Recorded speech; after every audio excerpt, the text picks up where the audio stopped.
just here and there. Izu on this chamber has been quite the biggest factor for this team. Yeah, I think T1 is just kind of simplifying the comps down to what you'd expect them to be in a lot of cases. They're playing a lot of Sky Phoenix. They're throwing Izu on the chamber, kind of simplifying things down. Meteor's still playing a lot of Senti, Munchkin on the controller. Hello. Makes sense. Aggression off the back here, though, of DFM. This is a little bit more like it. You want to see them get in the face of T1 and not let the game so much come to them and rely on that double edit. In the meantime, T1 throwing that smoke down on B long and taking control. Munchkin way back in Swan. This timing between May and Munchkin could be round defining here, and there's no way you're checking that corner. Easy double dink for Munchkin and a free sheriff for him to pick up. Zakari, it does feel illegal. Tofu, how's it going? Nervous, and suddenly seeing someone push oh, mac and cheese, hello. Yeah, the Fnatic game was very fun. Very, very fun. Slightly frustrating though as a Vitality fan, but as a fan of Valorant, really good. GLaDOS, hello, how's it going? Fire Maniac, welcome back. Blue, thanks for the follow, my friend. To a comp that often seeks to find exactly that. So they don't have any drones. Not as much deadlock today, my friends. He's holding on the recon dart to later on in the round. Yatsuka. But lots of Valorant to go through. America's starting up. That'll be fun. But still gets away with it. Munchkin punishing through the door. You're a Fnatic fan, you're buzzing. Honestly, in that match, fan of good Valorant was hyped for Vitality to finally play well, but it's a tough game. You know, it's a tough game. The utility that they've been banking on, they get to dump it straight into this A site where I'm trying to set up now. Hey, don't worry, GLaDOS, take your time. Recon as well. Shots out from Akame, but ooh, the heal is dastardly. He does find one actually still, but Buzz will push through. Meanwhile, the rest of T1 just trying to play around. God damn, Akame, does he know? Position still. This kind of screams that he's. They would have peaked if it was main. That makes sense. Just comes down to the quick draw, tapped onto the spike. Oh, Munchkin I mean, really, Munchkin.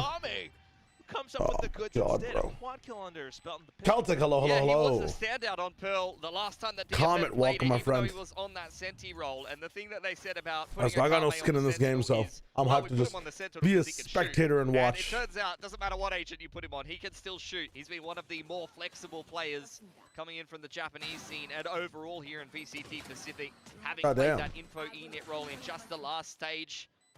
One of the sharper players on DFM, and at times, think about that Pearl game versus KRX when he was on the DFM were so like just vocal and fun to watch, man. I swear to God. Pyron, hello. If not, go for the underdog.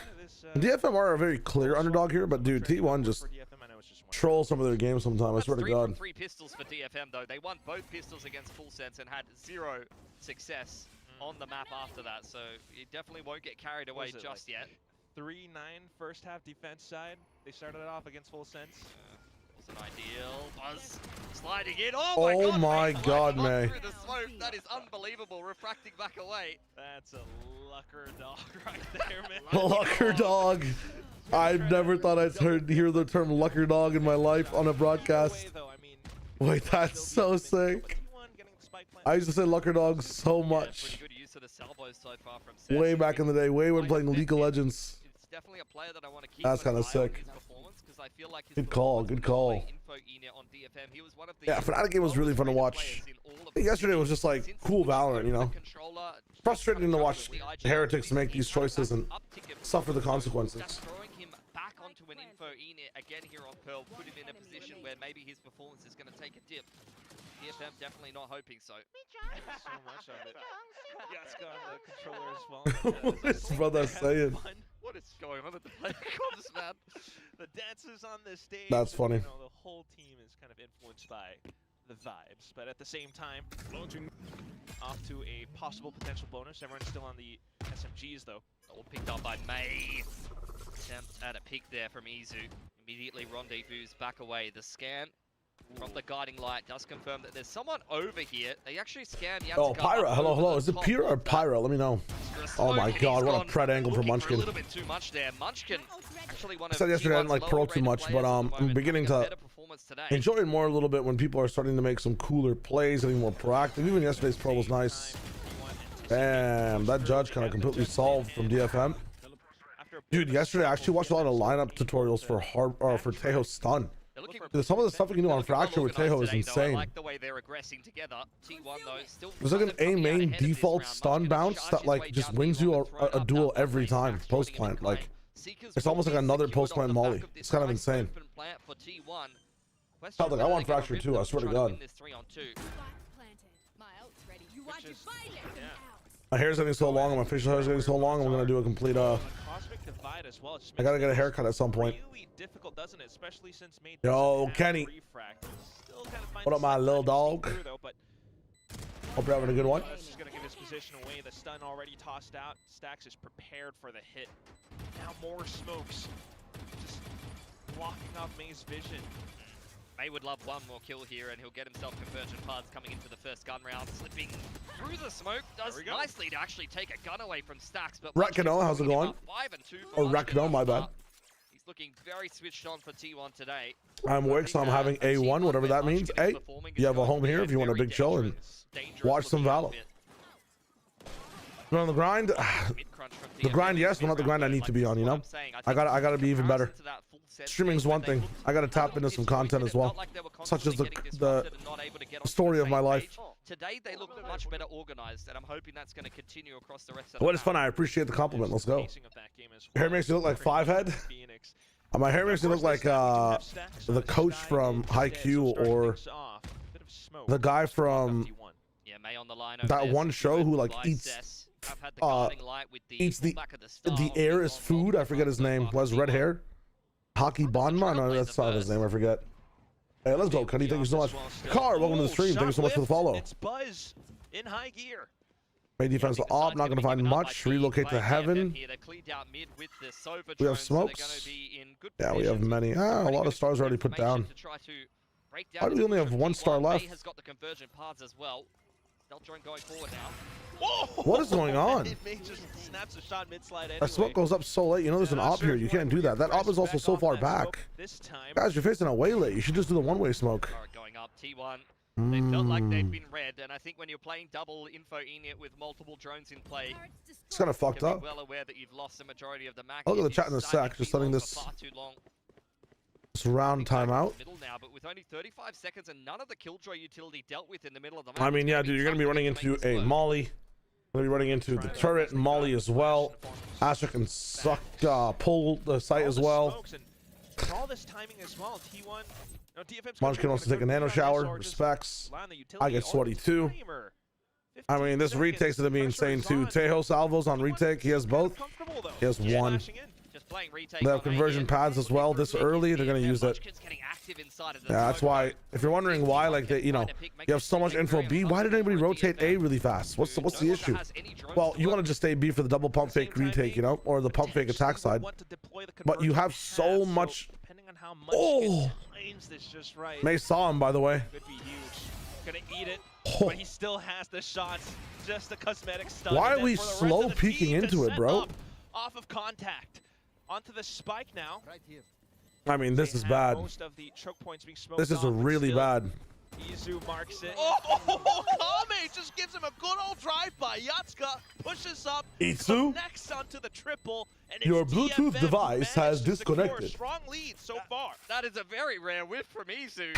Like, what the fuck's going on with YouTube, bro? That's insane. Let me check out the chat, see what's going on. I don't think anybody would have thought they would be. Hell of a shot to open. You know how I do. Eventually gonna break, gotta send some Fortnite. It's true, Kenny, it's true. I felt like that was we got a vibe. We got a vibe. So also the bonus is crazy good for DFM. It's true, Mac. It's true. Over the side stroke cut, ball with mustache, so nobody can tell you apart. Then commit a hate crime in his name or something. I mean, he's already doing some of those hate crimes. You know what I'm saying? Some of the shit I'm seeing in these deadlock games, man. And I gotta give him the benefit because he's playing on 100 ping. You know, it's hard. I get it, but still. His base. Thank you, brother. What's your favorite team from each region? Probably. I mean, Meteor lurking around in middle should be of no surprise to anyone. It's exactly how he always likes to play things. I can lock in G2 for Americas, but I think this season I might be a 100 Thieves fan. And that being all said, I'm a very big Kiko stan, so NRG are up there as well. So I'm working through a three-way relationship in that one. You know, it's like, hey, we having fun in that one. for DFM. I mean, Then we got most of the rounds that they won were off the back of the EMEA, which I think Vitality is still my flavor of what's breaking down. Has been since they had that super team roster. I'm really a big fan of BBL's, like, you know, IGLing last year. Getting Kron is dope. Nice pull, Yasuko. Oh, I love that option from Buzz. Dude, I didn't even know that you could pick paper in that situation. I thought it was just rock or scissors. That is crazy. Wow. I mean, this, okay. DFM considered an underdog right now is not true. This looks like a solid ass team. There's a really fucking power round from Buzz though, I'm not gonna lie.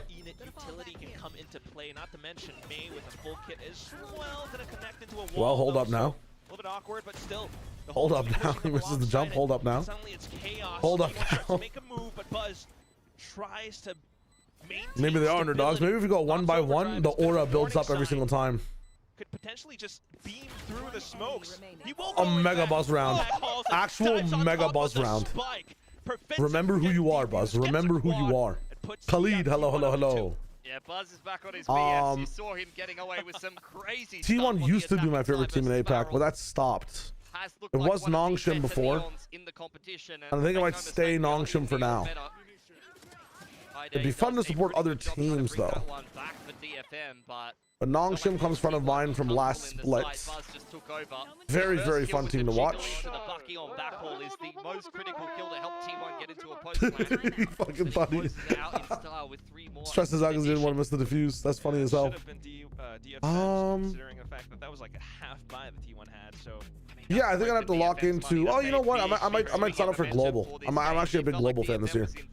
Global's really fun. Yeah, Global Vitality, like 100 Thieves are NRG, and then China, I love DRG, man. DRG's lit. Hey, Rahemovic, how you doing today, by the way? What is up? I think Meg's good now. You should see him next month. God damn. GLaDOS, thank you for the fucking commands, by the way. Alright, how's work going, my friend? What is up? What is up? Really try to figure out a different plan, perhaps. Watching all the games today, if I had? Yes, I am. I will be watching every game today. It's gonna be a grind, but it's gonna be fun. What up, Raheen? How's it going? Anyways, welcome back, my friend. Far too long to get organized. They were getting disrupted. Angus, hello, hello. Just sending it at them up in through spawn. Not gonna lie, I don't want this iteration of the double Sentinel. I much prefer Vise over Killjoy. Killjoy just offers you more like more consistent retake options, better information. I feel like there's teams that play off of set execute and like defaulting and like just could use Vise to like hard hold sites or use the flash to scale. And then there's teams that just damn. There's teams that play off of like Cypher and like information and would prefer information, and so they pivot to KJ sometimes. I swear to God, like T1's just been a KJ enjoying team for a long time. I know E2 played some Cypher though, right? So you see them go back and forth between those two, not with Vise as much. Not missing a beat today. Looking very sharp, lurking over towards B long. A little bit far behind. What is that hair? What up, Zen? I've got like a little clip in that pushes it back because it's long now, and I just want it out of my eyes when I'm watching stuff. This feels really nice and light when it's like this. Not gonna lie. Marino, hello, by the way. Here for the T1 hate watch. A lot of people are. Should be a nice cleanup for Meteor here. What the dude doing in the Astro form? But not to line up like that.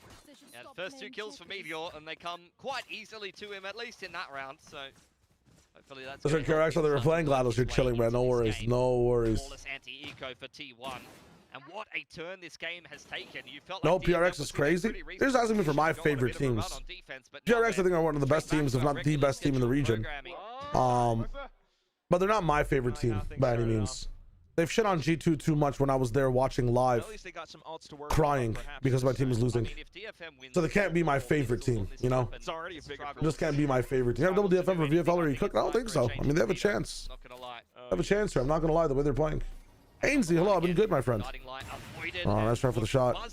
It's a full 5 exec on B this time, and it's fast. Not going to be slowing down anytime soon, pushing straight into spawn. I mean, DFM have a big. What if you have the space? Stop getting so greedy, man.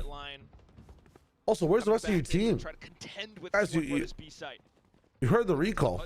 Yeah, Trailblazer dealt with and lockdown being prepped by Kaide. How will T1 approach oh my God. flushed out of the site, but they're going to invest their own lockdown in response. Double salvos doesn't break the lockdown anymore, right? Wow.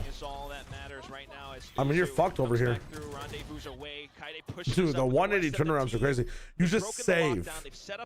Your entire strat was to lose the round. You know these ults exist, T1. I mean, there's no way.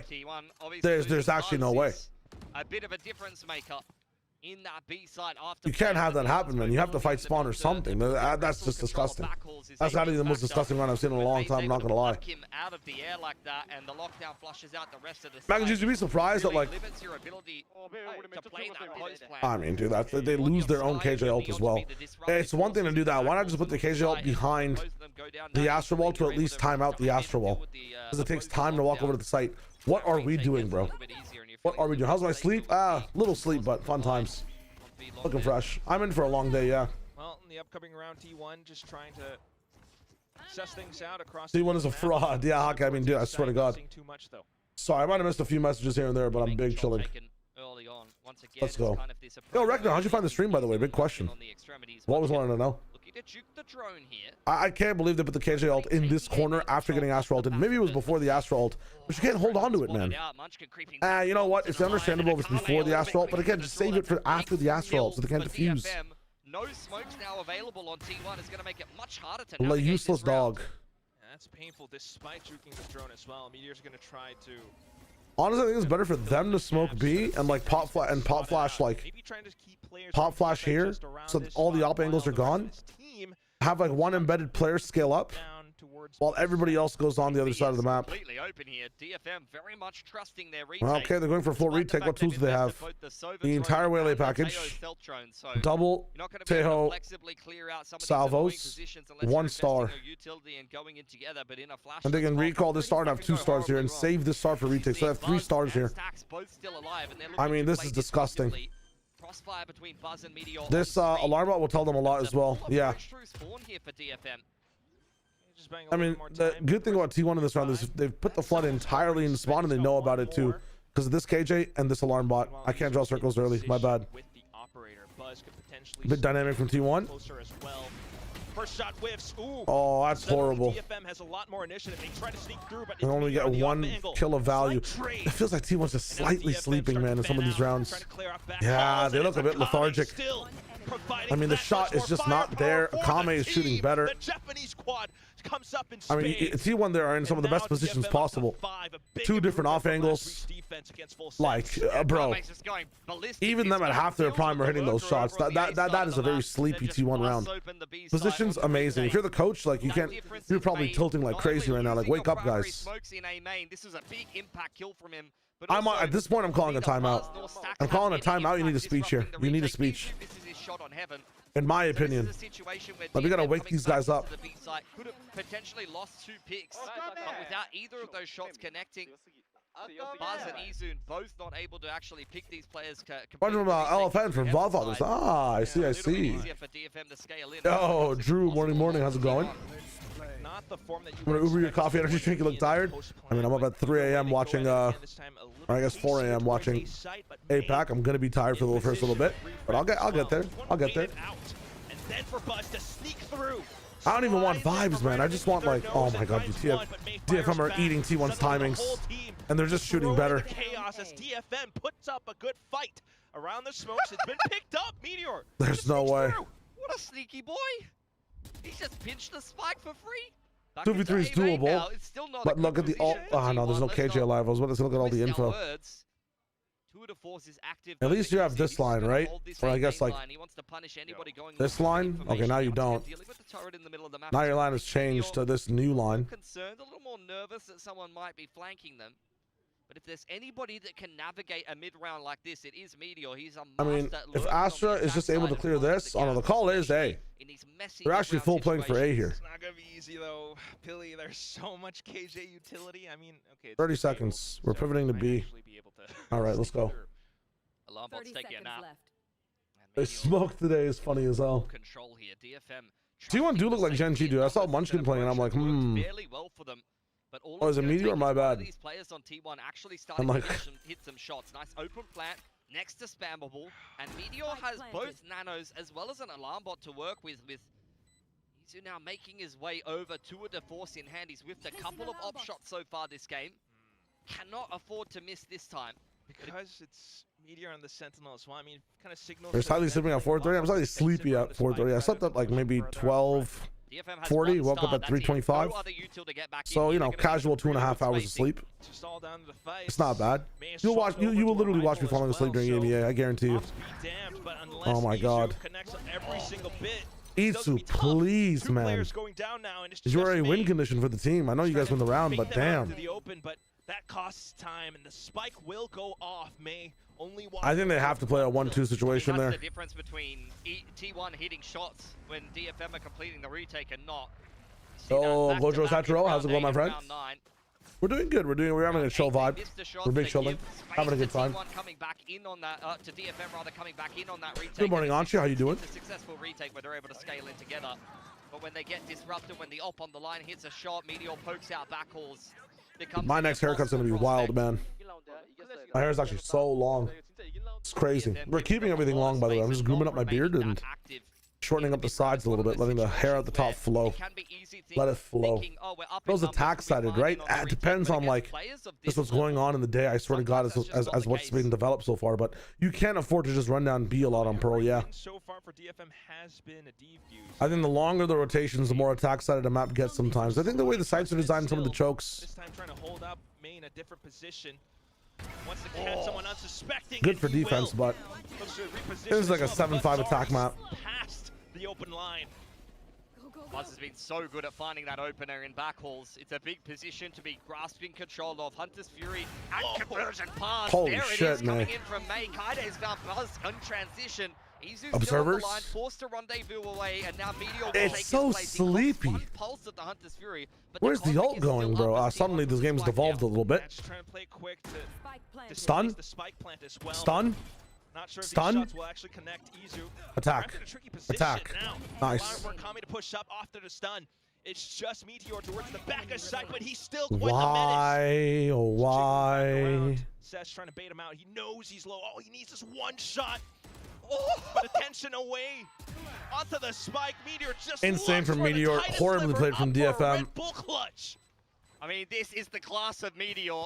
Started out this game 0-5, and now he's 7-8, having won multiple XVXs and clutches. They had so much time to play that. They could have doubled up on one side and swung together. But one guy goes for spike, other guy goes for the swing. DFM, stinky round. T1 sleeping, but you know, fortunately for them, this round was one of their dreams. Can't wait for the nightmares to follow on this one. Holy shit. Izu and Meteor in a post plant on B for the second round. Wait a minute, yo, those vibes are sick. What are we talking about? That's like that was an anime moment. Bit of noise presence around A main. Last out full scale to be pessimistic. Not being pessimistic whatsoever. Calling the shots in the round how it is. 3 rounds ago, I think I was watching some of the best Valorant I've seen so far this year. And now I'm suddenly watching like both teams making crazy mistakes. Shoots maybe? Little Jiggle James. For something else. Meanwhile, a little bit curious as Izu's the one lurking this time. Still though, pushing all the way up. Alongside the fast lane. Ouch. Judge this time around. Nice cover from Stacks. Dude, Buzz is like so online right now. Still, it's Buzz. He's gone past, infiltrated behind enemy lines. Says though, whoa, what a sneaky position upstairs. As soon as the smoke dissipates, still. I'm in pain. Past that fact, it's the I am in pain. That gets deployed. DFM have no choice but to try to respect. What are these peaks? Just swing the angle. We're slow clearing it. This is like fighting 101, man. What are we doing? Possibly save. I mean, it's the second last round of the first half, but it feels as though you're come on surrounded at this point. Yeah. God, they have so many tools. Dude, just imagine this game without like, you know, Bluetooth abilities. Seems like he is going to get the opportunity to say perhaps unless Munchkin is way too far ahead of him. Cuts him off at the legs. Either they hit his mouse or like just gripped it the wrong way. Tough. They were a little slow to start, but now that they've got rolling, it really feels like their game of Pearl. Play CS, bro? Yeah, you're not wrong. It's a generational win I feel like half these sites were designed without these agents in mind sometimes, you know? I mean, how do you design a site where like anyone has global utility to pull you off? It's kind of tough. Anyways, I'm not going down this rant again. I think someone else bought for him and then he's just gifted. What's the best game you have watched of all time? Dude, that Nongshim RQ game was fucking amazing. I'm not gonna lie.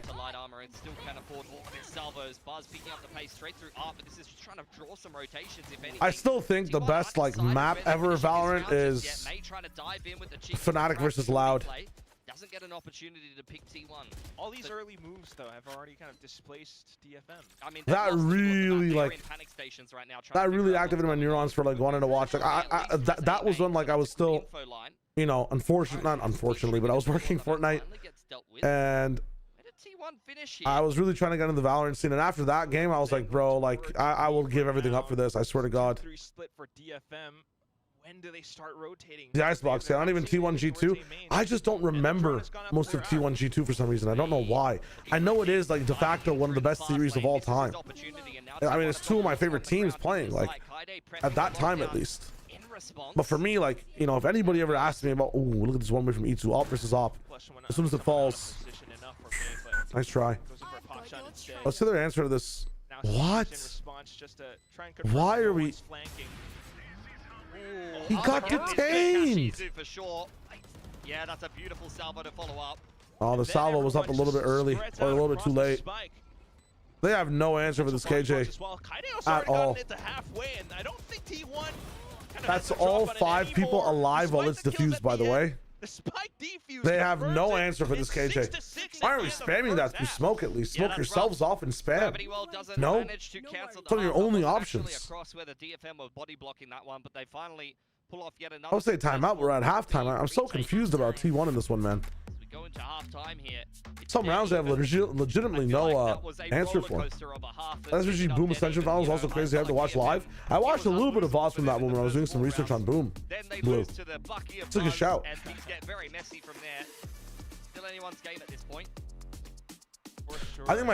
one of my favorite matches ever though was a split that me and Mimi casted in 2021 in some tier 2 game. I forget what it was. But like that was one. I think the score went like 20-22, and it was like, you know, I really hadn't found somebody that clicked as well as me, like comparatively to Bala at the time. I was going on like years of training casters and like swapping with partners, and I found Levin, which was nice. And he clicked for me like crazy. But in Valorant, like I was lost still, you know. I was jumping between person to person. And that was like one of my first casts with Mimi, and it was fucking banger. That was a really good game. 6-6 bad for DFM considering how it started. Debatable. Like there's certain rounds that are looking really good for them. I think T1 is still set to win this one though. You're thinking that they should be a bit more in the lead, yeah? I think 6-6 is good in the fact that like it should be, genuinely in my opinion, maybe 8-4 for T1, man. Even with DFM start. T1 has had chances to win these rounds, and they're just not shooting. It's weird. What up, Polarize? Hello, hello. Kira, what is up? That's a potential discussion as well because T1's up against RRQ next, another team that, you know, can take a while to get going. But really, Drew, goddamn. We're back into the pistol with DFM pushing down. Also, because the casting was a bit off shot. Wait, what are you talking about? My bad. I forgot the reference. Middle of the map held together with a little bit of tape and alarm bot. Lift, fork, knife. I missed that message. Once T1 rather loses the middle of the map here, how do they respond once that alarm bot? Because of Fortnite Esports, I would imagine, man, with the layoffs and whatnot. Pushing in towards A main as well is pretty sneaky with stats. Oh, Fnatic Loud Icebox? Was there a problem with the casting? I forgot. Having a tough time trying to finish off the kill. He gets it at the end. It turns back around. Takes down 2. Oh my god. Cess managed to bring things just didn't clear that properly, man. Now you're back into a 3v3. That is tough. Low HP. 3v3 is still doable for DFM. Could even have any available to him because there isn't a fast lane, so this nobody on flank. A difficult prospect. Buzz, it's all about how much value Yasuka gets, pretty much, right? He gets one, it's done. Clear the corners. Has potential slide as well. Uses it. Nice try. Doable still for T1. Still fighting. He's so darn low though. Munchkin's just gonna try to stick onto They the win. spike all the way through. Full trust in Izu until he gets off last second. Must have seen his leg. Saves the round, and now T1 walks away with the lead. Yeah, I don't know what Stack's got away with inside of A main there. Well, the two dashes bottom left. Good question. DFM does a good job in the mid round, going and crunching into A main, trying to hunt down that Sky, and they lose 2 players to the Bandit. Let's have a little bit of a look at it. Bang! Those are the last 2 bullets in his clip. Oh, he actually had 3. Damn. But very, very sharp shots on the Bandit. I mean, that's how I feel That's about crazy. The Bandit in Young general. Bandit James. It's like with City, and then sometimes when you hit a couple of headshots with it, you're like, oh, okay, yeah, this gun's good. Hands out covered the day before she was supposed to get against the final, so Brennan Sideshow did the final last minute without much prep. Ah, I see. Deny DFM their first pistol loss on Pearl this season, but 3-1 ain't bad for them. I think that was 23, yeah. Where's a full investment for this round, trying to carry him over onto the next. I man stock on the B side. Big rotations over to B here for T1. Just trying to dive on through. T1 though, just playing around the corner. Munchkin. What?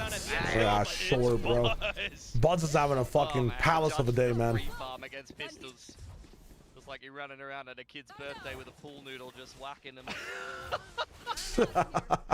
Okay. Not speaking from experience. I'm extremely well mannered. A nice man. Sounds like a fun time. I mean, he's low. He's low. He's low. Bullying at its finest. He's low. It looks like he's not low, but he's At low. least now you're aware that there's a judge in the next round.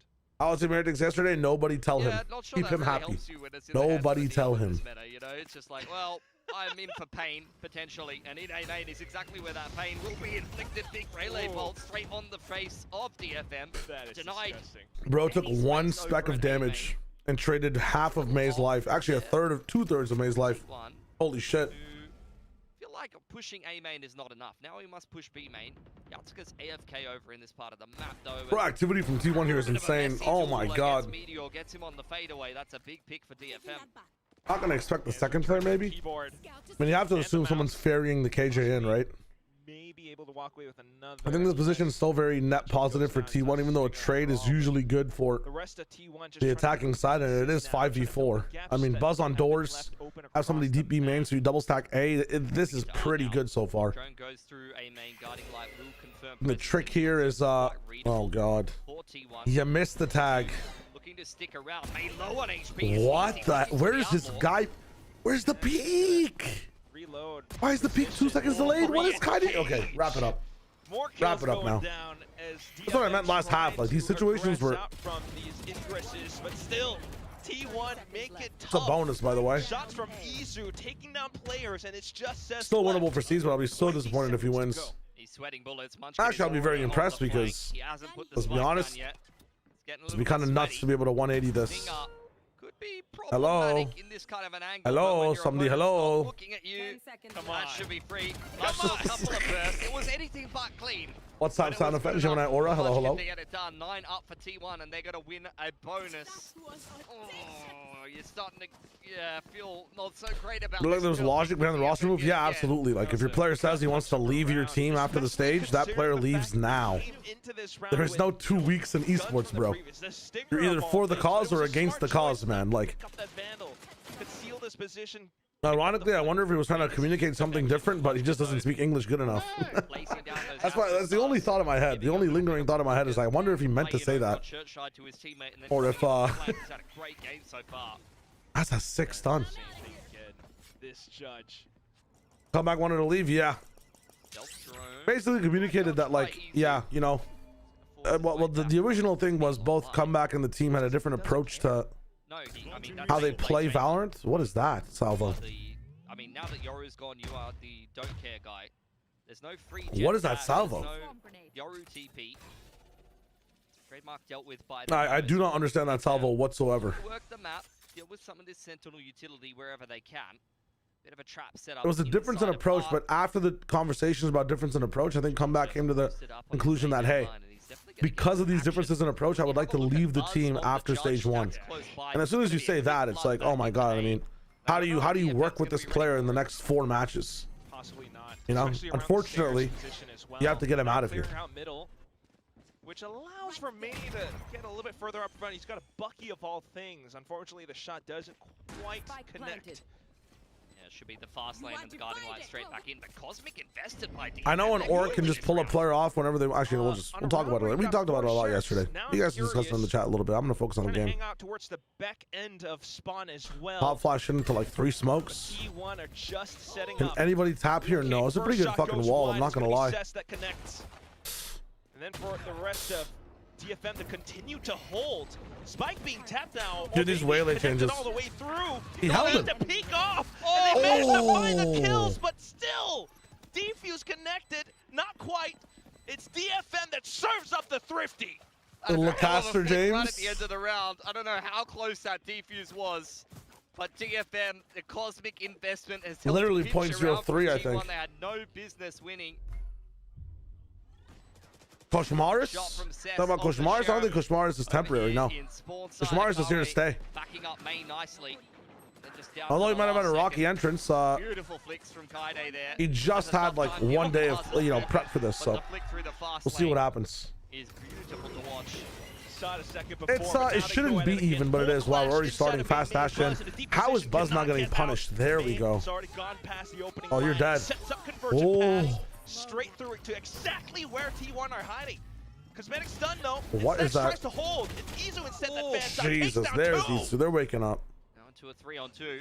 Definitely favoring. They are waking up. Still double nanos in the back pocket. You've got the stealth drone to help try to find out where the retake is coming from T1. Nanos invested. That's a very risky double back. All of art, but here's the Cosmic back in reply for T1. He's gonna swing off that wall as soon as he sees that contact. Oh my meteor. Now the final player who It's a very good molly, man. Oh my god. He doesn't know. That is such a smart thing to wait and see if he pulls. So you wait that entire molly out, right? I feel like that was definitely looking like attacker's grab well post side placement, and if he just ran through the Cosmic into his own grab well, that is. Maybe he tried to use it to peek, but I don't know. I don't know about that one. Could have been Munchkin's grab well. Wasn't paying super close attention. Worth mentioning though that regardless of what it is, I think they wait on that grab wall to see that if he grab wells, he's behind the wall. And if he doesn't grab well, then he's inside the smoke or wrapping backside or something. I'm not really sure if he's fully comfortable. That was his grab well. Yeah, that's his grab well. Himself into Meteor's crosshair. Feels bad. I mean, you're grab welling yourself because you know. Come on, you got to give him a benefit of the doubt a little bit, Mr. Casters. I think he's grab welling himself in that situation because it's kind of iffy to know distances and like understand basically where things are when there's an astral wall. You think you have a bit more space than usual with that pull, with the wall in front of you. But after a little bit of it's tough. pressure, DFM are going to make their way back towards B. Jiggle from Meteor, hoping to inform the rotate. Who's not primary duelist? Yeah, Wood is primary duelist from what it seems like. But we'll see what changes. Heretic's to make some changes. Again, the guy flew in like a day before the match, so they didn't have much prep with him. You're already seeing the rotation back across. Timmy, hello. From Buzz, and with an overdrive in the back pocket, this could be a very big. This match is even because T1 is a bit whiffy right now. DFM has some cool ideas too. Don't get me wrong, but DFM to end up on the B side this time. But the Armageddon does make it a little bit difficult, though. Not Buzz in the god spot. I mean, this utility is insane. Positions. Watch out for the incoming angle. Stacks pushes up, and the peaks nice trades. Buzz is activated. Buzz onto overdrive now. He's clearing out back sight. Beams down one.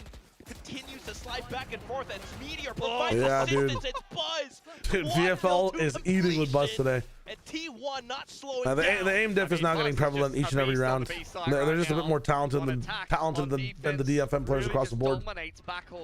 Not gonna lie, there is a tier gap between the teams at the moment. Buzz is just fucking insane. Stacks is starting to shoot in these chaotic moments as well. Meteor clutching like crazy 2v3s properly. Like they're getting back into form here, but it's against DFM, you know. Koshmaris plays usually. We actually have a mod who used to be his coach back in the day. Probably sleeping right now, but plays duelist. Plays like literally everything. He's flexed a lot across many different teams in tier 2 and tier 3. So. Damn, did he hit him? No, Wakame lives. Hunter's Fury possibility here. Do you use it to engage or do you use it to over on that A side of the map? Save for post plant. Oh, I mean, use it next round. I mean, what are we? This is a buy round. This is a buy round. Yatsa could have backed up and picked up a rifle as well from the dead guy. Who was he, May? Maybe he had a shotgun or something, but come on, bro. You could have swapped like tide you over to the left side. Get Yachts to go over to the right side, pick up the rifle, try in the round at least. What are these solo swings, man? This is a bit. This is where you call a timeout, I feel like, for DFM after this, if you really want to try to win this map. They shouldn't have picked this map. T1 would have picked it. Really? What do you think DFM should have gone here? Like, well, I mean, what are DFM's strong maps? I haven't really kept up with the team too much. I'm going to T1's Lotus after this. I feel like this is wraps.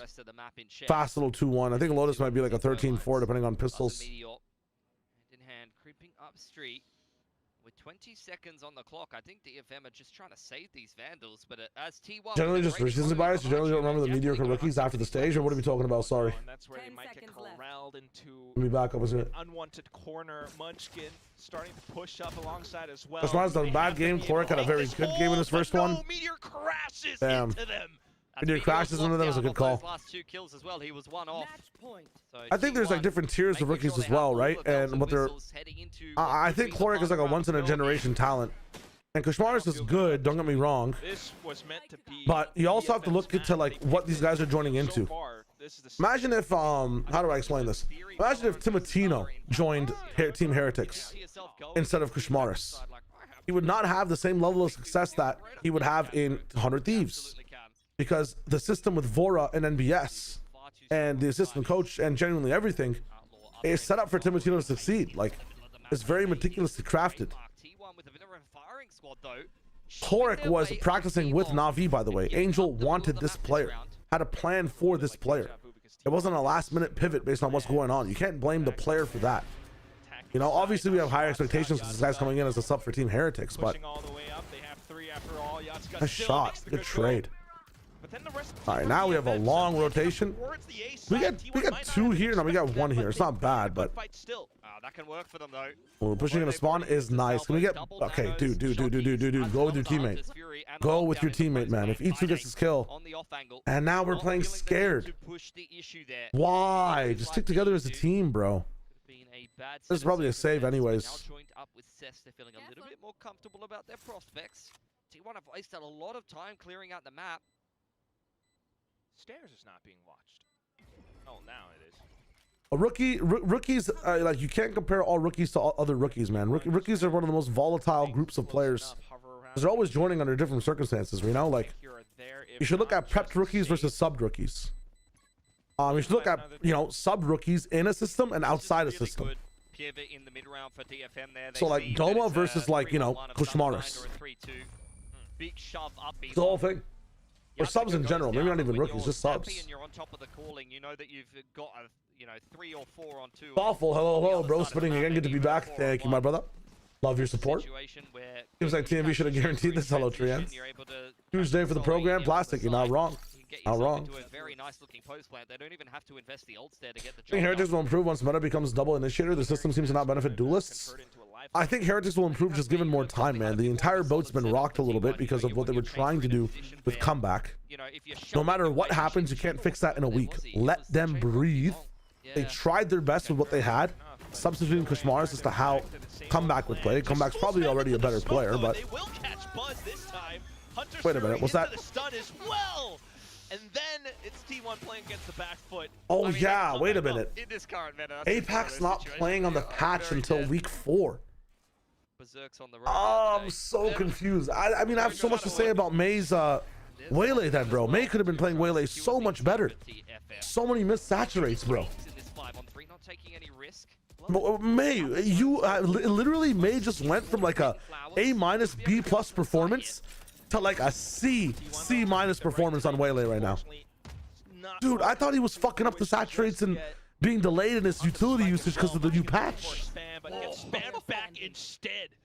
This is perfection from DFM in this round. Nice, Isu, man. Finally alive. Oh, he was, or finally been alive for a hot minute. He's using my favorite knife in the game, by the way.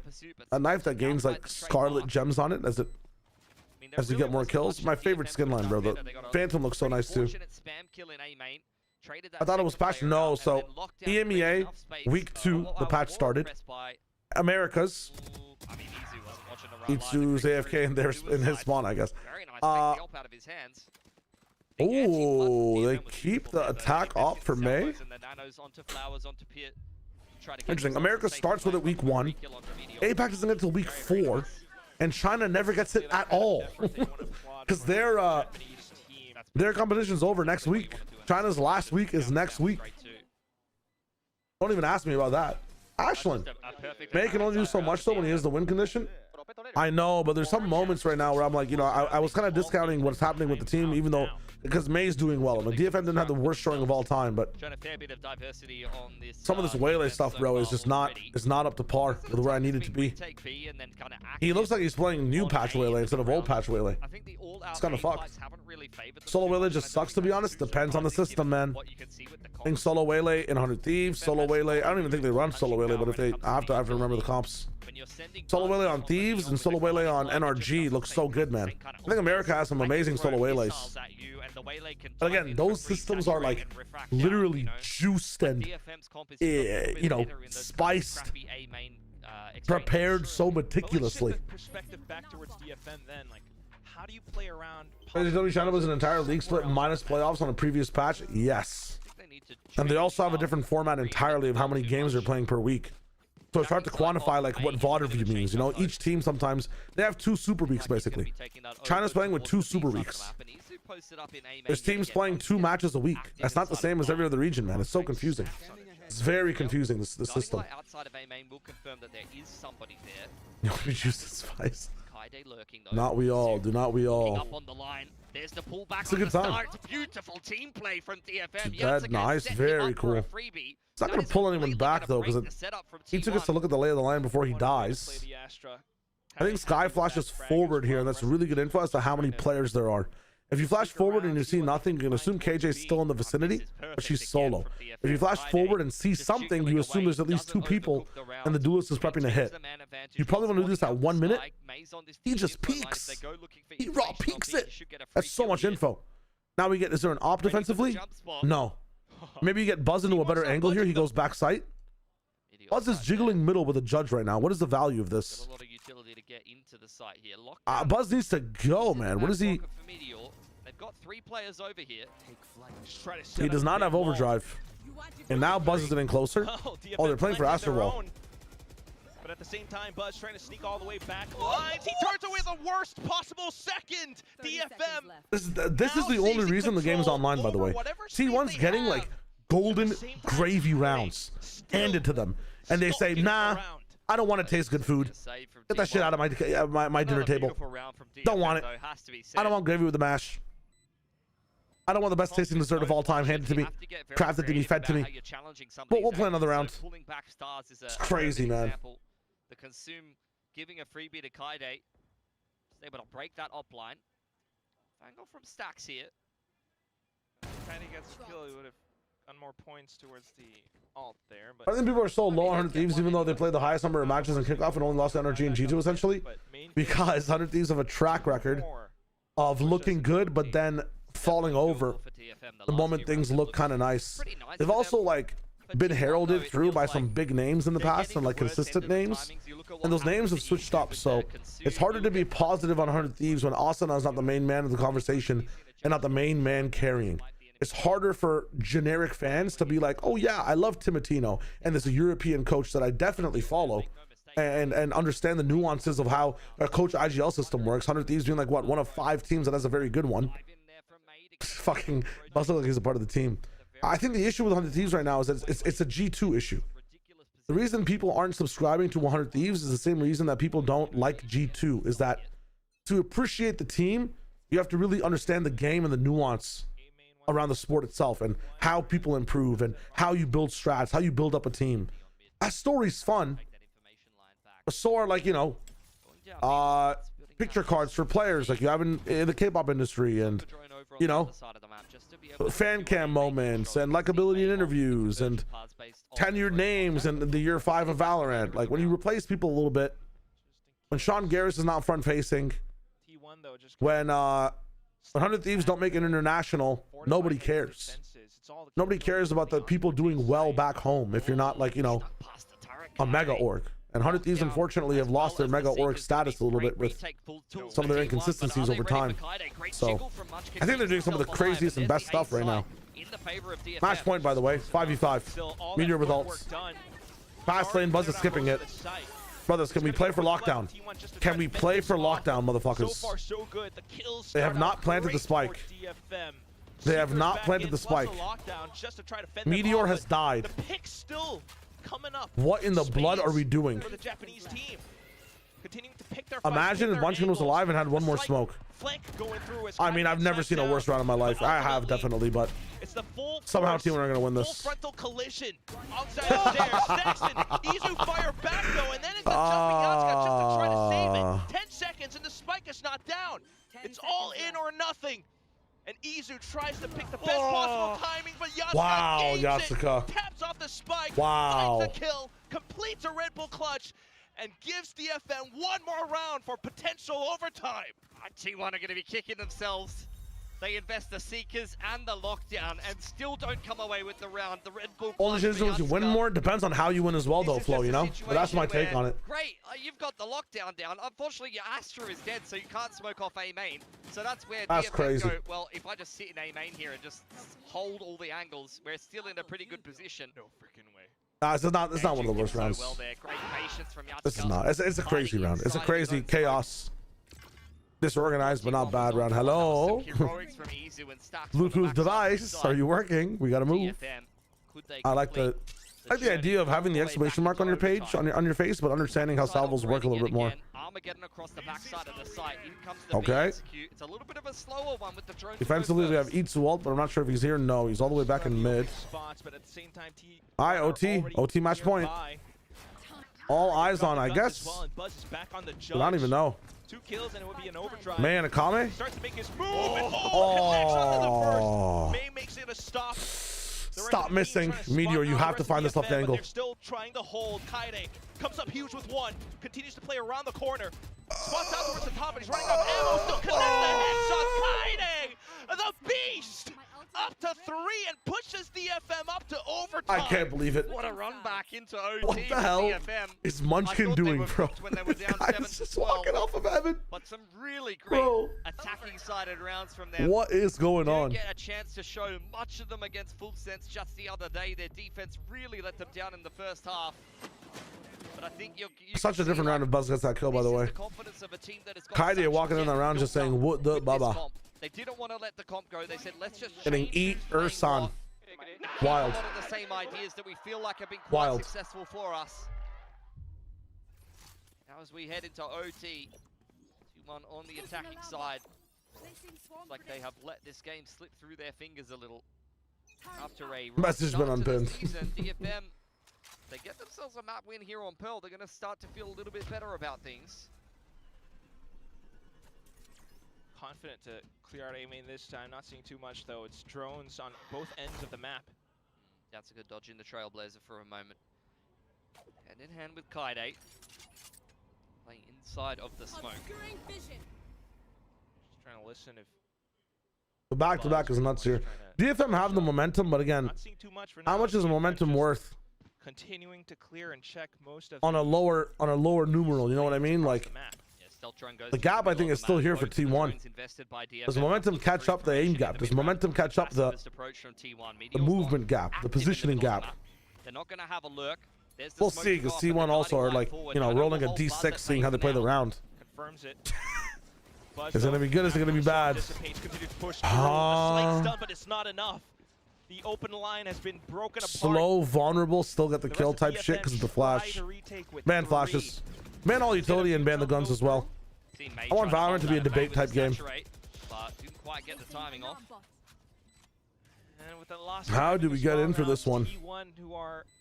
Time's a ticking. In forward positions, just trying to observe, spot out any incoming DFM assailants. Really good alarm bot, man. I mean, that's just sick. Really cool from Meteor. All too clear. Oh. Still though, Cess okay. to step through. Again, momentum will not carry you far enough. He had some. He had some.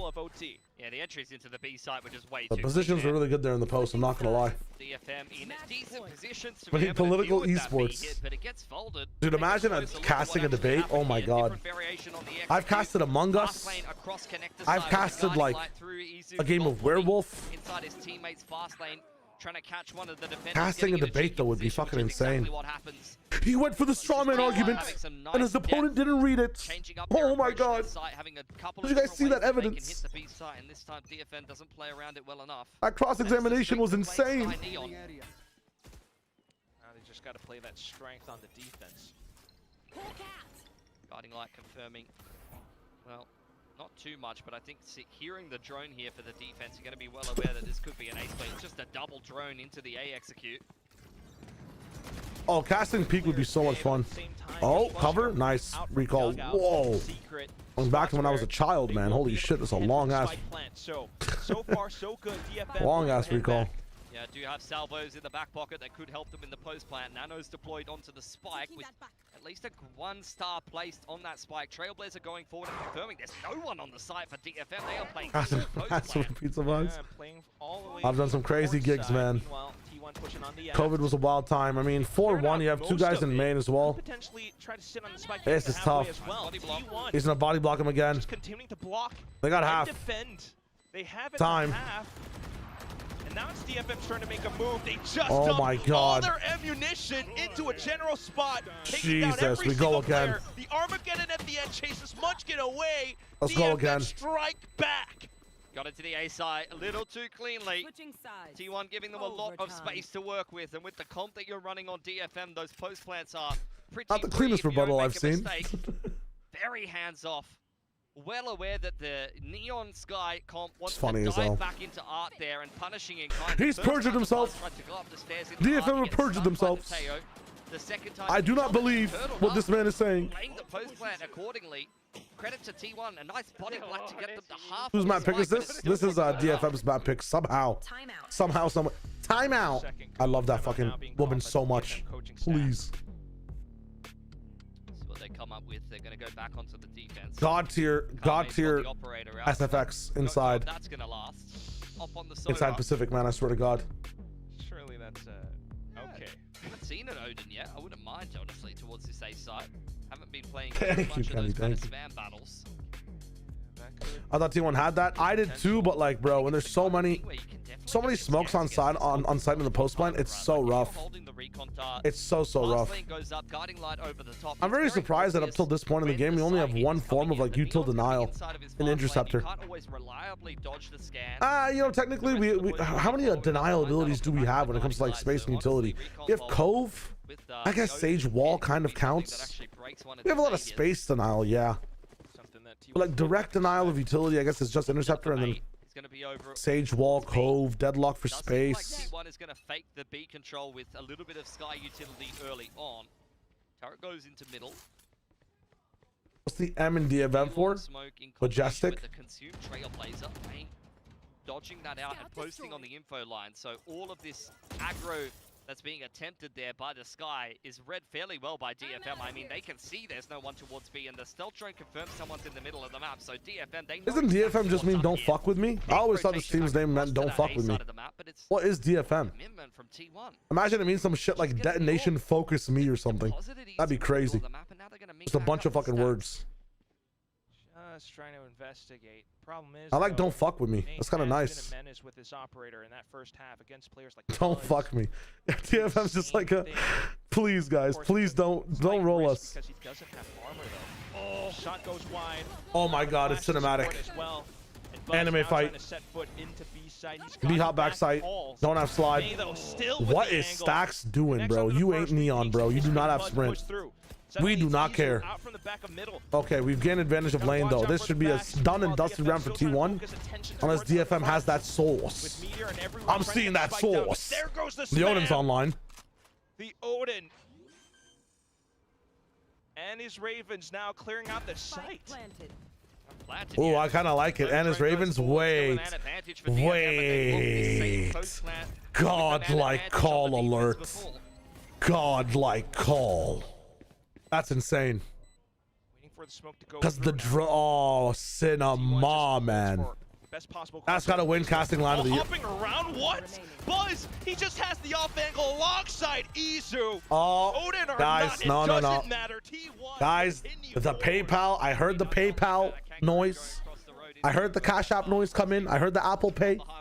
I heard the Apple Pay come in on Akame's phone. It makes sense. It makes total sense, guys. No, you don't understand it. I heard the sound effect. That round was bought by T1 executives. Faker opened his wallet and DFM double jumped because they thought they were playing Super Mario Bros. Wonder. And I wonder why the fuck they're doing that as well, if I'm wrong. Because it's the only thing it's the only possibility, right? It's the only possibility. 500k per jumper player. Exchange of utility over towards A main early on. Buzz make his way back. They're the Kamik. Very centralized setup for T1. Faker will be smoking in the bathrooms if you throw this round. He will meet you. Timmy the turret gets bullied yet again. It is his purpose. Why the hell Buzz being so extra about all that? Buzz jumps like 6 times defending Mr. President shooting turrets. Get the fuck back, bro. Shoot the turret with him, brother. What is we doing? Performative ass. Now just trying to find other options. A bit of I mean, the KJ setup here has not been seen before. Some of the attention from T1 away, the Omnics say hi to each other. Looking to end up on B. Turret dealt with. Spray that shit. Yeah. Yeah, don't spray back, by the way. Not like he's in a fucking corridor that's half the size of the space you guys have to play. Don't spray back. Just get bullied, bro. Yeah, when someone bullies you, never fight back. Never tell the teacher, bro. Just take it. Outside of the smokes as well. And you got nanostorms and everything. Makes quick entry on towards the top of heaven. Did we even see anything? Will reveal a bit of positioning. Oh, no. Complete. Full connects on towards the other side of the smoke. What is that Waylay entry? Recon tap and it's I'm sorry, bro. Munch get the finish. I know May's shooting today, but his utility and his use cases of Waylay are just terrible. Oh, okay. Not gonna say terrible, but subpar. That was subpar. That's fucked up. As DFM, that's going to be quite disappointing. Great resilience to be able to bring it back into overtime and undeniable. Kind of wild. I can't believe you Waylay dash up and in and you don't get any useful utility or not utility, any useful information as to what's going on in the site. That's tough. Like, I think there are 2 options there. Is that if you don't get any information coming through with your double dash and you just want Heaven Prio, that's fine. You have to peek while everybody else from your team peeks as well. Then you can't double dash up into Heaven and then also refract all the way back to your team without gaining any information and not using that position for pressure. That is insane. I mean, that is just like you're legit throwing the round. That's like if I was playing ranked and my teammate did that, like the chat would be like, what is this Waylay doing? And I'd be raging on my mic afterwards, like, you know, to everybody on stream, man, I can't believe this guy just dashed in and got home. Like, it's a very basic thing, no? It's wild. That's tough. Oh, one more map. Let's see how it goes. They have had a couple of reps. They've had some pretty outrageous games on Lotus in the past. See what they're looking like and what. I just jump out and throw stun at least. Exactly, Ender. There's so many different things. I mean, I think he just saw his refract running out and he just decided to go back instead of getting any useful information. And the other unfortunate part of it is that like the team didn't call for anything, right? Like in that moment, if you're IGL, you call for him to kind of jump in and play off his position. If you didn't, maybe you just wanted to check the right side, didn't get any information. Checked Heaven, didn't get any information. But I don't know, man. That's tough. Overtime. We expected a better performance in DFM, and we definitely got one, but it wasn't quite enough there to end up closing out this map. But T1, on the other hand, started strong. Again, if you're just tuning in, you want to know how that map went. In my opinion, it's a very close match because DFM were shooting in a couple of rounds where T1 were sleeping. It was a 6-6 half with DFM taking the lead with a pistol. I do believe that T1, if they were playing even marginally like 15% better, that half goes 7-5. If they're playing to their actual full potential, that map's an A4 in half. And then it would have been very different coming in the second time.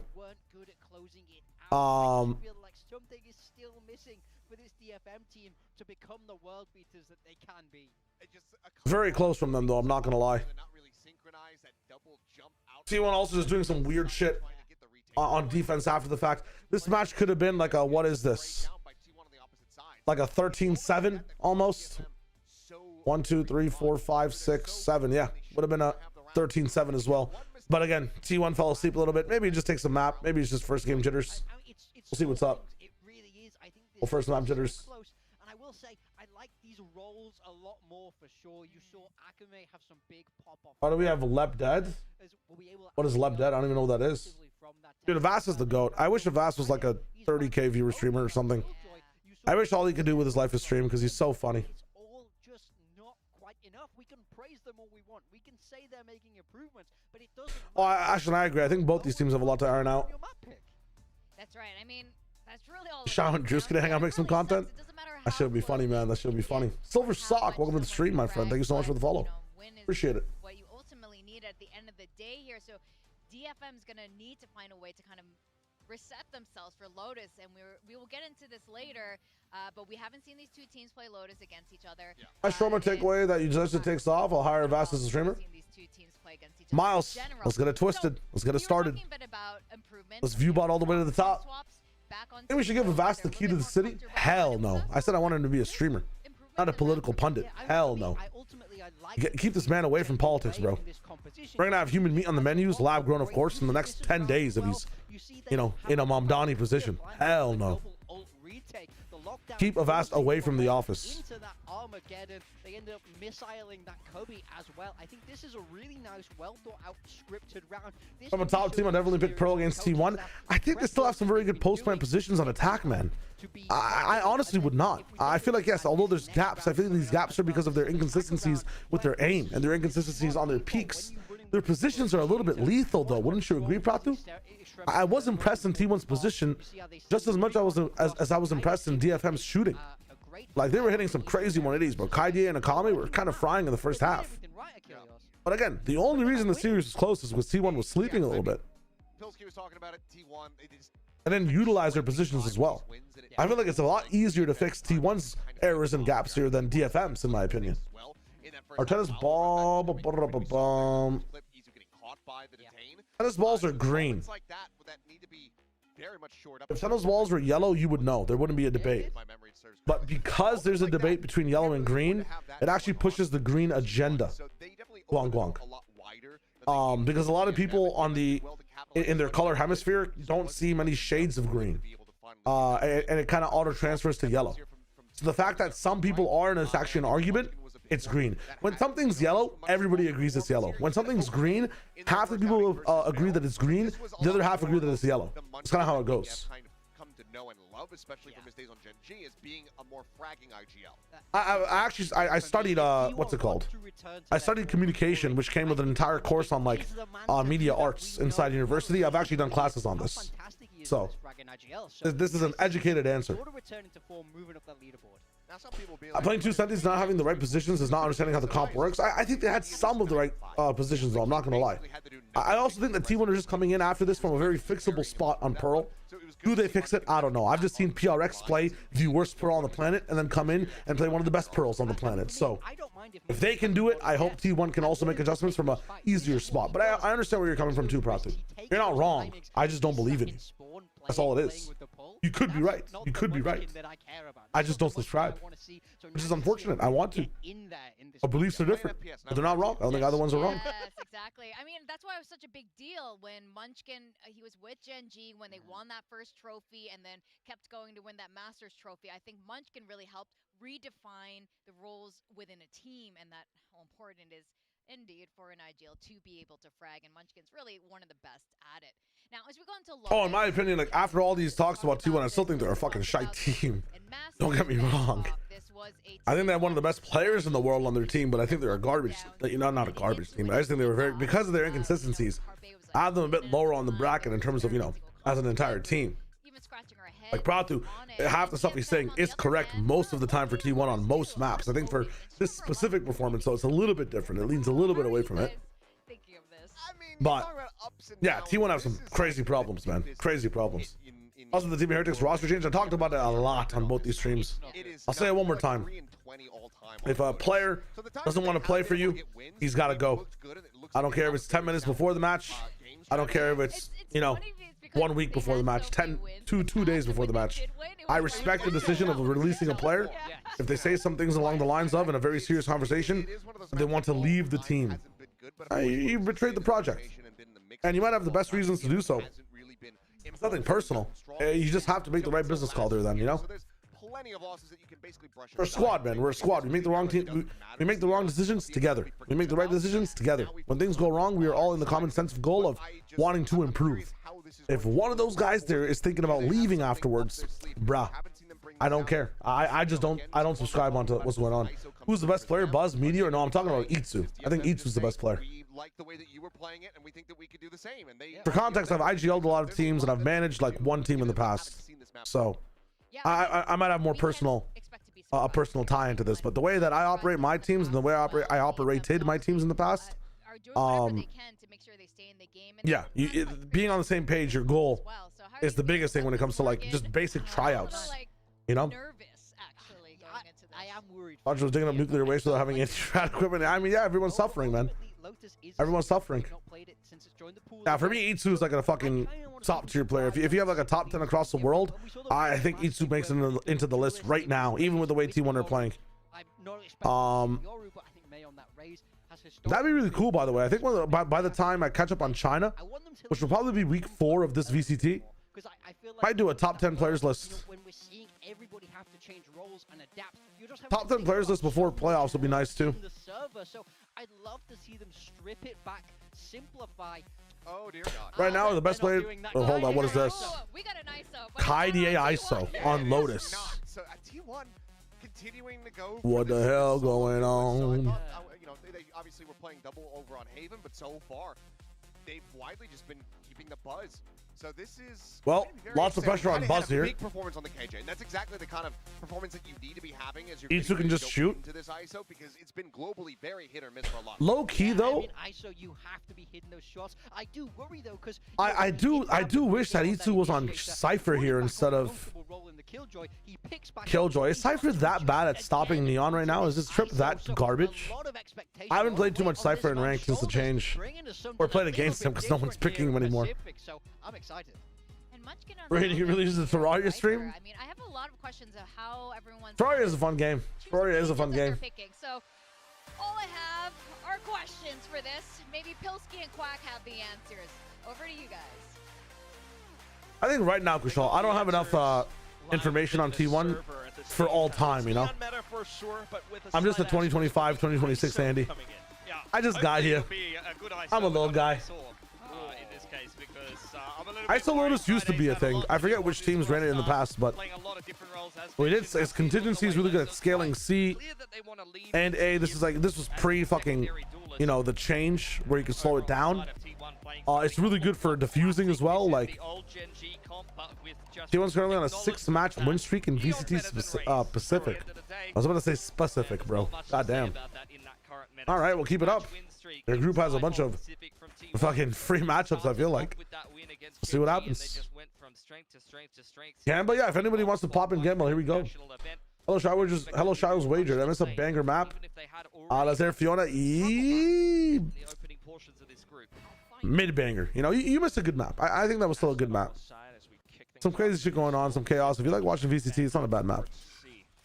I'm thinking about me in November. Like, yo, I really wish I had a VCT game to watch right now. I wouldn't mind watching that map. Oh my God, they kill Buzz. WinCon on pistol down. Now you scale A, my friends. Surely. Ooh, they hold actually with 115. Good patience. I like that. Oh, Nano Machine. Thanks for the 4 months, my friend. Shout out for the tier 1. I appreciate that, brother. Welcome to the stream. Azal, thanks for the follow as well. Essentially, what seems like 2 Sentinels. Nobody's gambling? I'll do it myself. Yeah, I mean 3 guys, but you know, the roles. They got a paranoia to get back. Are we still see Omen play on Notice despite the one-way nerfs over Astra? Okay, we got a gamble. Let's go. Thank you guys. Appreciate that, Timmy. Thank you. Just play the numbers with the boys back in spawn side. Back on towards Waterfall now. I was on this region. Why is Fang playing for TE? For Trace? Yeah, they kind of know exactly how to play around this. So Contracts, money, Munchkin with 2. What a shot on that pistol. That's insane. Now Kaide and the rest of them need to hang towards the back. A flash toss back against T1 just to try to hold space, allow for Kaide to peek. Brother is just solo peeking. Oh, shots going wide, but still 4K for Kaide. VFL eaters consume. With the pistol. It's a little bit messy for Seth. I voted wrong, went to vote for DFM. Classic excuses. Traders in the chat room. One way or another. I love the little detail. Let me answer a few questions. So Omen is played still because of Paranoia, man. Paranoia is just so good at retaking like this A space. Omen can do this really cool thing on defense as well, and on attack of skipping like a lot of his TP is really good on this map as well. Skipping stuff, playing with the team, executing a bit better as well. You can like insta open door and then TP over to rubble, which is a really good play. You can utilize high gears, or not high gear, fast lane, Neon's walls as well. Tap in and see what's up. Astra's cool, the wall is cool. You already have it with Viper a little bit. But Omen just gives you such a better time to fight on this map, which is needed, bro. This map is so fracture fighty, you know?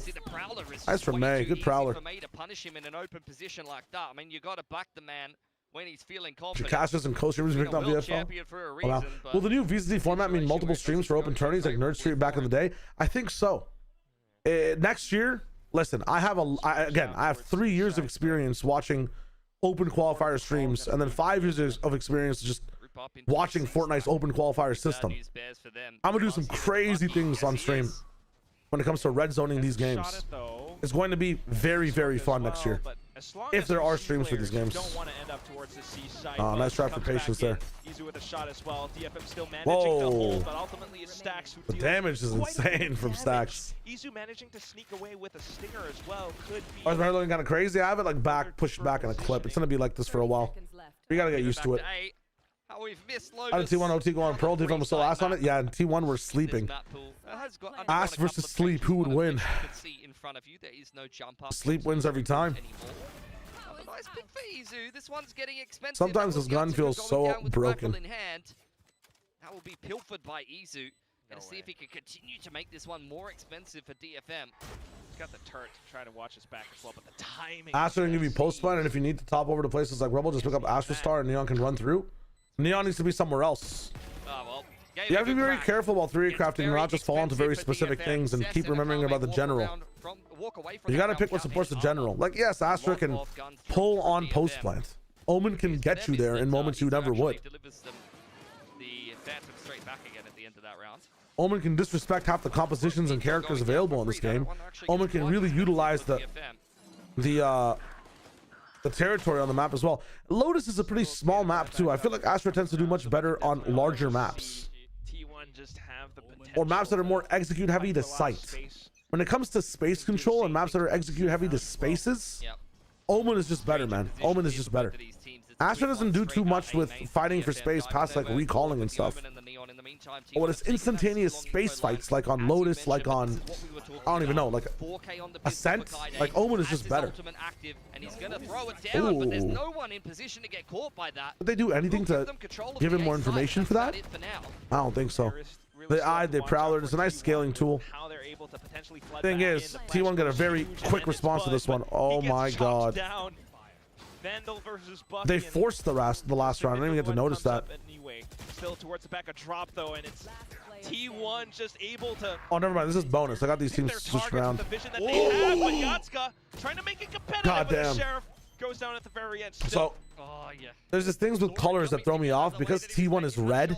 Every time I start watching a match and I see the red side team, I always think it's T1 for some reason.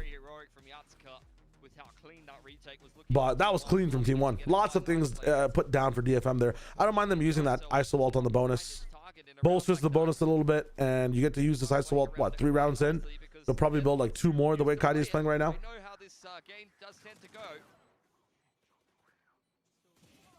I mean, one of the win cons for DFM in this matchup, though, especially when you're underdogs, is winning these pistols. And they're doing a very good job at winning pistols and finding values in these anti-ecos, right? They're not winning, but they're getting 2 kills, 3 kills. It's not bad. It's really good. That's a good round from DFM.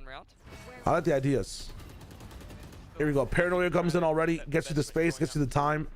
Like, yes, Astra, the post-fight util, buys you a few seconds. It's much more valuable to have the initial early time bought for your team, though. Full A space control. You leave A after the fact. Get value on the other side of the map. Astra cannot do this, man. Slowing this one down. There's the smoke to front B. T1 being very active. Something that you could do. You know what's really funny though? Kushal. Was it Kushal recommending this? Astra used to be really good on this map when her utility was instantaneous. Did she exist in the game while this map was out and that patch was like that? Oh, this is rough. T1 just winning out right now. That's classic from T1. Dropping the defense wall. The attackers are never quite ready for it. You don't know when that defense wall is necessarily going to fall unless you're keeping track of the gas, so you can just lose free picks like that sometimes. Nope, low team on 23, my bad. I was thinking it's the only time it should be really good. What is this scaling, man? Oh! In towards Link. It's He Muskin lives. who makes it a good hold. Just putting up walls all What did around Yaska die? DFM. A flawless I effort mean, from wrap T1. it up. Munchkin Wrap is it up. holding on to that Link position so nicely. We're here to 7 witness the and 3. brokenness of $950 Stinger. I was playing the On a game different level today on the on controller a roll. pretty high rank level, at least, and when it was $950 Stinger. That shit was crazy. Morning, Panda, again. Welcome. He is on one. Perfect timing off the back of the paranoia there. And T1, what I'm even more impressed by is just how well they're fighting together so far in this game. Very fluidly moving around on the defense. They look very comfortable on this map. Should be a good one for them coming back. Tap back in. Let's get it 4-1 split from DFM. Nice break. Nice pre-fires. I mean, here, Kevlar vest, protective agent dying first to a smoke is not a good sign, man. This is a bit of a disaster. The only value you kind of have on the round to find a kill. May sliding with Kaide bulletproofing is such a good eco strat. And now it's kind of boomed.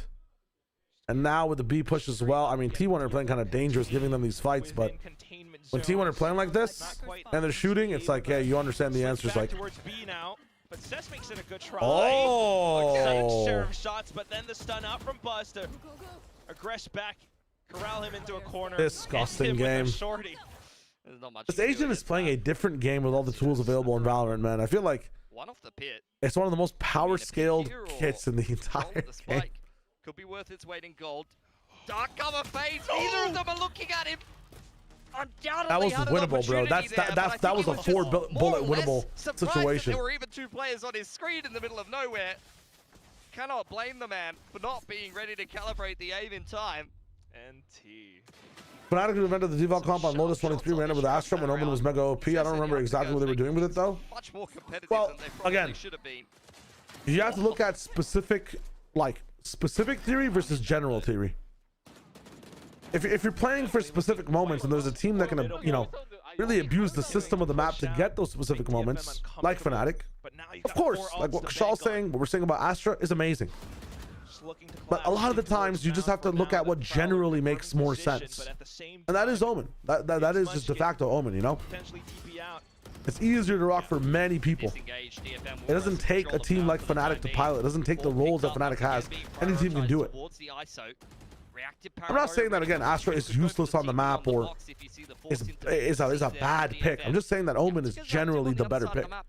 Not discounting the examples you're giving by any means, but I'm also saying the examples come with a caveat that, say, for very hyper-specific situations that are hard for teams to emulate all the time. Meteor's very close, could just deploy this pit if necessary. For teams that fight a lot and fight in certain styles, Omen is just easier to slot in. Omen's more comfortable for a lot of people to play on this map too. DFM just trying to keep T1 invested in other portions of the map. Probably from overall Omen Ultra much lesser. I mean, I could be slightly biased because I've seen so many times, or biased from me, I've seen so many times where Omen Ult saves around. Jesus. But Buzz! Buzz! He's making it tough. Buzz is the MVP today, Still man. Just buzzing all around this B side alongside the Prowler as well. 20 seconds He's left buzzing to on go it. for DFM. Pick up the spike and then still back into the pit. Buzz could just slide in. You got 10 seconds now. They've at least got the plant. Munchkin's coming in on the flank though. Paranoia thrown into the pit. Doesn't catch either of the attackers. In Group Mega, you can get 3 teams winning 1-4. Isn't that not possible? Explode. Just pushing on through while Yatska provides assistance towards the top stacks. How is that possible? Pushes in and clears the pit. He's got a seize. Tries to bait out the peak. God damn, Stacks, let's go. Elevation to toss the crosshair placement off Stacks. What I mean, a monster. From the opening of that one, all the ults that T1 have now, I mean, this is about to be a stompage. In the pit and the overdrive, but Stacks is so Kaide needs to find some crazy value next round with this ult. Really, really good shots from T1 side. And again, that'll be the biggest difference between both these teams, right? Like T1 just shoot so much better. We're opening this with 2 kills, 4v3, instant trade on the other side from Buzz. And Buzz just wins the round almost. It's crazy. Lovely opening of the door and pressure over on that A Damn. map for DFM in a round like that. Actually gave them a much better chance to win it than I thought they would have. I think they sped up into. What do you think about Vito in place of KJ Vice on this map? I really think this is one of Vito's best maps. If every team wants to throw like stuns, nades, paras into certain sides, Meteor gets two. You can't even set up. Just look at how T1 is spread They're all really across disrespecting the map. lines on this map, man, and DFM should be punishing it. Yeah, Izu is being so bold. I mean, we're doing this with Akame having two prowlers. Like, he doesn't have movement. That's insane. He's not got a prowler close on this one. But he's so confident. Why are we disrespecting? I mean, I'm talking about T1 disrespecting lines. Why are DFM disrespecting the process? Para also not here. I guess you want to save that for later, but even with a two-man advantage, the hell is this, man? Again, 5 ults in the round. They don't have to use them. In a tricky post That's fucked. like this, I don't know if they're going to be able to convert. You've got the overdrive, you've got the nightfall there. This is 1-2, but Novo's 0-3 is going to be losing. You want and more. And the only thing that DFM can do is, I don't even know. I mean, that's wild, man. Oh, holy shit. That'd be so sad. 3-1 force. Don't see that too often, huh? Lados, welcome back. You don't like May on Neon? Listen, we can't not like May on Neon and also not like May on Waylay. We have to. There's no way May just plays Jet. Didn't May have like a dominant performance on was it Neon or was it Yoru, I guess, last split? Where he dropped that like 40 or 60 kill total banger. But okay, Sess going down. Hitting the ground like a brick. Everyone was talking about how May was the truth. Done with overdrive, especially being ripped by Buzz alongside Munchkin to provide some additional cover. Akame. Backside plant. Trying to go kill. Not a chance. The Shorty be hopping across. 5-10 ACS Jet versus Zeta on Icebox. Okay, so put the guy on Jet forever, no? Nightfall into tree and perfectly placed Prowler to be able to zone. I never understand in a game like Val where like in the middle of the map for T1. Like I said, they're being so active. Just being comfortable on your shot. Shoving their way front B multiple times. Like, that factor is really important. But we don't see more one tricks up in pro play. If their agent is okay, at least, you know, like I understand not slotting in Yoru anymore for some of these players, but if we really do have amazing Jet players, why not just rock the Jet and see what happens? Yes, you have less utility value, but Posh, how's it going, man? Welcome back, my friend.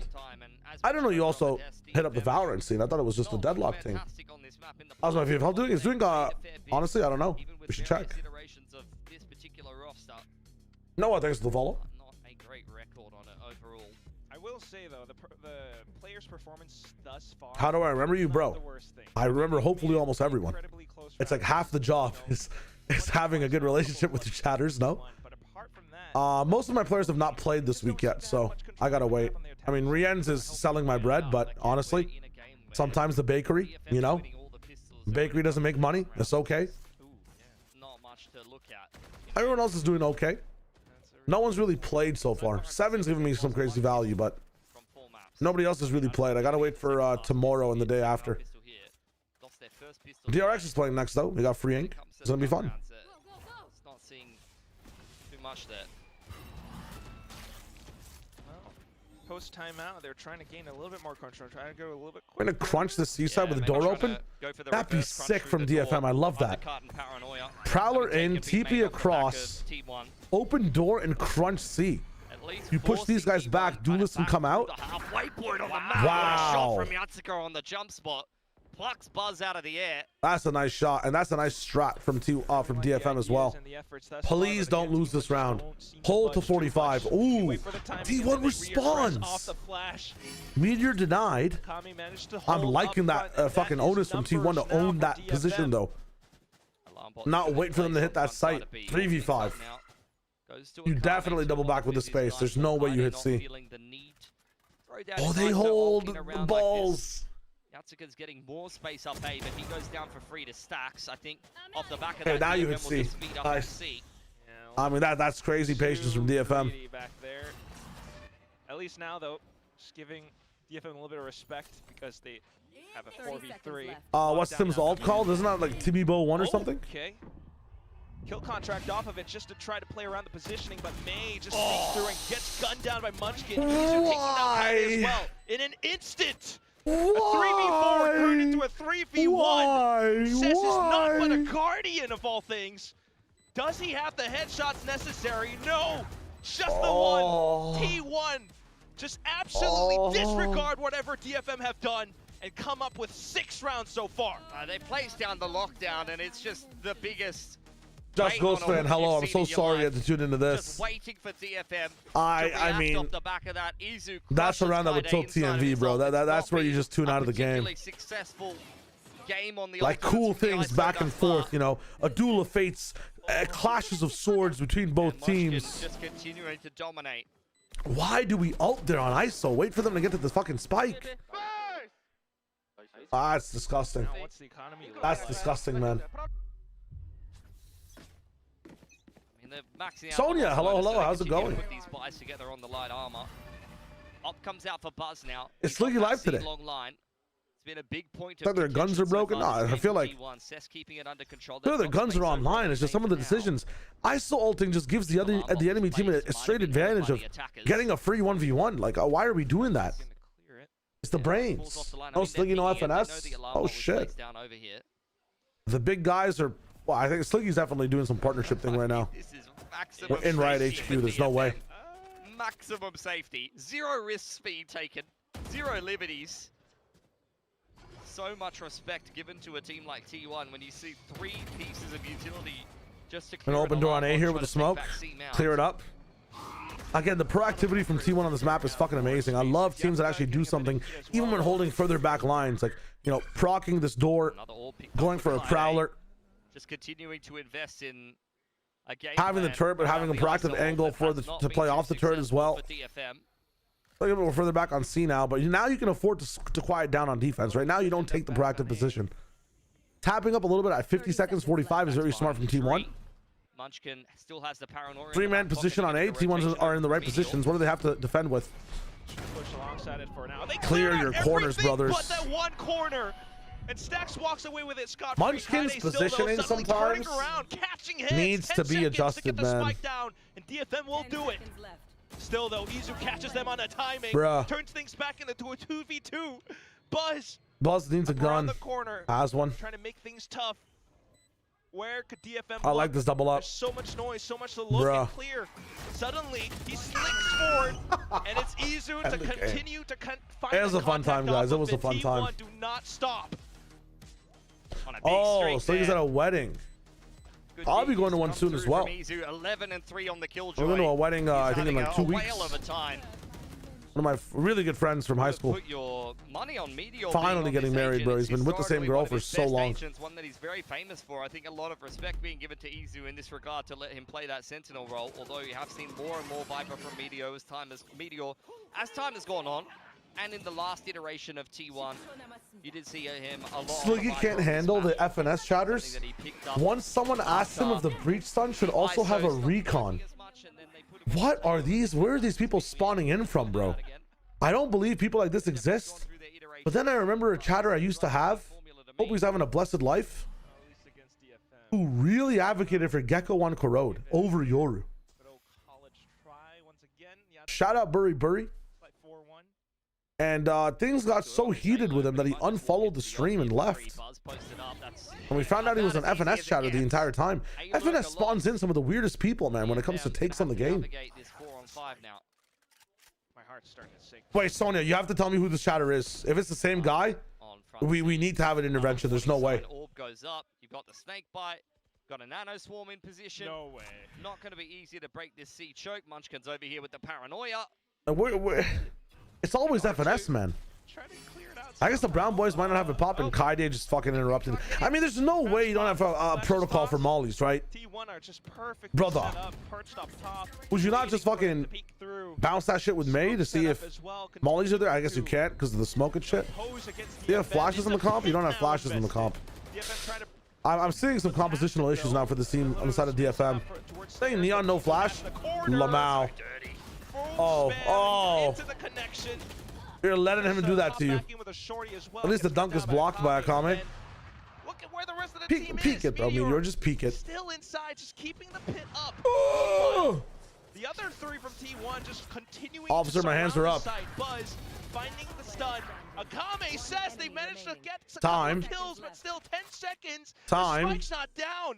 Meteor is just racing circles around him. Spots Oh, on the he's on barrel. the Breaks out the shorty. Oh my god! How does that round get so tight? T1 is in full control for the majority of it. It felt like DFM was just bumbling I their can't. way into that C I actually side, can't. and somehow they fight their way out of a wet paper bag. Unbelievable. 2 on 4, like 14 seconds, 2 Crazy on 4. shots from Akame and Sess. Sess just explode together. Meteor peaks. Oh my lord. He didn't even know he had no ammo. Timeout. Kidding. Both timeouts now spent. Dude, time into a different activity, man. Don't time out. Let's move it's on, eight my in a row. friends. For T1. This is where Mimi's in my ear saying, Shio, stop tilting. We can still win. Stop. We got this. Some of them have been close Our to teammates aren't trolling. It's okay. That's a round that there was Mimi, no please. in it being close. Let me go One next. for three, and I get it. Every game is winnable. I want to be a good Samaritan. Kinda running out of Let me go, man. Let me go. Are just comfortable to do so. Meanwhile, now it feels as though the river's starting to run dry for DFM. The buy up in the next round is not too good. I just hope. Good night, boss. If Blocks, you're going to bed. Enjoy, Blocks, man. Thanks for hanging out. With the 10-2. That's TV on call. We can't handle this mud alone. I will for the next game, I think. We'll see. These games are good today. DFM, rather, you're not We'll see what is good. timeout in what is a half buy and one follow-up gun round on the attacking side, especially if it's your last timeout. That's the I'm realizing this comp is like, dude, how do you clear anything for the duelist to go in without running into some form of utility? There's no flash. Like I guess Sass has to TP in every time. Frecklefoot, a couple of cold ones. ISO and May without a flash and Neon with no flash. It just seems crazy, man. Wouldn't Sky be better here? Sky dog these guys in a little bit instead of Fade. If he goes down in this round, Hey, if we want to brawl, let's brawl then, I guess. You know what I'm saying? Like, one preferable to the other. Forcing into C there would have been. and Duelist is supposed to be the equally going in nightmarish to the creature. previous round. Was up on the A cross. I just don't know, man. I mean, they're not really going in then. You know what I'm saying? But he'll be well aware that's a possibility. Their Neon's the dog. Quite sneaky on this A lurk so far this game. I mean, they've done a poor job at baiting out utility, at least is what I see consistently from some of these rounds. Nice try, man. The business, 61 HP, doesn't matter. Behind that. It's not about the size, it's about how you use it, Quack, alright? Okay, that's what I've learned in this life. Izu turret dealt with on front B. Oh, It's not gone up, and you will see DFM That's force funny. their way into B. Will the lockdown Can't be relate. invested in response? Might as well. 30 At seconds this left. point, We in the blessed. first half, Spike planted. set them up, bait them into peeking. They're trying. I mean, you break have it, to they peek can't Heaven here. quite make it happen. You're They're gonna leaving. have to back off into Okay. Open spacing, and that's where let's see if it everyone works. should be able to regress quite safely. Sass is dead. One thing I'm looking at, though, should be May, who's taking his own sweet time to sneak out towards the back. Meanwhile, his teammates all dying towards the front lines.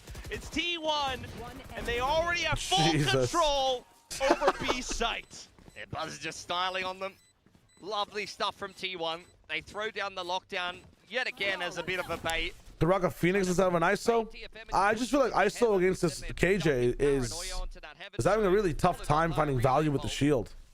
I also think that the ISO ultimates have not been the best, by the way. Like, some of these ults have really equalized around for T1 rather than give DFM an advantage. Win or lose, like, taking yourself out of the fight.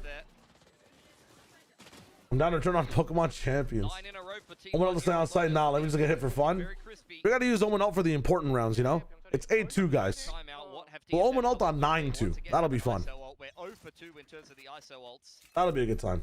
They got to get it done this time. Not wise in info gathering is just bad theory. Yeah, I mean, the comps are always runnable no matter what. Kaide, hold up. Letting them have it. No way you're not sending that with the double tap active. Yeah, He's not going to have the shield for the next one. that's rough. Oh, man, that's rough. I said Surely the you same just send thing. it and back yourself in the 1v1, even if you're not committing out A main there. Yeah, honestly, not wrong. Right now, they look to end up back on towards the B site. They know that they have a bit more spacing here, but oh my goodness.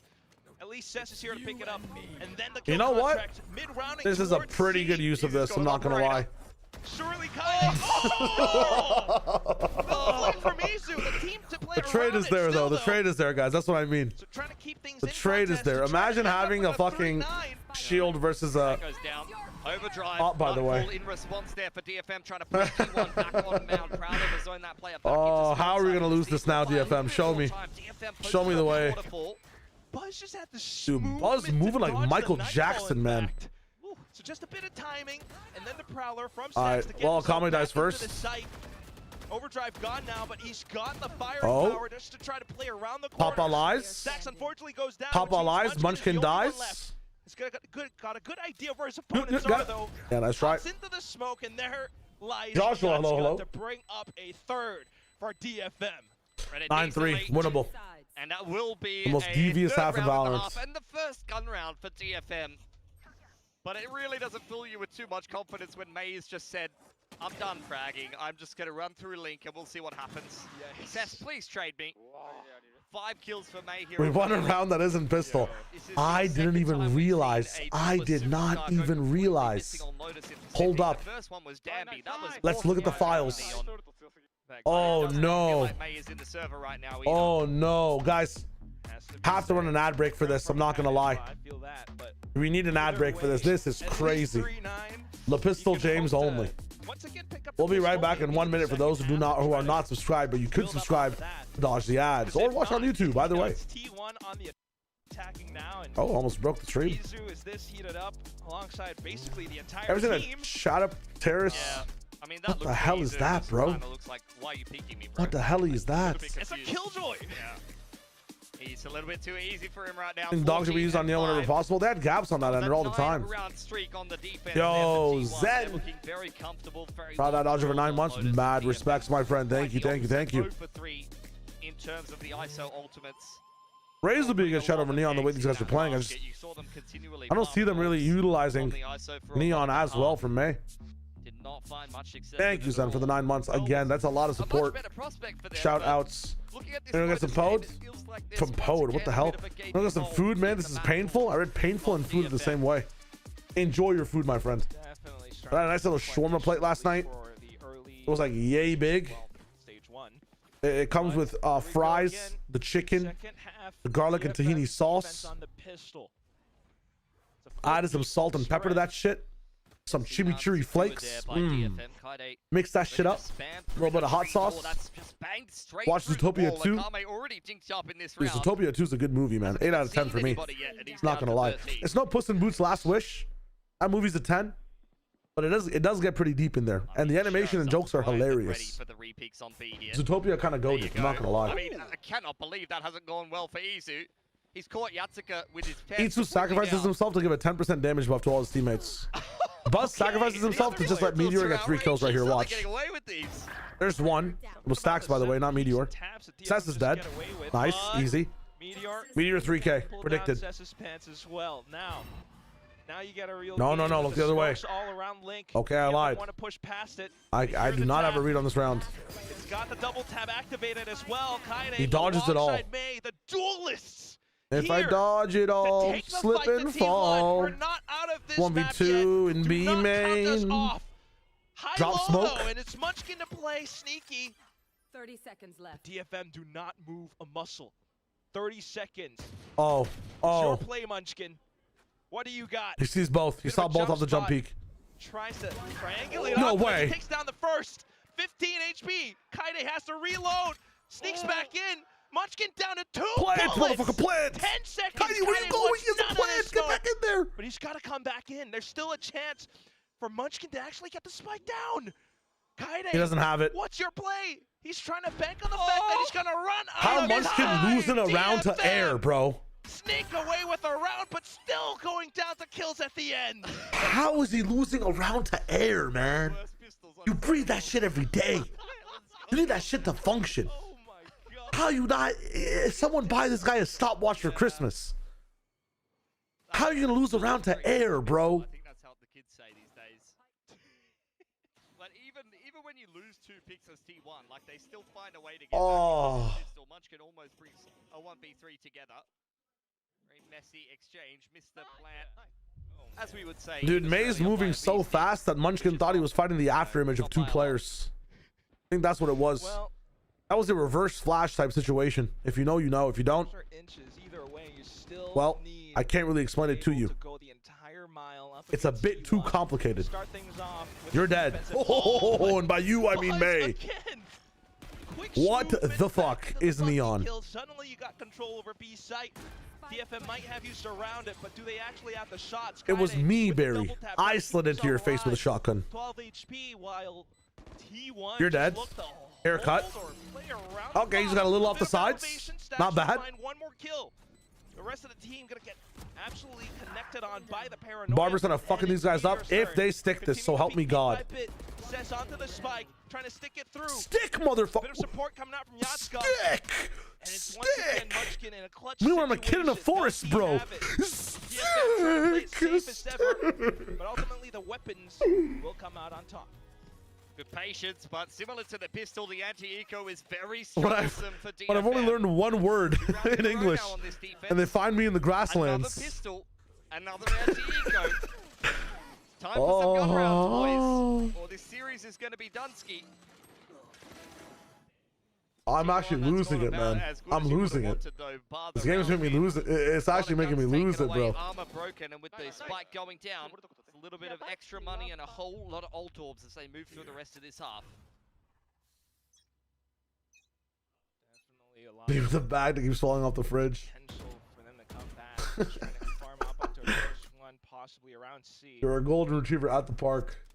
Sheriff's out. DFM have looked sharp on them so far today, and it's going to have to be quite the same story. Crunch through the middle of the map. It's a classic strategy. It will not pay off. A lot of damage there to Akame. Damage is good when you have like sheriffs on this round. You are dead. You are stunned. Dodge. You're dead. 3, 2, 1. Yeah, let me peek where the judge is. Gonna be able to fend off a judge. Akame with the bulldog is all you get. Meanwhile, Kaide comes back in. Perhaps a last standing hope for DFM. Well, he's got bulletproof. Nothing to lose. ISO late a lot of these duels bit by bit. Now there's no chance. And it's only the bonus. Even if he doesn't come away. Bro, they just vibe out, man. And no one's peeking you, bro. No one's peeked you till now. No one's peeking you, brother. No one's peeking you, man. Run lower and there we lower. go. Double tap active now. Throws up the winnable, winnable, winnable. Just one kill at the very least, perhaps. Get yourself that kill Damn. contract for the next round. Nice try. But not even. Not quite able to secure it.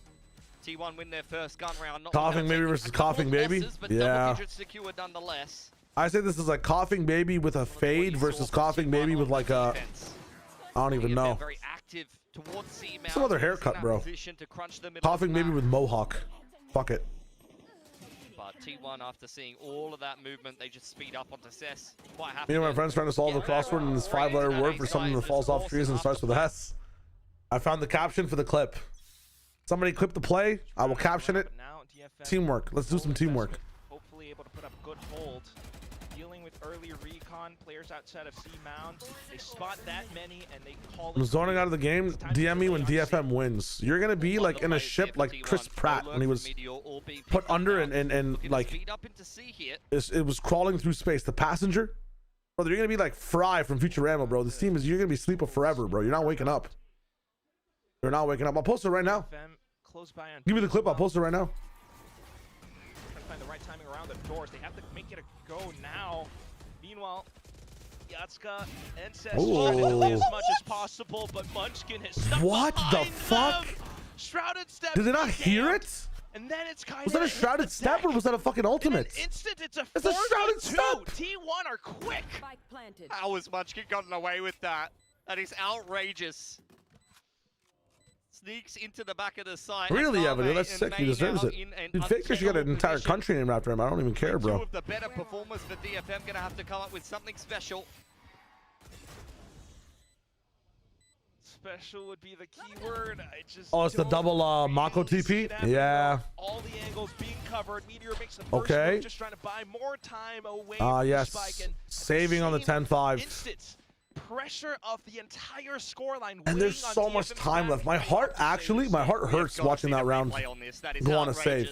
You can see what T1 is going they had so much time. 10-5. What is this? Bring your kid to work day? Actually put in some fucking juice in the round, man. I'm not here to just watch in shadow. You have the orb to stall. What is potentially this? A reactive paranoia snakebite. These are pieces of utility that you pump the site to bait out and then favorably exchange util. No way. But yeah, the paranoia in there with the TP up onto the site. Yeah. That's tough. Must have caught both Yo, of the threats. DFM Hello, players. hello. And he's How you just doing, won brother? the round outright for T1. Munchkin with a suicide play. Long time. Hope you're having a dope day. Well, here we are, 11-5. What are the expectations for DRX versus Nongshim? Listen, Nongshim needs to make some adjustments. The loss of Yoru has impacted them. If I see Francis on Waylay, I'm going to sue the company. I mean, I'm going to take Ramen down if Francis plays Waylay again. That brother was hindering people. Unless someone else is playing on Francis's PC, my expectations are Nongshim, if you play Waylay, you lose. If you don't, with a bit more of a singular focus, you're fine. applying a lot of pressure to the A side of the map. You could say the rotations in tandem. Yes. DFM ready to But it should be a close game. It should be much closer than this. KRX kind of cooking right now. Early on in the season, they play much better.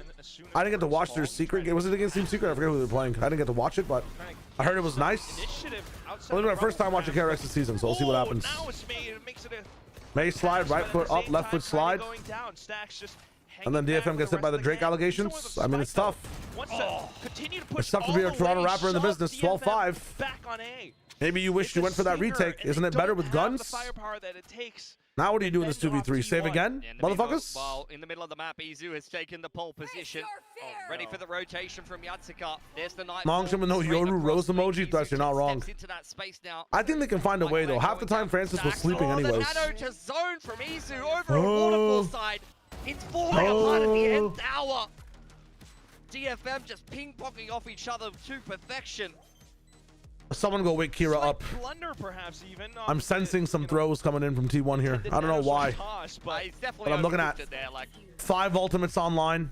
I don't know. Oh no, hold on. Someone put Kira back to sleep. Put Kira back to sleep. Kaide has his ultimate. It's an automatic 4v5. Kira, go back to sleep. Kaide has his ultimate. I'm sorry. Go back to sleep. That's my bad. That's my bad. Look at a Miracle last 2 matches. He was mid all event. No, I mean, he really popped off, and he was only mid the whole event because of nerves. I think Mimi was talking about it, watching him play on stage. Because she was really surprised that I picked Francis for VFL. But in my opinion, I thought Nongshim was going to do well. If they were going to do well, Francis had to play. Interesting eye that sees nothing because it's blocked off by its own neon wall. Where's the Munchkin? In back A sites. And they have no clue. 1 HP overdrive. A single and he's alive! He's alive! Me when I make Frankenstein! Just trying to contend around it. All that time, Buzz's HP came back. And then there was Kaide and Yatsuka all falling down bit by bit. DFM crumbling at the joints up against the Giants of T1. Yeah, Munchkin just TPs behind them and he says, yeah. I think the next game might be a Nongshim diff anyways, man. If you look at the things that were needed to beat Nongshim, like PRX really had to pop that Badusi to win out. Wow, that's a crazy kill from Buzz, by the way. Like, something was doing some crazy shit on Neon. Genuinely crazy shit. And the first time he wasn't even playing that well, but afterwards, like, he really started to tune in. And Nongshim started to lose their grip on reality, even with the bad Waylay. We'll see what happens. We'll see what happens. Trying to cause people say Rumble. I mean, listen, when it's chaos on this side, it's so hard to have good organized plays be happening, you know? Isowalt, the hero rifle here, pushing in towards spawn side. What is this strat? Oh, it's an eco, I see. I mean, GG's. We'll be seeing you. He doesn't even get the ult off. The overdrive is gone. I forgot. Yasuka. I mean, we're going to save our pit for next round. Well, I guess the history books Pit. Pit somewhere. You're pitting retake. He pits after the door opens. Kind of alone, naked. Akami, Yatsuka slightly ill-equipped. Oh, it would have been such a good counter pit. In this fight. Oh. Pit down on C. That's about it. Sneak around the turret. Oh. Where could he be? I wonder. Akami at some point would have to turn around, but he's got to face either a rock or a hard place. He's choosing the rock, and he's taking down a big chunk off of it, but then it's Izu out from behind. And there it is, unfortunately. The I just won 10K betting on indoor shrimp fishing. Are you proud of me? Dude, that guy who came in yesterday and asked me that question is just stupid. I swear to God. Meanwhile, it's T1. He had to have been a fucking Kalshi like implant, bro. I swear to God. There's no way. Did I have audio delay? Yeah, motherfuckers are playing with some reverb on their shit, I swear to God. All good, all good, all good.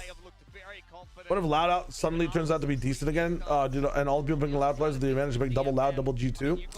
The issue with loud being decent again is like, okay, I've seen it happen before where like your IGL leaving, but like a coach position coming in that actually plays the game is not the biggest detriment to the team. I think Erda's a pretty good player though. And the guy replacing him is playing like on some tier 3, tier 2 teams with very middling results. I forget who the replacement's name is, but it's their assistant coach, and the presentation for his substitution is like, hey, it's not that bad because this guy literally was playing pro like September of last year. Like he just played the last split professionally before the split happened. I think it was like even post September. But the issue is he wasn't really playing in the craziest leagues. I think he was playing like a Spanish league with middling results and like another tertiary league that didn't really show off his potential as much. Well, if it isn't T1 with their 2-0 victory, and look who I find, it's Buzz. 안녕하세요. 네, 이렇게 함께 해주시죠. I never understand why they like start these interviews moving everywhere. 버즈 선수 만나보겠습니다. 박수 부탁드리겠습니다. 오랜만에 뵙네요. 오랜만이네요. Well, you guys take a 2-0 win against DFM, but you know, I feel like the first map, it went that was actually in an insane. unexpected way. You guys went to overtime on Pearl. I wanted to ask you, we thought that DFM had the momentum, but it seems like you guys seized it right back. What enabled you guys to close it out like that? Because it's not a rare thing we see. 이제 또 첫 맵부터 연장까지 가면서 정말 멋진 경기를 보여주셨습니다. We'll watch this interview and have a really interesting question and a way to make the stream very fun. Watching APAC for the rest of the season. What happened to Gen G? You know when your friend gets in a car accident and they're never really the same? So their car accident is picking up like 17 players that play the same roles and then putting them on the wrong roles. And they just never have been the same after that. And I'm not sure if you can fix brain damage, but we'll see what happens. You know what I'm saying? We'll see what happens. Like, dude, Gen G just feel like they've been rattled ever since they've. We thought of the situation. I think the result. Like, of they still have their two pillars, right? It rooted from us making our mistakes. So once we were able to clear that up, we weren't really shaken up by them having the lead. So I think the way we played, we just played it our way, and we got the momentum back. Yeah, I mean. You guys always do your own thing, but DFM was making a lot of the good calls, good things. They were doing the right things at the right time. I feel like it's only fair that you give them credit where it's due. I wanted to ask you, who gave you the hardest time on the server today in game? 이제 오늘 DFM 선수들도 되게 좋은 경기력을 보여줬잖아요. 이렇게 상대방 결과가 2대0으로 승리를 하긴 했지만 버즈 선수가 체감했을 때 오늘 I have a few interesting things to share with you guys after this.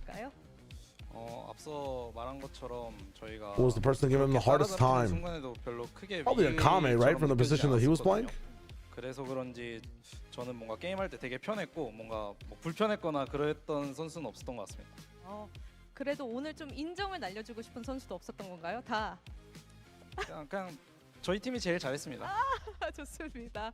Well, I think we were having just a comfortable time in the server. We were just playing our games, and I asked him, "Well, who do you want to, give a thumbs up to?" And Buzz would like to give a thumbs up and a shout out to his team for putting the great match on. Well, you faced Beryl. You won against DFM, and you're up against RQ, right?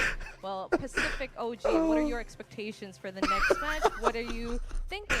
Are you just gonna take a 2-0 win again? 이제 바렐도 만났고 DFM도 만났고 다음은 퍼시픽 원년 멤버 RRQ를 다시 만나게 되는데 어떤 경기를 예상하시나요? 이번에도 좀 Brother will not give a dime to DFM. 일단 자신은 있지만 Literally just said he's dog shit or they're dog shit. RRQ라는 That 팀은 is so 그 funny. 방심한 틈에 That 확실히 is so 그 기회를 funny. 가져가는 팀이라고 생각하기 때문에 저희가 그거에 방심하지 않고 잘 보완해서 오면은 Give this guy some water, man. I mean, we are confident, but RRQ is a team that would be able to exploit us making our little mistakes. So we're going to try our best to, lock in and play our game so that we could bring the same results for our next match. All right, that was T1's Buzz for the interview. Thank you, Buzz. Let's go. Okay. 이렇게 해서 T1의 버즈 선수 만나봤습니다. One cool thing to mention, if you guys never knew, is that when it comes to the post-game interview, that's where you can have the most free flow when it comes to asking questions as an interviewer. So it's really impressive that she gets to ask these questions, live translate them as well, thinking about the next ones and then live translating those too. The pre-game interviews are ones you have to get cleared by the teams. And if you guys didn't know this, pre-game interviews are the ones you have to get cleared by the teams, cleared by the orgs themselves. And it's a lot harder to ask the more pressing questions in those moments because they can say no to some of the questions. They're all very pre-screened, but I find it very impressive when translators are having casual conversation within questions as well, and then being able to translate it, but also give us the casualness of that question at the same time. It's a very impressive thing that keeps you more locked into the interview. So it's really, really cool. How many teams calls Masters again? I think it's 3 from each region for this one as well. 4 is only for champs. So it's always 3. It's always 3. Shooting those questions is so cringe. It can't be that deep. It's just for it's a respecting overall, Plastic, right? I know the interviewers will be respected as well, but it's all about making sure that the orgs have a chance to control the narrative a bit from their side. And then it makes those post-game interviews a little bit more interesting to watch as well because you get harder hitting questions sometimes.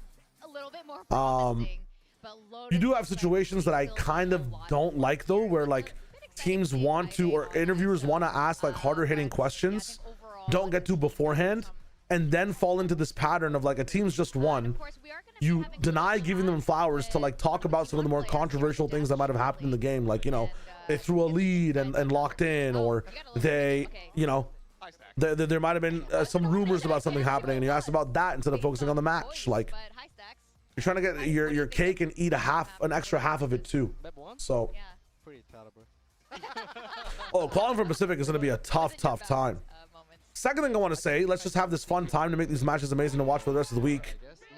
Can we predict a team going 0-5 in Pacific? Or who is the worst team, do you think, in Pacific at the end of all of this?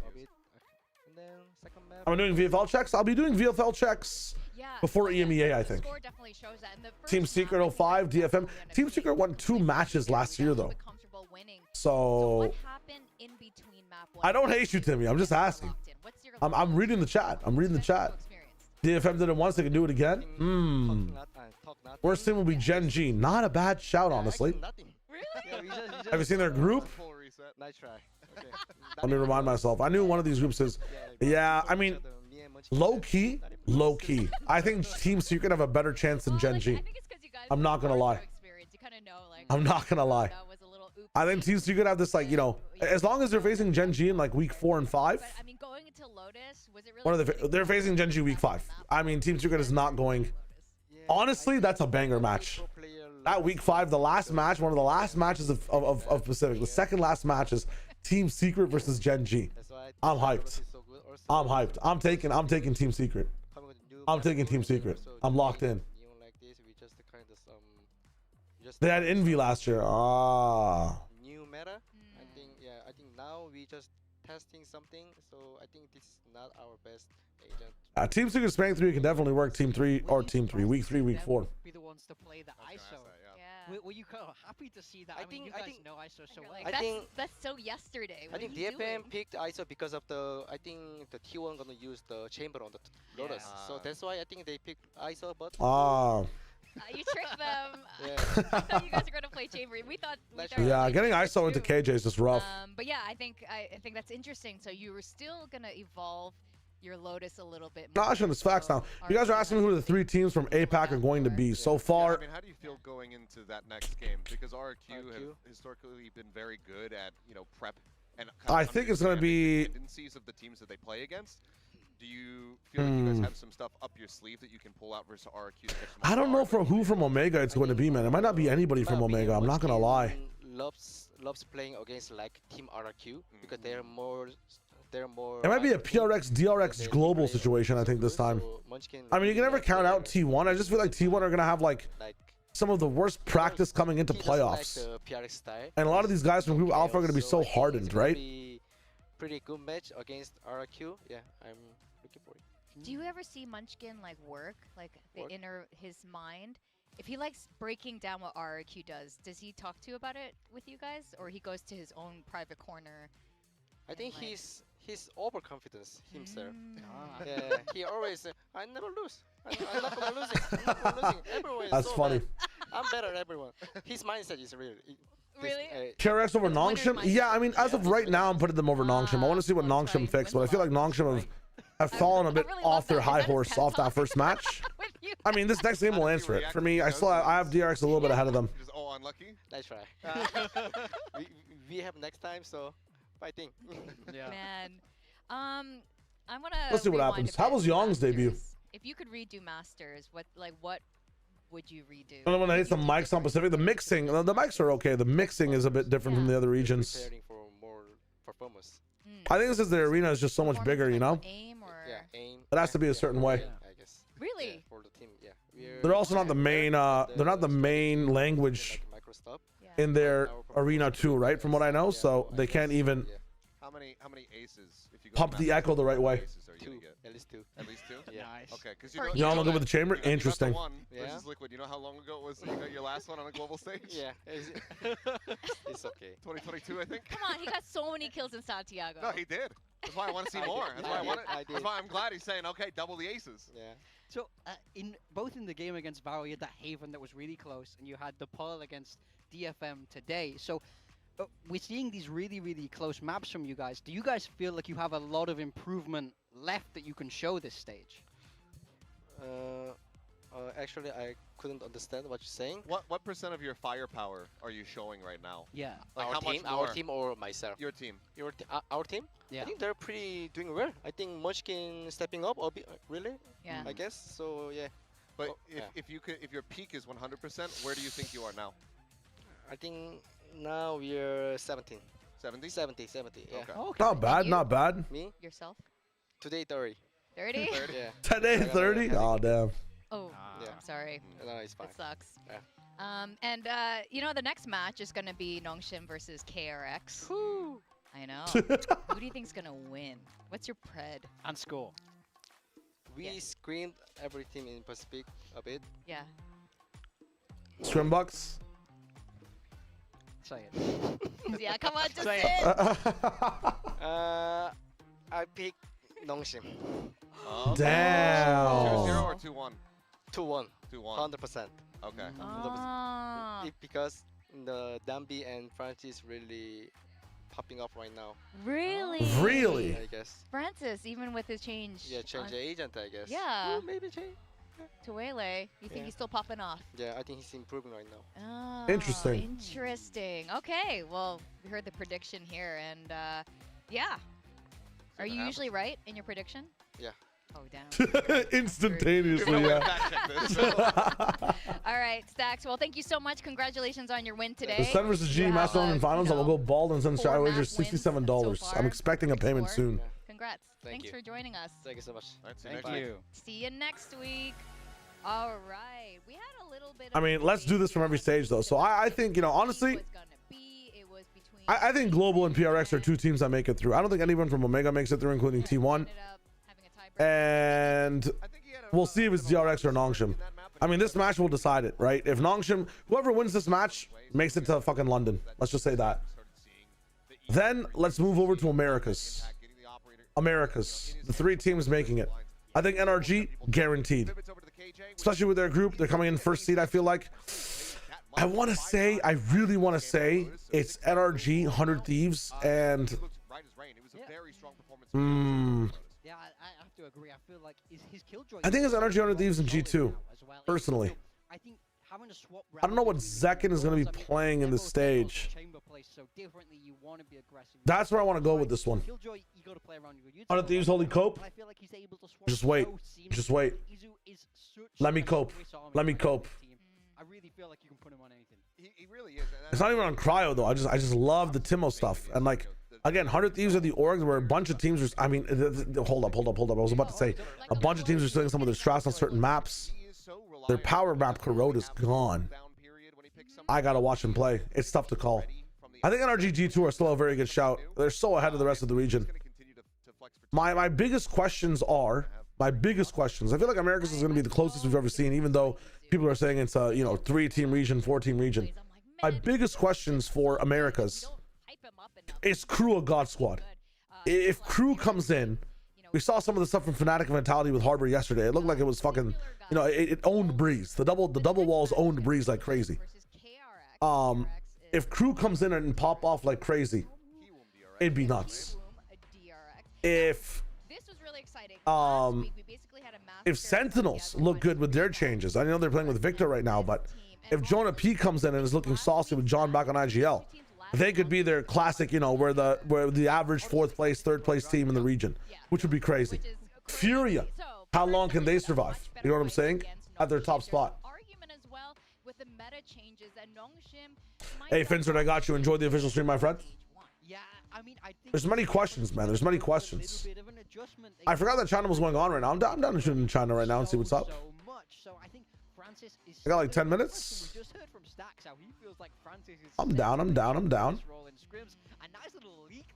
Where is China? China VCT. I gotta say, clearly it's cursed. All right, 所以 Nova 也是把5个枪都起出来，但有一把飞将的这份 TAT 的效果还可以，正面上能进去，但是立刻就被光的飞将给收了下来。但是铁板已经进入喽，这个信息 Nova 应该也是知道的。打闪出，哦，想出来打，想去抓这个电梯房，但电梯房已经滑上来了。Viva 这位置很难受，被炸得很疼，而且队友是钻下来，自己没有钻下来，自己这个铁板位置还蛮危险的。From Nova, it does make you a little bit scared for them. It's very dangerous. It depends on what Trace decide to call out next.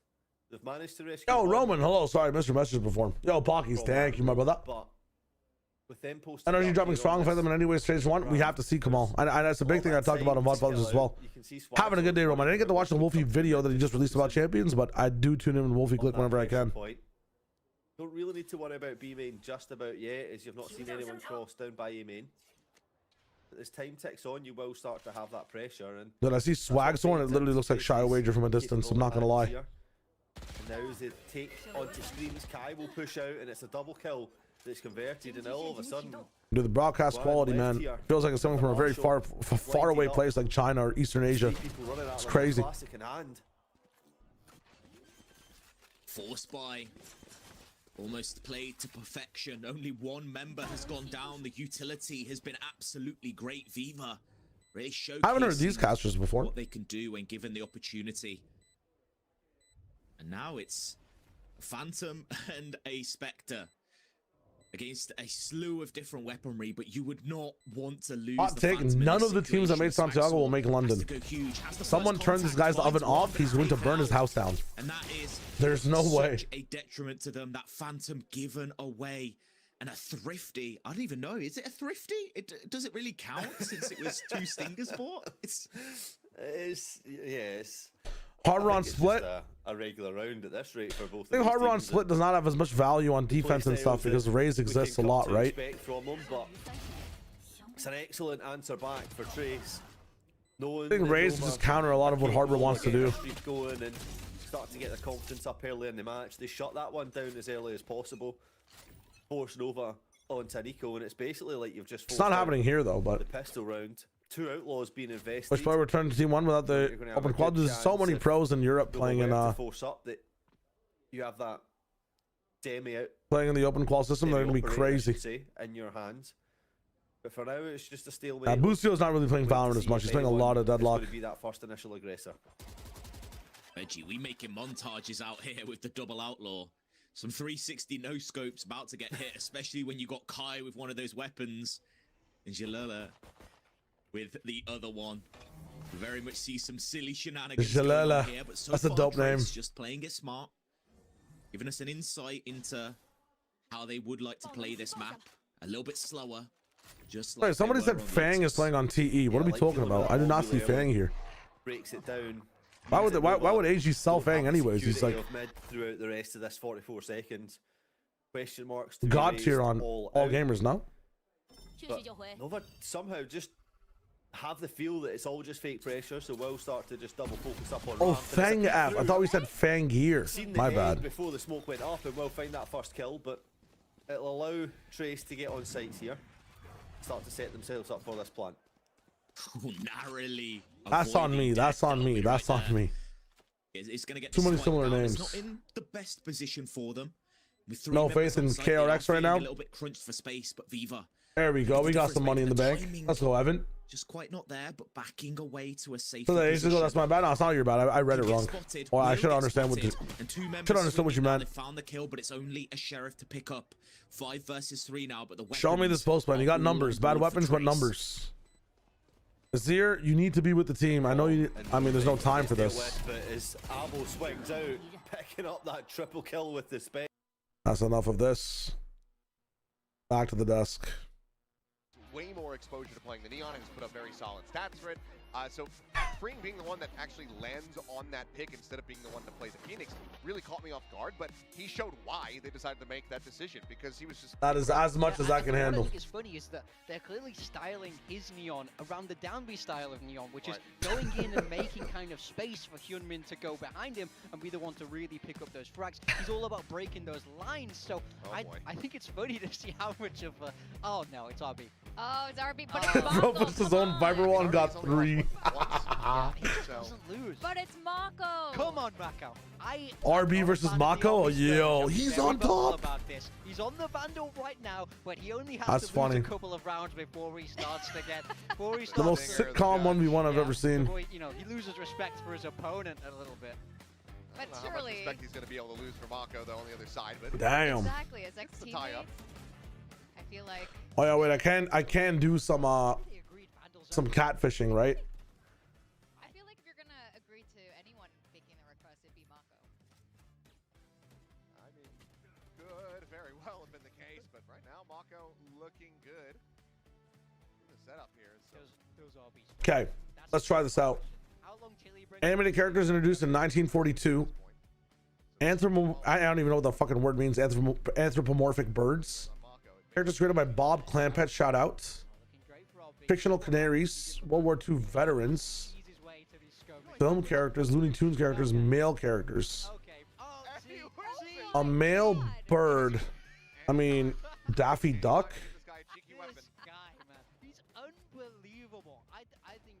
Isn't Tweety a girl?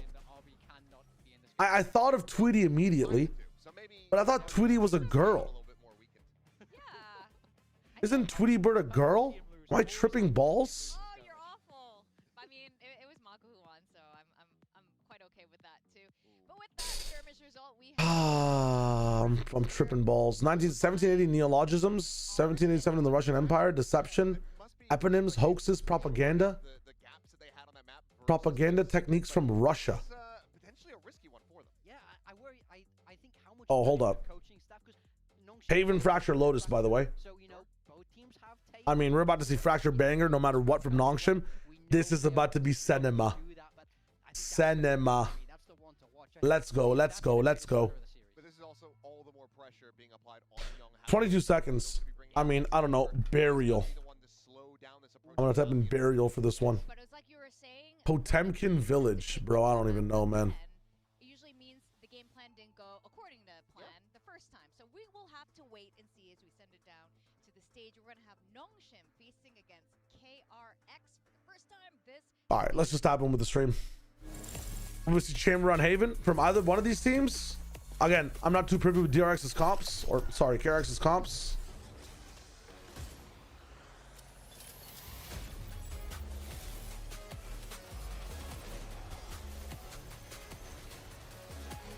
Dude, if I search KRX on VLR, I still don't get the team.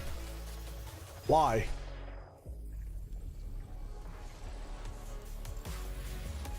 Come on, guys.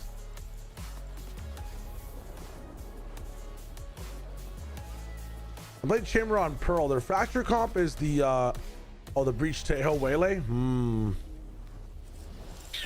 Should be interesting.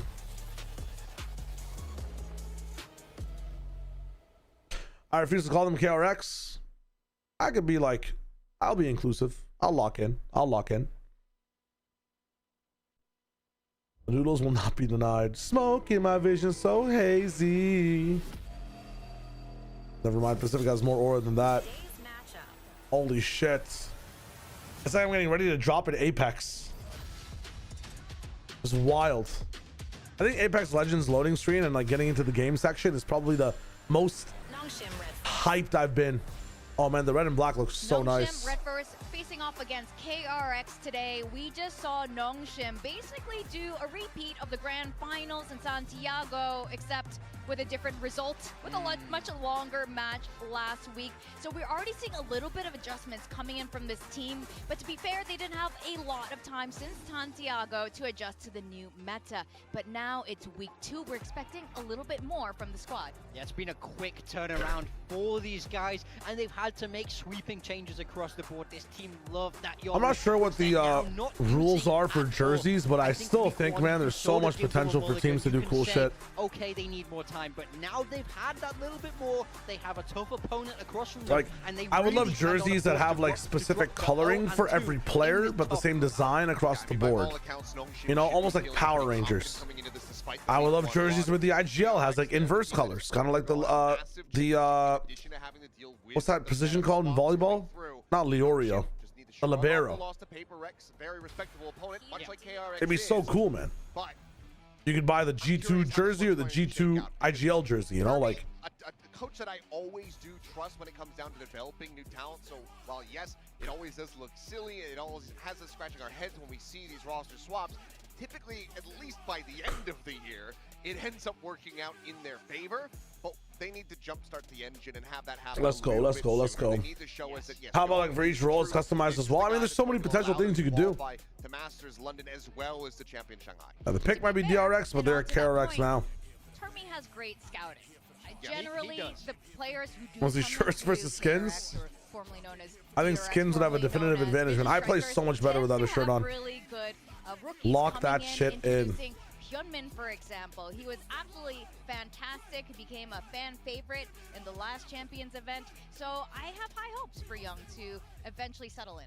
Yeah, I mean, that's really what we want to see. It looks like he's going to be playing that sentinel role. Music Buzz are so good on Pacific, man, I swear to God. He does have some development to do, but if there's a coaching staff I'm going to trust to get it done, it's going to be Why is KRX bringing an entire community of people, man? Holy shit.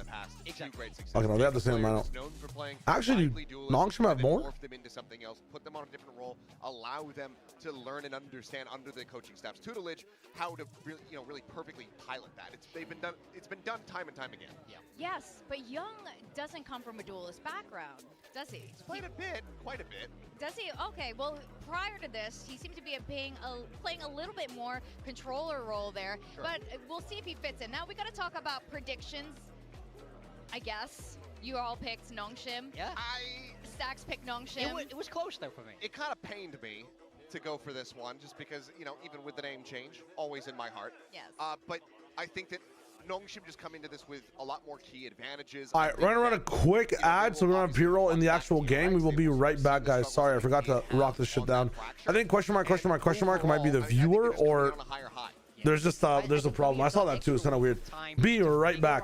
You might miss compositions, but we'll see what's up when we tap in. Team identity is without that Yoru, and I don't think they needed much. I think the few days that they've had to prep will have been enough in my mind to carry it through. I just want to touch very quickly again on the map veto. It will end on Lotus. So if we get to map 3, Nongshim can try and rewrite the kind of script of last week, because their Lotus did look like Oh, Stacks was interviewed. They didn't get the name in. I see. That Lotus is going to be a key area. Oh, 100% here. But with KRX, I feel like Termi does have really good reads when it comes to other Korean teams here. And as the Asian poll comes out, this is... Question mark. No ads on YT. Let's go, Roman. Red Force throwing it all the way back. We got Sova Breach Francis again. We've not seen this comp really in quite some time. This is like the Sentinels Flash Dash comp, right? Is that one of the first times you saw it?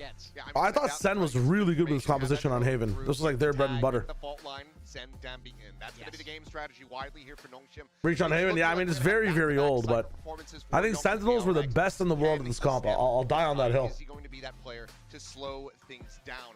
That's my biggest question. I think that is really what the potential it's a funny ass poster.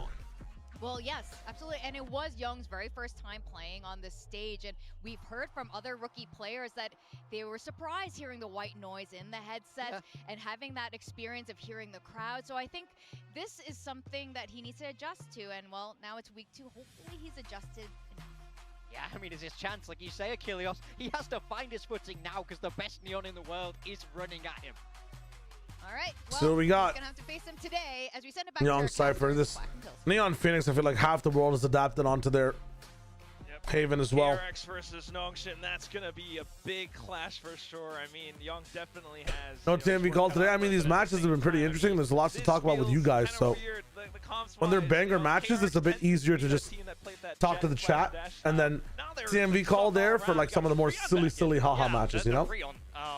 As we're coining it, I can't believe that Morgan's missed that one over on the desk, to be fair. It's also tougher for me in APAC. I get pretty tired in the very beginning of the day. Time and time again is, as we've seen this meta change come in, they've gone back to a lot more classic. Oh yeah, I mean, EMEA, I'll be calling TMV just so we can talk about our APAC stuff together, and then talk about EMEA as well. And tried and tested comp here on Haven. And if this first map is terrible, I mean, we'll lock in. But this should be a lot to break down in this one, so we're kind of locking in for this one. What do we have today? Foot Navi and Gentlemate's Carmen Core. There will be a call today, at least for the Carmen Core game. I mean, we probably stay on a call from Foot all the way to G2 MVR, right? That's the wave. Apart from that, Nongshim, surely. Oh yeah, as soon as the stream ends, by the way, I'm going to sleep. Raza Keen. Thanks for the follow, my friend.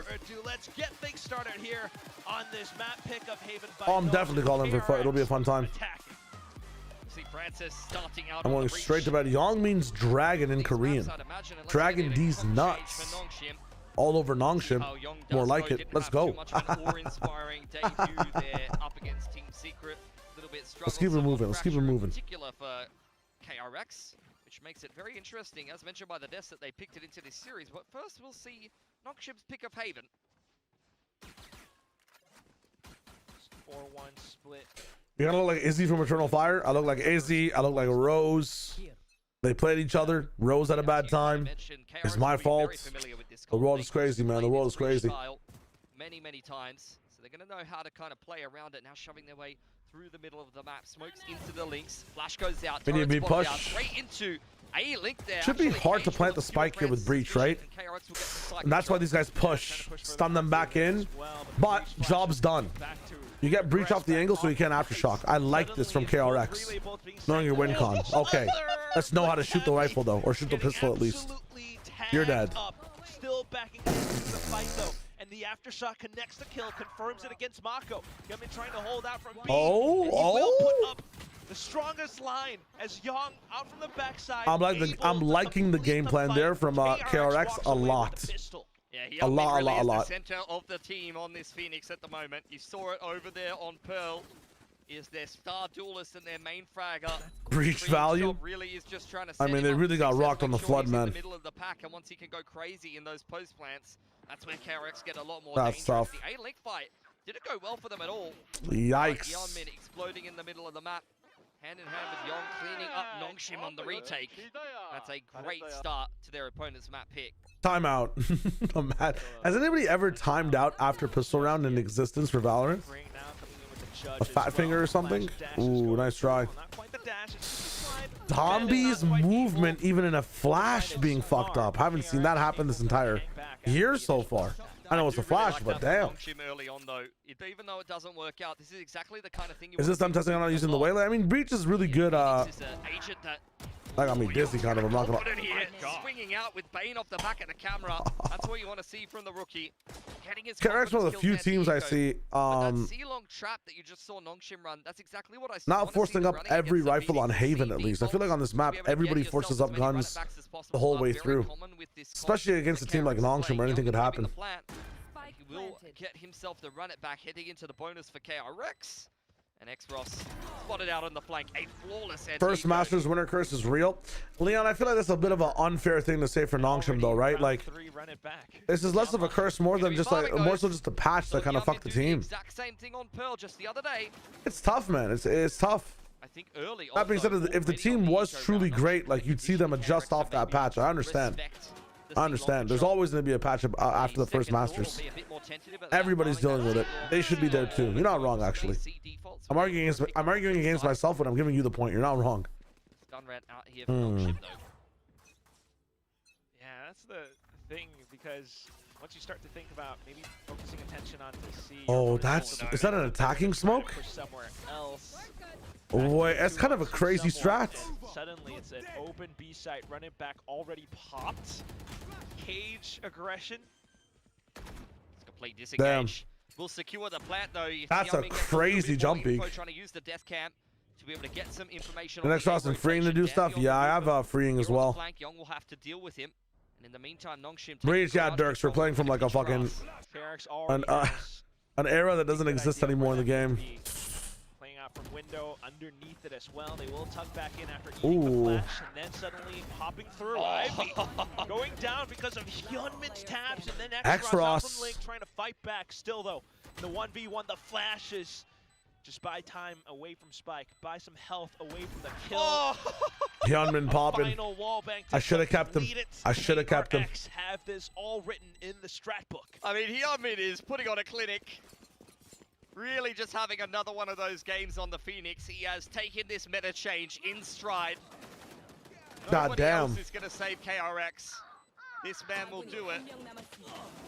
Big oh my god. Pistol. I mean, that is just what X-Ross gets done sometimes, though. You've seen him kill Neon's mid-slide. 3-0. We're going up 5-0, I feel like, for DRX here, or KRX, and how they approach. To win the first gun round for Nongshim, and KRX are off to the races. Bonus converted. And Hyunmin's already close to another run it back. What is it like? This strat's really good at popping up on XX, like this this KRX strat, or this KRX approach. 4 out of 6. But they should be using a lot of utility to get through this breach stuff if it's put in the right way. On retake, they should be at a very big disadvantage. They're gonna have to have like perfect positions and really good swings and peaks, and more importantly, and in a more difficult way, really consistent shots to win this game. They have to fill all buckets in a sense, but their XX bucket, I guess, their fourth bucket, is auto-filled for them, man. Neon Phoenix is like, so it hits sights so hard.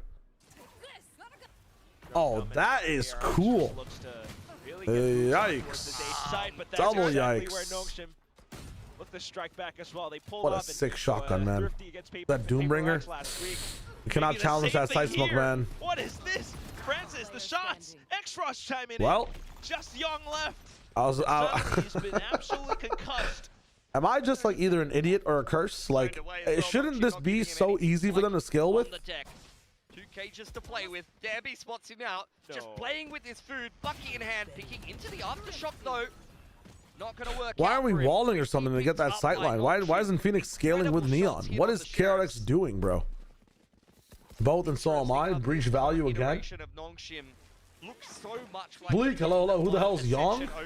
He's the Dragon Man. That was the kind of team where Bucky fought by Danby plus Sheriffs equals a lot of rounds won. The exact same thing here. On top that they actually played. Young is the replacement for who? Not really shackled by anything either. I mean, it just gives. It's not a flashback. It's what, Estrella? That on Ecos. Now the next one up though. KRX will come back in. And again, you're seeing the same setup here for Nongshim. Light, how's it going? Is Sideshow going to join me for this watch party? Sideshow's in Pacific right now. No, whoa. Sideshow's in Americas right now. It's way too early for me. So I'm not sure if he's going to be waking up for these games. Right now in America, where he is, it's currently 3:40 a.m. and the games start for him at midnight. So. Be a drone here. But stun oh, for Hermes, my bad. I keep forgetting that Hermes is still on the roster. He's just not playing. And Hermes was the flashback replacement originally as well. Nice from Domby. Flash stun. Trying to get more value. There is the spike is here as well. Reassert himself around this position. Will take down oh, what a fury. Seize control over long. The Hunter's Fury as well, just to keep them on their toes. Spots them out by the end. Insane shot from Free. Oh my god. Back. Finding header after header. It's just Hyunmin left. Let's try. Chucks himself into the corner. Close, crazy, scrappy round. Pick up the round for Nongshim. I mean, again, Nongshim are doing very proactively here. But you have to really question KRX in a round like that. Hermes, like these games, do that on round 2. It's not like you don't know that they're going to run a trap off of that Killjoy turret contact, and they get completely caught by it. Probably going to be a bit of a facepalm from the coaching staff of KRX. Yeah, then it might be the Insomniac type games.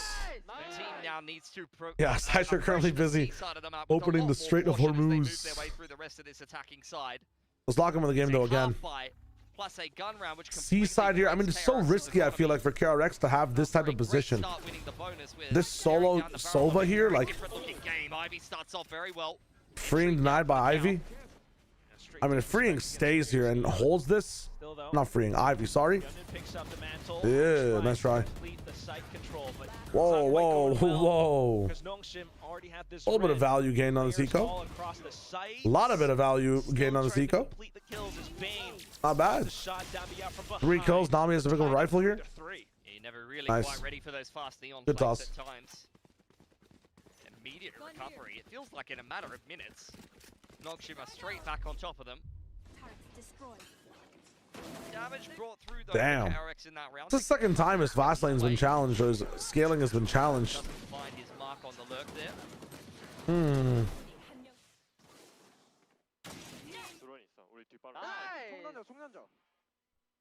Very interesting.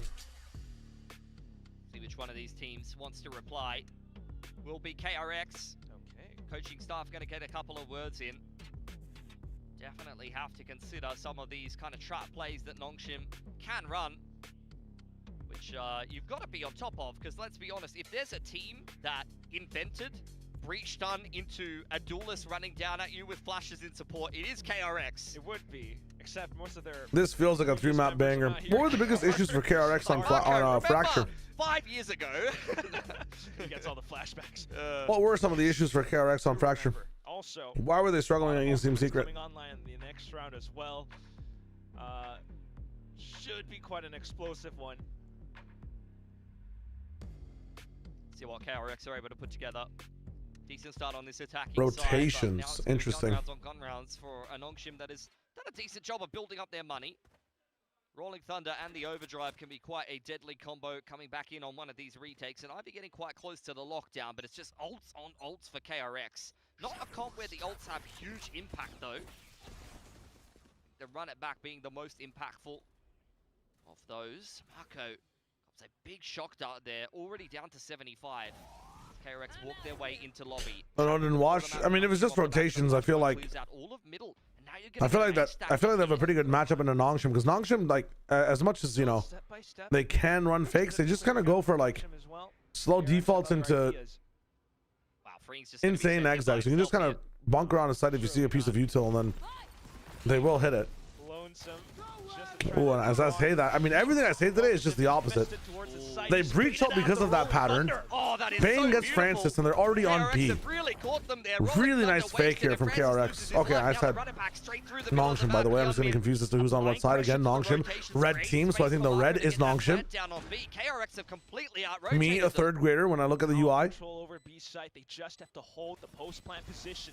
Really nice trap from KRX. Jump to his death afterwards, back Gong. X-Ross? Suddenly it's Hot Hands as well that continues to block off the chokes. Hot Hands mentioned, Vodfather's mentioned. Eats a shot. And then Let's try. RP goes down an entire round, masterminded by Let's try. himself. Oh, what a beautiful timeout for KRX. They amazing were 3 timeout. steps ahead of Nongshim in that round. Just running circles around them. Does a good job hanging on from the backside of the site. Rolling Thunder Hunter's Fury though. Yeah, I mean, that was a beautiful exchange. Yamin with another 2 kills after investing his run it back. Working his way closer to another one. Into round 8 now though. Nongshim do have another buy here. Lockdown has been earned by Ivy. Hotline trying to wrestle control of A main, secured by the dark cover, but Cam invested by Young nonetheless. A bit of an insert. Maybe to check other portions of the map now. Sorry, just on one thing real quick. Back towards this B and A portion of the map. Yeah, quite a centralized setup. Expecting the same A lobby pressure into a speed up towards B from KRX, but it's the drone back through A. Clears out all of this space. Full retake setup. Ivy just trusting the lockdown. KRX did a masterful job playing around the ults with the help of the input from the coaches. But can they figure this round out on their own this time? Just might be able to, using the cam to allow for Nongshim to think that it's a lurk. Meanwhile, it's Young who's now spotted outside of B. Smoked off around C as well, so just a free A site for now, but Nongshim are close by.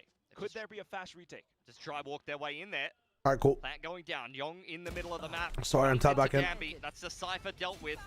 Out comes the lockdown in response. It's not really going to be challenged here. What do you do? KRX play around that. They can't play in I mean, Mako can stay on site, but he's in shorts.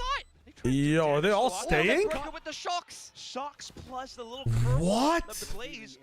But now Shocks plus the wall? Off the incoming waterfall of Dambi and Gang. He slides through, Freeing makes it a strike. Isn't it even enough? Extras completely swarm it. Just Mako left. Might have a bit of time, but no. Smoked off. That's despite wild. That Nongshim and X-Rush just anticipate the spot. Oh, it's the molly. I thought it was the wall to the wall to the actual. A little bit easier to tackle that retake when Young That's goes crazy. down in the middle of the map before you even end up in Good the first idea round. from KRX, but why did they wait so long? This early on in the round. Maybe to trip them up? Stay alive and be a little bit of a threat. See some of the, I don't even know. more elite Oh, it was lurkers in both. the It was world wall and understand molly. that Interesting. their life is worth enough to apply pressure to the rotation sometimes. Could chalk it up to being a rookie or not, but from DRX Academy, I mean, I guess it's a bit of an adjustment period. Still, though, you need players like him to show up.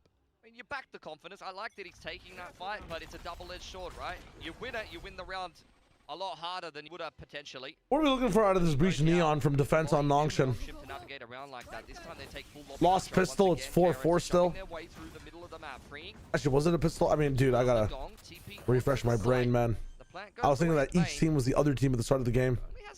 Give me a second. Young hears the drone and everything as well, so should be calling. Yeah, they did lose pistol. My bad, my bad, my bad. Taken, suddenly seeing nobody Oh there. my god, Young has All been the footsteps executed coming out from window. in bottom mid. KRX have quite a bit to do as it's Dambi with overdrive pushing all the way up front into B. Can we get in here? The spike, Bane trying to deal with it with utility. Oh, but nice still, try. The shot's not Flood's going nice. right. Again, Nongshim like- will take back control. These guys keep it so simple, yet they're so consistent, which is why this all works. There's not even It's a kind of Teo in insane. the server. He's double blinded and Dambi's just running circles around him. I'm just not even sure what you do from under window there. Like the attempt of KRX to flip the map. They pivot into a link and try to play the post plan Well, from there, but doesn't really help them too much. The A take Great with their combo. planned Dambi diving in off the back of Francis' util is not util. working. Like watching a Nongshim of yesterday. The B take is not working. Before Francis became so The duelist C killed. take is being interrupted by Ivy all the time. Yes. Is there a D site that's going to show up in here at some point? What are we thinking? About it. Young has to stand up. That to the KRX can challenge. try. Right now he's being dunked on. After that fact, it's back to a slight half by KRX. Just trying to explore other Second time's the sides, charm. A bit of garage this time. Dambi pushed off the info line. Outlaw deals with the drone. KRX. WM's 12 and 6. Why did I drop him? I'm a VFL fraud. Just wait till the next match. I mean, it's there was always a chance he pops off, but it's risky, you know, against Nongshim. Blinded in the back of the site. Jumped on by Freeing. What a whiff on the Bucky though. Bro. Fortunate attempts going south of waves for KRX. Yemen will be able to sneak through, but runs out of ammo. Unfortunate that gun does not have infinite ammo. Still simple. Nongshim regain control. Yeah. House almost over in like 10 minutes. I mean, if the rounds keep going like that, man, oh my god. Round 7. Are most pros using Vandals these days? It depends. It depends. Are we actually on them KRX now? I mean, yo, it's always about the sponsors, man. I'll try to respect it. Just KRX themselves. Do it with me, you know? Do it with me. Feels like it's all going the way Let's of try to Nongshim. respect it, see what happens. Great pistol win, great bonus, and great They'll be try remembered that of their forward, but DRX, again, but I'm not calling similar like, to the last series you know, when it comes to NRG the gun optic, rounds, am I? it feels like Nongshim is just running That away seemed with kinda the game silly. right now. X-Ross 11 and 4 with the Hunter's Fury in hand. KRX been pretty successful. We'll call with them the rounds, Vision but they do Strikers. have to run it back though. So once again, we turn our attention to Hyunmin and what kind of impact he'll be able to conjure for the team. I wish it was like DRK Otherwise, for now, it's already Nongshim once again. Quick control. or DKX. I don't even know. I think the D was just so representative of the entire brand. So Bane will wait to deploy the drone. Pause. Flashpoint into the middle. Slow around for KRX, by the way. To add a bit of pressure and maybe DRX just flew off the fucking tongue so much better. Lobby a little bit more, make it look like there was actually a setup towards B. Hunter's Fury cancels the drone. Bane? Bit of a connection, but evaded nonetheless. I always like throwing the third Sova bolt like somewhere else that's not the main, just to get a little bit of info. Because you know that they were a main and they can double back there if they want to, like right now. But at the same time, it's a call from the team. That, I mean, the better Neon wins. That is just so sick. Fast lane, get out of it, entry on timing. Oh my god. And it's doing it so slinky freestyle mode. Oh, dodged it too well. Doesn't matter, his teammates are there. Just have it under lock and key.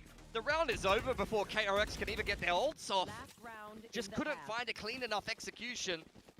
Take a look at the replay. I respect that one. That makes sense. Neon diff I've seen in quite a while. Look at how Danby sidesteps through the fast lane here. He lets Freeing in, and then he peeks straight into it. That's such a sick Neon play. That is the difference in mastery on an agent. Yeah, really. He knows exactly what Hyunmin wants to do. That's all there is. Makes it look effortless in reaction all the time as well, which is so much fun. I mean, if we 8-4 this, if we break away from the score a little bit, it'd be kind of nuts. Molly to stop a push. The breach stun gets answered by another free ability. Actually, it's not free anymore. That Molly's not going to regen. Just remembered. 8 and 4, no. Surely not. Not with these ults. GP into short, looking for some information. What the hell going on in short right now? Way on the other side of the map, doesn't spot anyone. I mean, they're what? Reading that this is an A main full take just because they haven't seen anything hit alarm bot, which it should have by now. Here we go. Okay, Freeing having a little bit of trouble again in finding value in the entry. Bane working with the information, but again, Freeing's entries here have been completely peaked the same way every single time and stopped. That is the most value he's got, which is a trade. 4v4? Oh no, 3v4. It's gonna be tough. Oh, the flood comes in fast. Dude, Nongshim is on that shit ASAP. It's gonna be very tough to win this one, though. I doubt they do. He wants to knock this out. He wants a bit more, but nice, Hyunmin. Hyunmin's having a nice game, man. A 16 and 8. Holy. KRX coming back in with 5-7. Zombie on Neon reminds me of myself on Paradox and Deadlock. Pure mastery of a hero. Dude is actually lost in the sauce. Someone save him from his actual brain melting dimension, bro. And convert the timeout from their coaches. Only one round outside of that makes things feel a little bit flatter. You mean Freeing? My bad. I do mean Freeing. Sorry. The time isn't into me. The time isn't into me. I keep thinking Hyunmin's on Neon. I don't know why. On this defensive side, they should be good for it. That's on me. And well and truly hanging in the balance. Just to see Nongshim go back to their roots, though. I mean, they're putting the bit of a diff. flashy net. Really why is Hyunmin serving in this picture, bro? What's going on? Well, I'm a little bit curious, Billy, because Green Valor was defined by big individual talent and big discipline from coaches, and I feel like that region could hopefully reconnect to that. We'd be able to get talents like Buzz and Meteor being created again, or talents like Meteor learning who they are again. I'm still so confused as to why Gen G looks so bad with the teams that the team that they have. If the trick placement is good, then could have a good time of things. But when you look at Nongshim's comp, I mean, things like Aftershock. The shock darts of the Sova can definitely help to clear the way, and I think truly... I agree with that statement this Nongshim fan just made. They're not going to be taking any liberties. Dude, I want coffee so bad, but understand exactly how he can help. It's time to sleep after this. Maybe get a little bit of a snack soon. That's definitely always going to be... Gen G are a confusing basket. Confusing basket to open up and understand. All right, pistol round. Very important for KRX to win this one. I mean, at the same time, if they win double pistol and they lose this map, bro. That's where it happens on Haven the most, man. Haven's one of the most honest, like, you have to be able to win some of your rifle round maps. And you have to have a good attack side. It's ballsy, but it's definitely helping the information game here for KRX. Are you hungry for noodles? You know what? I'll make some ramen in between maps. That could be fun. Oh my god. And now he's continuing to run Inside it down help. into the A side as well. That's an ankle breaker if I've ever seen one. We'll see if Freeing has other things to say about it. It's not needed for now, though. It just slides across your screen. Francis, hello or goodbye. Just IV left. We've got a Domby. We've got a whole team. 4 targets on the other side. Past that threshold. Kind of tough. Like, not within reach as well. When I start watching Val since day one, I've been here watching matches. They use my face a lot in the Copenhagen, like Stinger reel. Like I was in the audience, like cheering really well, and my beard was lined up nicely, and I had a really nice haircut at the time. And I was centered perfectly in the camera, and they used that shot a lot, or more than usual from other crowd members.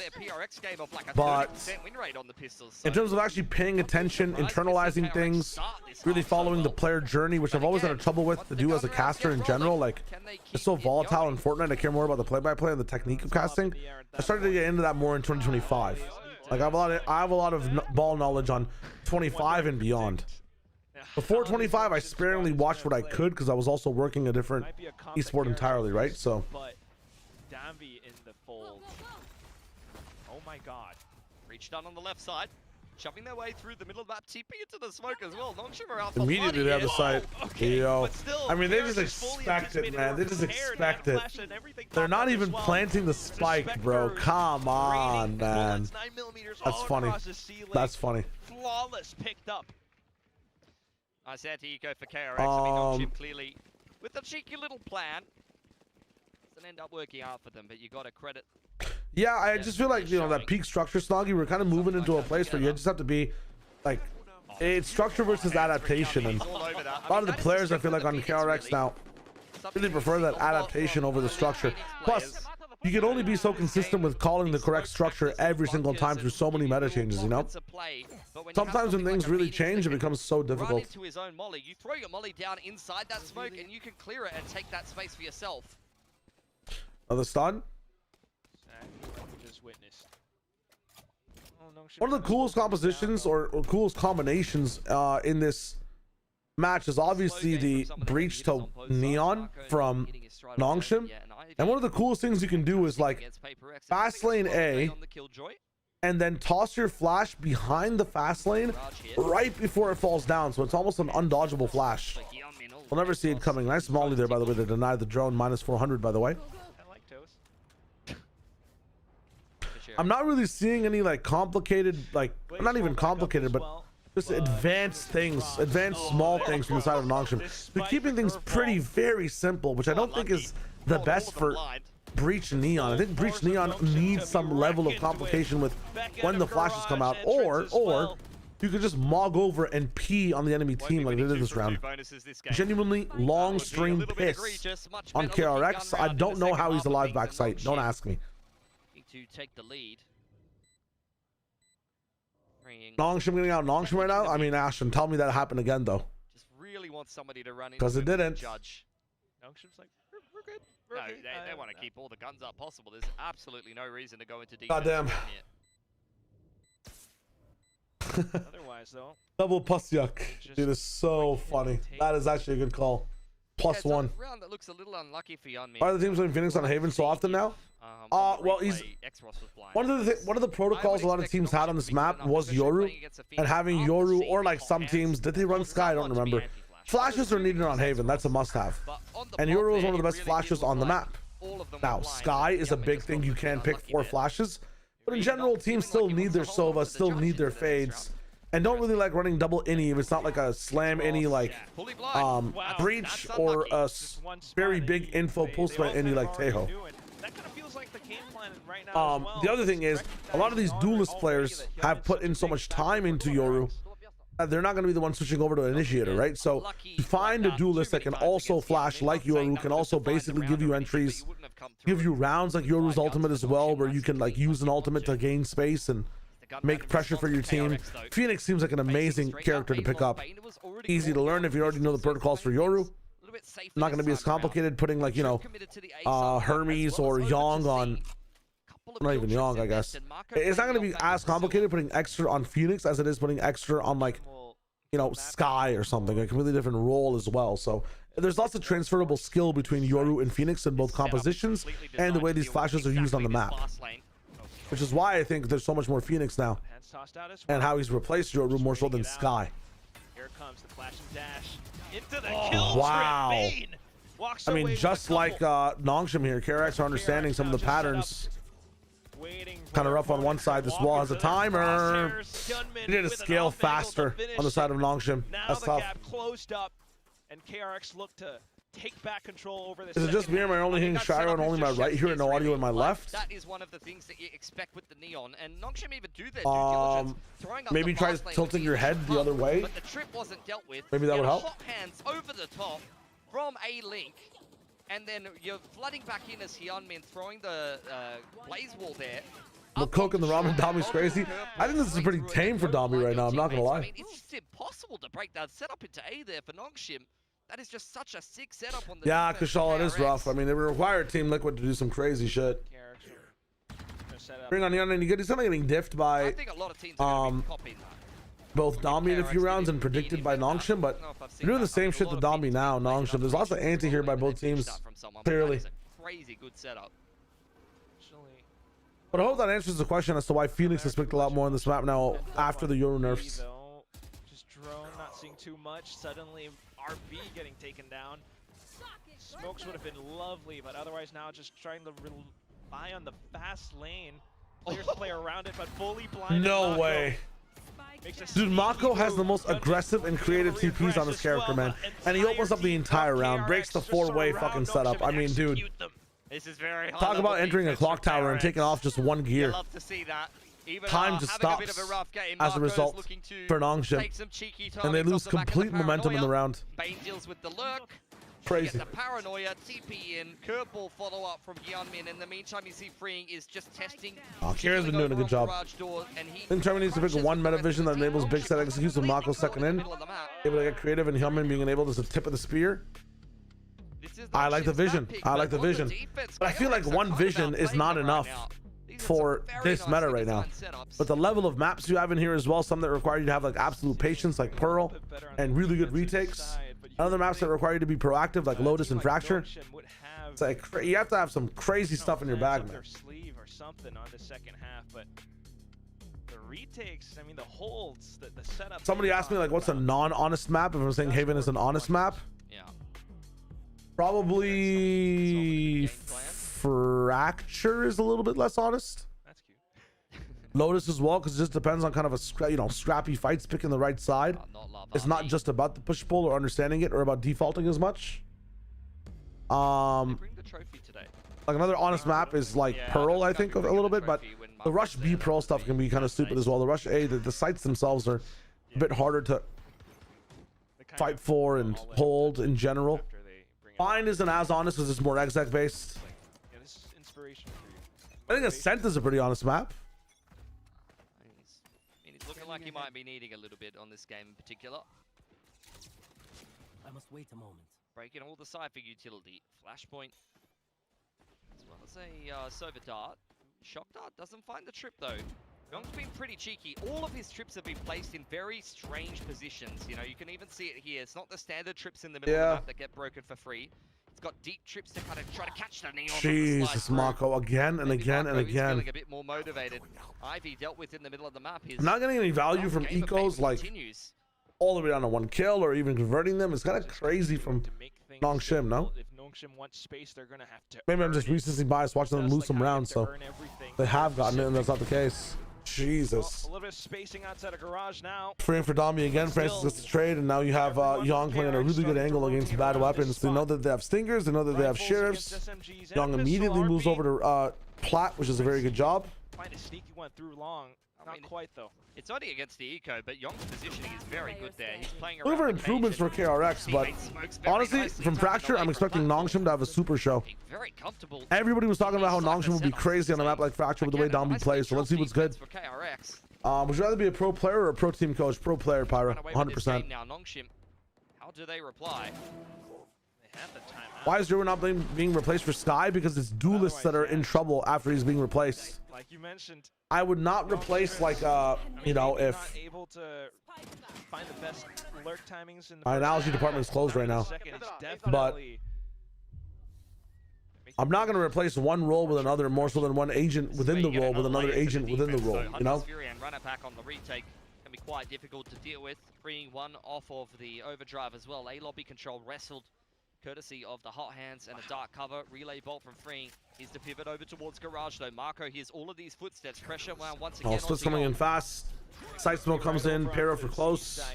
Smokes and I mean, that para hits nothing, by the way. I do not like that para from RB. Very patient over here. But then the Hunter's Fury in Retail coming in. I mean, let's spot. Okay, never mind. They're taking a breath now before they go in, and it's actually making KRX play a little bit too fast. Ivy in the pole position to punish the rotations. The flank is there from Freeing though. He's just waiting in the wings, expecting a trip in this position, but RB catches him. Then you just got to worry about C-Link. Smokes and everything all set up as well. Everyone's enforcing the corners around it. Maybe a little bit of anti as well as Hyunmin expected, tosses out the flash. There go those kills. Let's go. I mean, that's Very a duelist nice position for Francis. He's like, I've done my job, I've thrown all of my util. Can I go kill now? RB says yes. This was a beautiful round for Nongshim. Ramen is waiting. Punished on the peak on flat, despite how patient he was, and then dealt very well with the run it back Hunter's Fury. Both of those ultimates invested with very little recourse. Ouch. Play around that so nicely. Shove their way into Garage and then just wait patiently for KRX to overcook things. I feel like coach right now though, bro. It's kind of nice. Post one, but Nongshim are not letting KRX run away with it completely. Nongshim start to explore their options back in towards A, but then it's BP denied. Freeing coming back in to reassert. Yeah, quick on the trade. Grass retaken back by the defense. Here's the movements back over towards A long. Moving into their own dark cover. One thrown up by the defense now. Marco from up on high. Aftershock into the close position. Double shocks on towards A there. They do not want to run into that trip setup again. You can tell that Nongshim are trembling at the thought of speeding up into that A site too quickly. In the meantime, over on the other side of the map, KRX re-aggressing, clearing all of this space. Without the Killjoy alive, Nongshim could get caught by this flank. I got you, man. Thank you for the support. Thanks for the help today. Margins of timing. Ivy was being a little bit more active in the beginning, but he has fallen off a little bit after the fact. No ultimate for retake either. RB's close to him, but it doesn't matter too much. Do you use Xbox and Dami to combo here? I miss your Rusova combos as well. The longer that They have a really good read on this one now. Sooner rather than later. We tuck into short even more here from Mako. Slowly starting to go dirty with the Neuro Theft now confirming. Trying to go for a dirty peek, but Bane gets punished. Then it's Hunter's Fury trying to come back to allow entry. The flank has shown itself. No chance. Nongshim planting for spawn side, looking to flick Please don't smoke. back on towards the defender's side of things. Could be up top in heaven. Space for Yong. He is up top in heaven now. Concussed trying to buy a little bit of Slightly. Overdrive. Whoa. And that will quickly run away with it. KRX coming back in just to extend the gap. Wow, one in the first map pretty much. This is kind of wild. 11 now. Nongshim. Think about removing the ability to slide while jumping and reduce block duration as a nerf for Neon. I just think taking jumping away is okay. She has like a pseudo jet dash 26 times around. After that Killjoy goes down, they felt like they had space to play with. It feels like shit, but I would just let her jump like maybe once or twice. Not even once or twice, maybe just once. If she jumps, she loses high gear pretty much. Exchange that doesn't go too poorly. Marco picking up Danby there might have been the difference maker, really. It's a shot that he probably shouldn't have been picking up. He was scanned by the dart, getting Hunter's Fury with a Neon sliding under him, and he still comes away with one. Despite even, you know, here we go. Yo, Boss TNT, thanks for the follow, my friend. Shut down on a push, still really hampers Nongshim's advances. Now though, suddenly, just a full dump into C site. Look at Yong. Oh, they're already in, bro. The speed. Almost full items as well. They got one stinger. Where will Ivy put this ultimate? And prepping themselves for the retake. Just all into it. There's no real retake ultimate, just a regular utility from KRX, but they will still make it a good go anyway. That volley wall does a lot still. Shocks and spams. just being able to block it off. No, and that's the the lockdown fully detain. to completion. Final kill confirmed. I mean, Nongshim just waltz into that C site for free, get the plant, throw down the lockdown, and just dump every piece of utility into the chokes. Yeah. Paranoia, relay bolt, aftershock. I've been trying to do that a lot, but like KRX sometimes are just not there. They waste everything. KRX has retake util and then the round's done. There's an aftershock. It's rough. Here's a relay bolt. Good luck getting back in, boys. I'm surprised We they gotta even go hot got mode that for many 1 kills second. coming back in there. I got a bathroom real quick. Onto the site and break the lockdown. Well, this is KJ in his life. These Neon's been struggling, man. Some of these guys have been struggling with this ultimate. We've seen somebody detained so far on purpose. I wonder about how the economy begins to look for KRX. RB takes a little bit of damage trying to break the cam there. Nongshim have made their way up a long once again. Bane considering the scam, but opting to hold the dart. And side of the smoke as well. You can still see though, Nongshim still trying to clear the corners, and that gives a bit of time for Fring to find 1 kill. TP into hell there from RB. He's joined the rest of the team on the site. Paranoia in hand. You still have the fault line and the rolling thunder. It's going to be quite a difficult retake for KRX here. Just trying to bait out more utility from Nongshim. Play the long game instead. Francis, unfortunately not maybe the best position to send it. He's just gonna tuck himself deep with his teammate. Guns at the ready to gun down KRX as they push through. Instant kills, but ultimately still being surrounded at the water. They're consistently winning the team play at the end of these rounds. Yeah, KRX, really good flood timing there. You saw all of the utility that Nongshim had ready for the post plan. Call it tennis ball. It's definitely green, man. It's definitely green. Fault line, the rolling It's the thing we're the most successful in a different region out of all of VCT.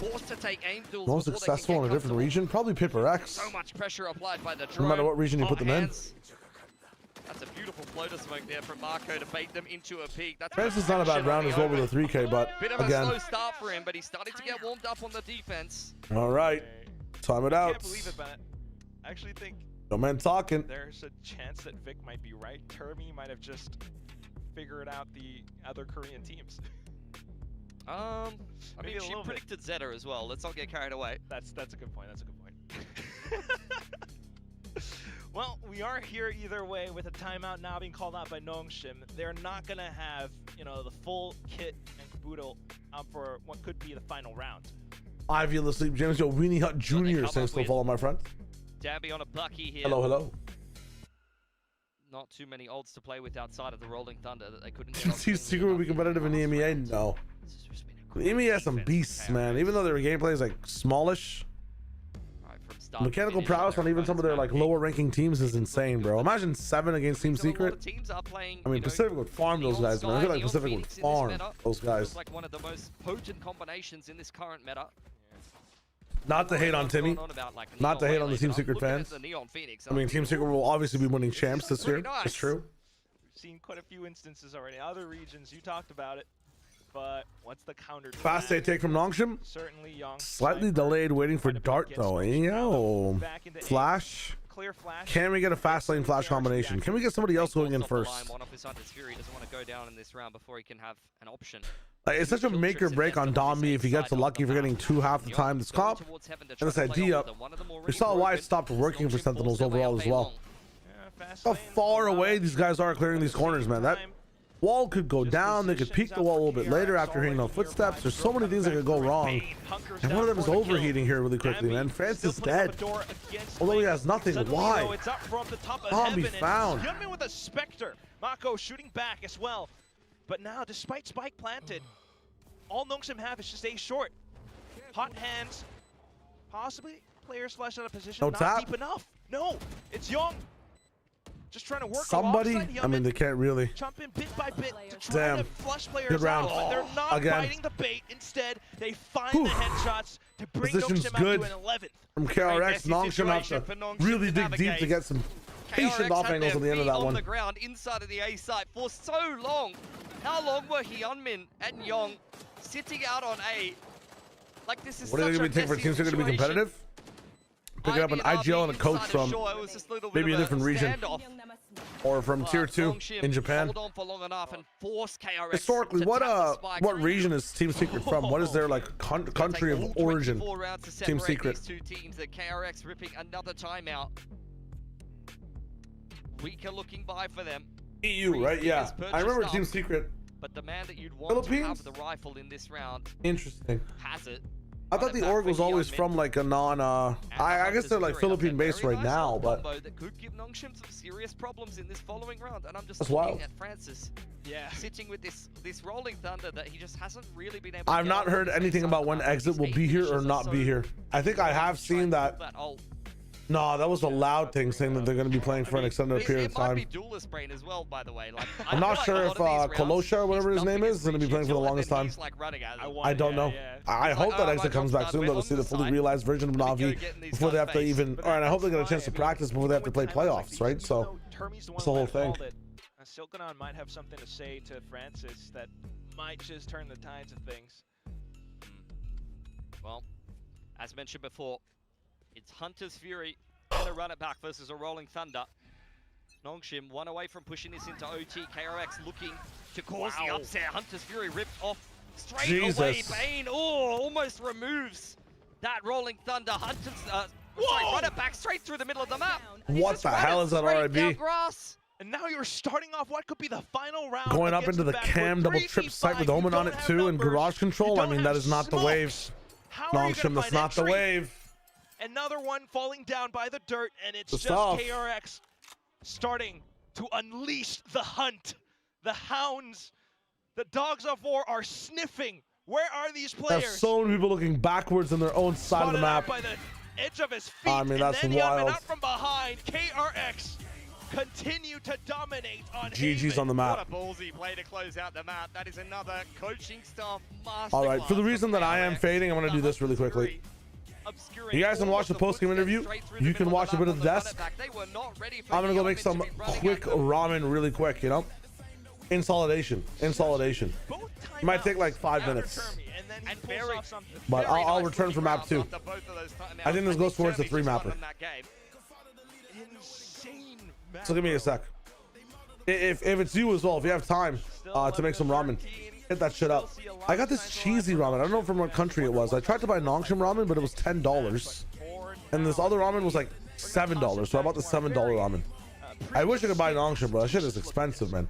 It's not shit. I'll go see what it is, and I'll see what's up. But 10 CAD for 4 packs of ramen is like kind of asinine, no? Which is why I'm laughing here. There you go. It's not over yet. How could you doubt Termi, though? I mean, come on. This guy is, like Pilsky said, coaching masterclass here. I really was on a knife's edge to go for KRX in this series, but obviously still a map to be played. But this has got to be a big, I think, sigh of relief for KRX to come out here. And I mean, off the Yo, X3O, hello.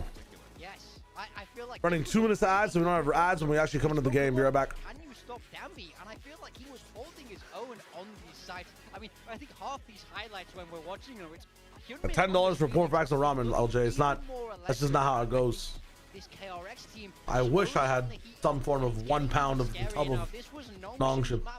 Not able to get it across the line, so I think it's a little bit dire now for Nongshim. I do, you know, I do think it's a long series. I think they can turn it around. We've seen them win on Fracture already, but to go down 0-1 again, it's just your back is always against the wall now. Yeah, I agree. I think it is going to be a long road today for this match 2. You know, but Nongshim has played well on both map 2 and map 3 of today, the last being Lotus. But KRX pull it through, and I think we're going to break this down a little bit later, but a large part, I mean, like Nongshim is trying to use stuff against KRX that is from Termi's own playbook. Yeah, it's a clash of styles for sure. I think for Nongshim, I really respect them changing back to this Breach Sova. We know how great Francis has been on Breach in the past, and Haven is historically the Breach map. So I can see why you're willing to give it a try, and I don't think it's a failed experiment by any means. You know, this game was really as close as it gets, and it's only a couple little rounds that need to change for it to go the other way, and it's especially tough when Hyunmin is just putting up these massive numbers. He was monstrous. I mean, he's fantastic in the game, but I mean, you can see the effort still being put in here by Dami. There's 6 first kills coming through, but unfortunately, it was just fewer and further in between where Nongshim were able to capitalize off of those. And I feel like they're going to be kicking themselves not being able to extend this one into that overtime to be able to try to get away that win. Just critical timings on the timeouts here for Termi, getting, I think, double conversion off of those into round wins. Yeah, that's right. And this, I mean, paid off in the end, but we did almost go into an overtime here. So a lot of really good planning and ideas from KRX definitely paid off on Nongshim's map pick. But is it going to be enough to close everything out? We do have questions for Fracture, but first let's talk a bit about Haven and what went wrong for Nongshim. I think, like we were saying, Termi is a little bit familiar with some of these tactics. Yeah, I mean, he's been around for a long time. I don't think what they was doing was bad by any means, but it's old school. Take a look at the minimap here. Look towards C. Now, I bet you've seen this setup before. Turret contact into the breach stun, with Danby sending it all the way forward. And what I like really about this is that they set up this second layer. They hold this space, control the spike, and you see how RB moves, gets them into position for the paranoia, and it's just layer after layer. I love the way this breach util works. And you can see another strategy. We've seen this many, many times. I remember Foxy9 doing this turret in particular, just holding the whole of the C site. They've stacked heavy towards A. KRX have to run into it. So they did clearly think a lot about this comp. They put a lot of work into it, but I think it's the raw firepower. It's Hyunmin who's able to get it across the line time after time.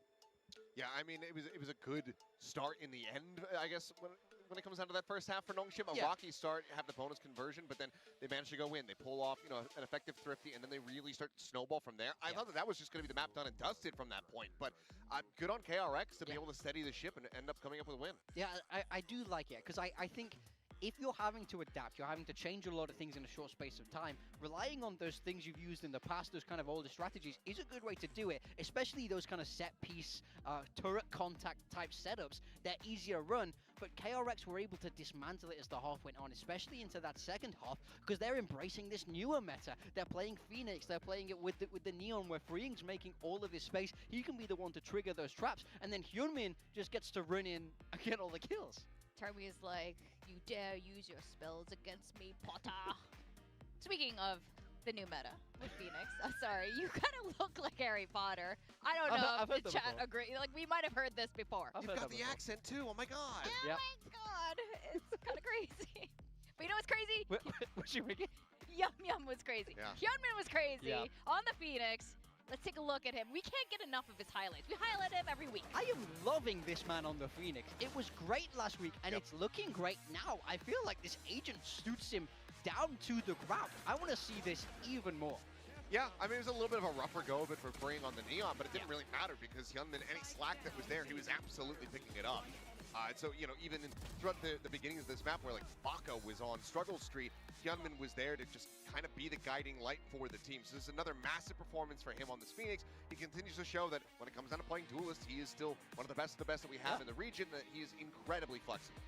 Oh, definitely, and I think he's just, this is one of those examples, this is what we're talking about at the start of this match, that Termi really has an eye for scouting really good players, and Hyunmin was one of them, pulled him over from Hawaii and brought him back to this side of the continent of the planet, and he's been showing up really well, and I'm glad to see this is a consistent performance for him. We've seen a lot of star players kind of drop off due to meta changes or all sorts of reasons, so this is good to see. Now, Fracture is going to be the next map. KRX did end up picking this, and okay, there's a lot to break down for both of these teams on this map. Yeah, I mean, I think for me, the question is on Nongshim, where it was a very, very close map against PRX, but they did manage to get it across the line. I think what's interesting about this is both teams will have seen each other play this map, right? So I think this map really comes down to preparation, but we've already seen how great KRX are at that.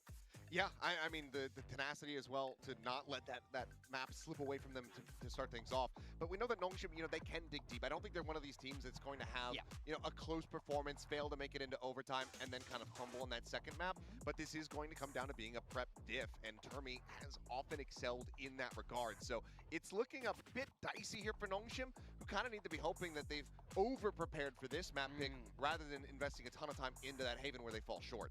Yeah, that's absolutely going to have to be the way. But like you guys said, you know, this is not something that Nongshim's new to. They've run through lots of best of fives when we had question marks about that. They've often overcome the odds. But, you know, they had their first loss for the first time in, I think, almost a year. Right? Like, you had to scroll down the page to see the last time they lost. Through Ascension and then into Santiago, so... So I don't know. That can affect some teams as well. Yeah. Facing a loss for the very first time. We've seen this happen to teams before. I do worry, especially if this Nongshim team drops down 0-2. When you go from such a dominant run, all of a sudden you're losing twice back-to-back. Yeah. And we keep speaking about how insane this group is. We know it's going to be tough to make it out regardless.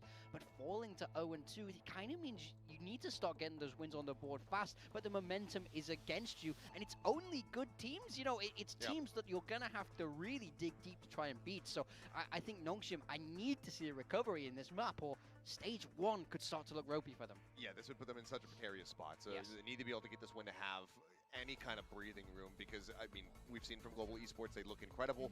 Obviously Gen G as well as Team Secret suffering some losses in the start of their series here in stage 1, but could see that growth come through from them. So I mean, any team could challenge at any given moment. So the more buffer you give yourself, the better off you're going to be. And this would be a very slim margin that Nongshim will be working with if they have that 0-2 start. And of course, it begs the question of recent Masters winners. You know, there's so little time to prepare for the next stage, and we all usually see a little bit of a drop-off at that point. Can Nongshim be that team that defies those odds? Well, if that's going to be the case, it has to start here on Fracture. We know they can play this map. We've seen them run it before. Both teams sticking with the agent compositions that we would expect here. No changes, so that means the prep is all the more important. Yeah, it's basically a mirror outside of the duelists. You've got come in there on that waylay. The Neon's going to be there for down B, of course, but does mean that as far as DRX is concerned, you have that waylay to try to circumnavigate some of these Cypher setups that Ivy's going to be bringing to bear. So if he is going to be able to continue his performance moving over to the waylay now, then this is going to be, I think, a bit scary for Nongshim Red Force. Yeah, absolutely. Ivy has a lot of pressure to trying to be able to hold these sites with the waylay being in his face, up and around, and Ivy did not have a great map 1. I want to see him bounce back more than anyone. Yes. Yes, and if there's anyone who can do it, it would be him, and it would be Nongshim. So I am quite excited to see how Fracture ends up panning out as we send it back to our casters, Quack and Pilsky. Thank you very much. Yeah, I mean, this whole entire matchup feels kind of topsy-turvy. You know, normally we'll be focusing on the duelists, but it feels like this one, because of how dominating the duelists can be, the Sentinels are the ones that come to the spotlight. Yeah, I think, you know, we'll see how Young does go versus Ivy. Ivy was phenomenal against PaperX. He really dragged them kicking and screaming Nongshim across the line in that map pick to upset PaperX on their map pick. Definitely a game they could have lost though, and I think KRX has seen some weakness. On the flip side of things though, the game against Team Secret was anything but clean for KRX. Both of these teams having a Fracture as a map that goes to OT in their first series of Stage 1. A good win rate for KRX there, undefeated on Fracture, and Nongshim, up until the game against PaperX, had never won on Fracture. Their first win, their opening game of Stage 1. And as mentioned before, only one agent difference between these two teams. Danby on his patented Neon versus Hyunmin on the waylay, who just went ballistic on Phoenix. A lot of options to kind of play around with the refract, but at the same time, a lot of forward space being given up by KRX. Yeah, they're just playing flood heavy in from spawn side. Teo drone does go through and Danby dives into the site. Oh, straight through with the fault line, but it doesn't fully connect enough though for Bane, Young, everyone just fanning out. Suddenly, X-Rush, despite the utility, he's caught out in the open. Where could Ivy be though? Could be another vintage clutch for him. Young is very low. Ivy was heroic in the game against PaperX and came up clutch more times than you could count. But with the spike dropped in the middle of the site, KRX are just waiting for him to make the next move, and it's a good peak timing for Young. 3K for the rookie. He's looking much more comfortable against a much scarier team here today. Trying to be careful around the position, but yeah, just absolutely with the game plan and everything. I mean, talk about the map veto as well. Just picking this map twice despite, you know, kind of letting it go to overtime against Team Secret, KRX. Yeah, I felt like that doesn't really tell the whole story though. Team Secret, I felt, played quite a solid game on Fracture. You know, I think Team Secret has a bit of a notorious reputation in Pacific at the moment, but I honestly felt like that Fracture game was one of their better games I've seen from them in a while, really pushing KRX to the brink, earning every bit of it. True that. Respect where it's due for now, though, just spotting out Nongshim.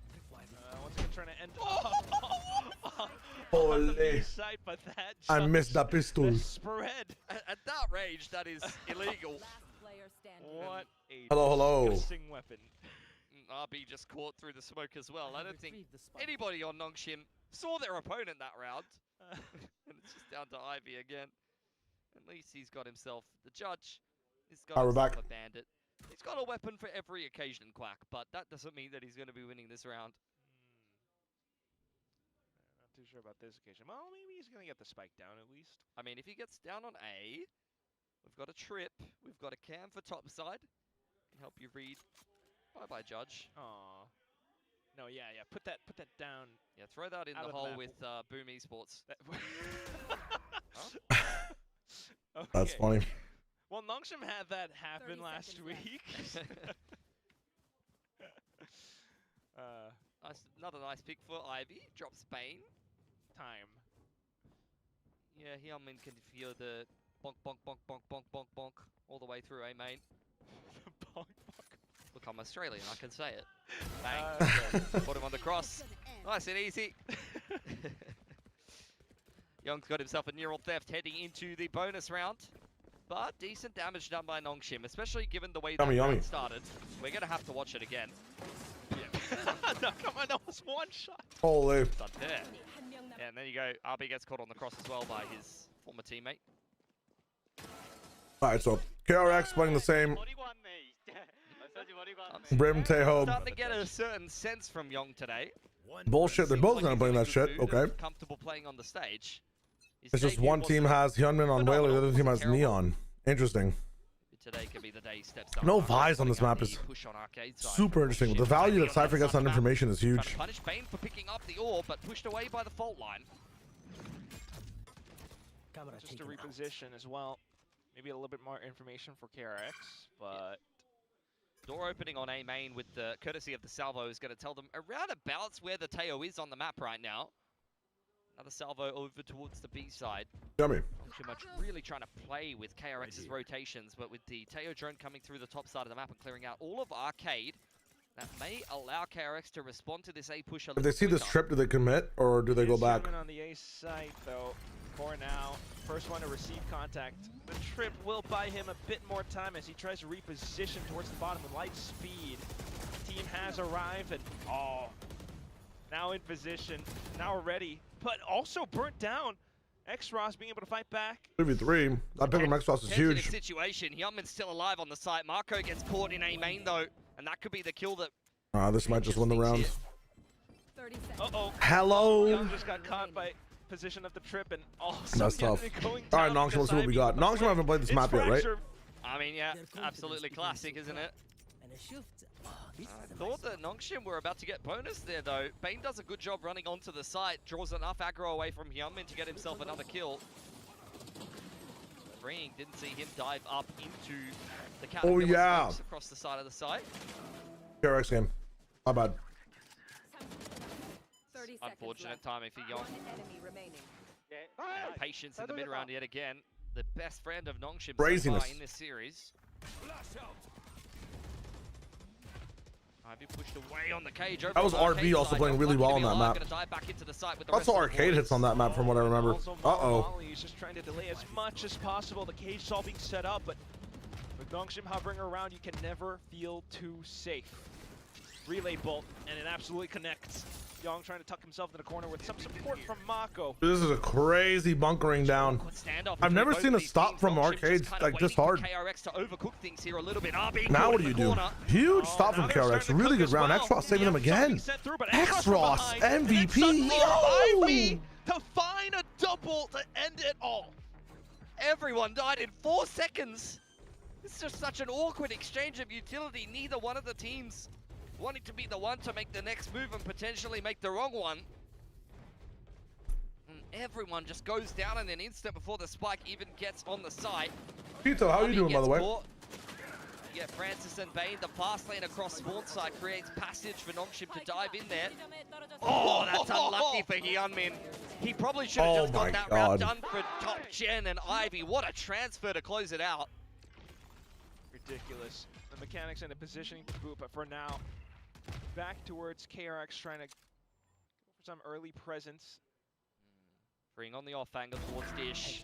Easily dealt with by Ivy. He is really in his element on this map. You saw exactly the same thing against Paper X. You're left active, allows them to read the rotation. Young caught in transition, never even had a chance.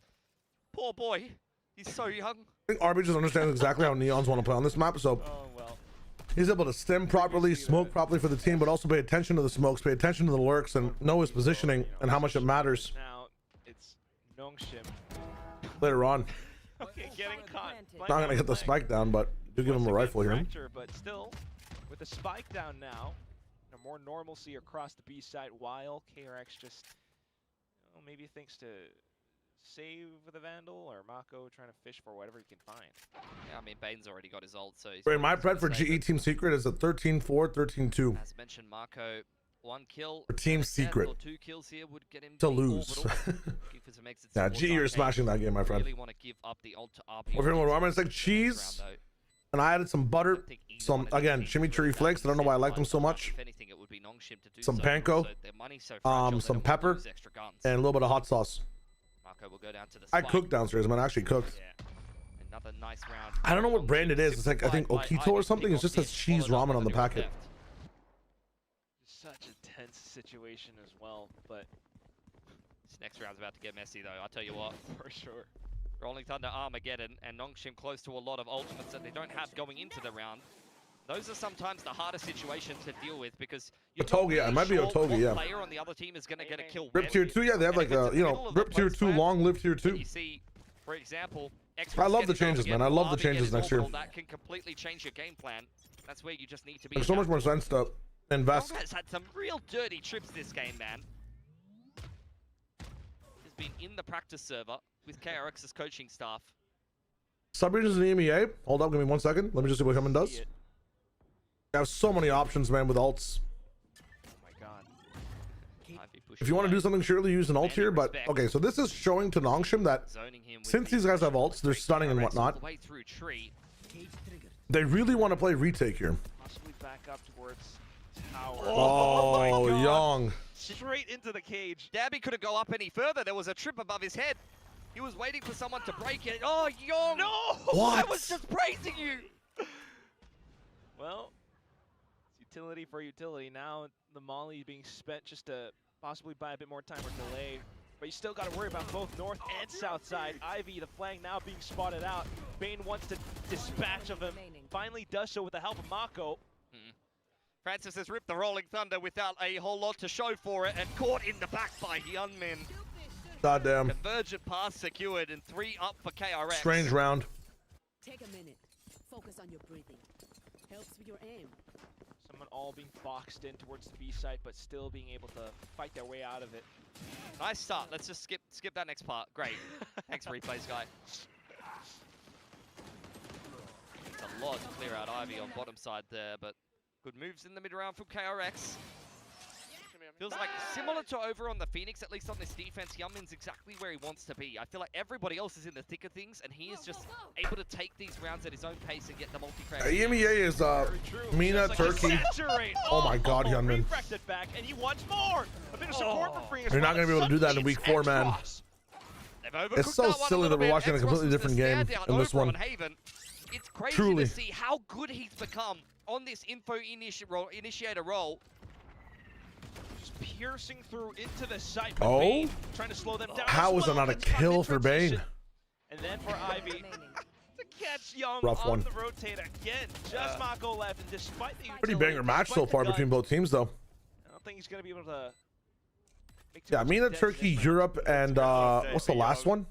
He's been caught in that same position by Was it Ivy just those 3 times now, just hopping his way through north side.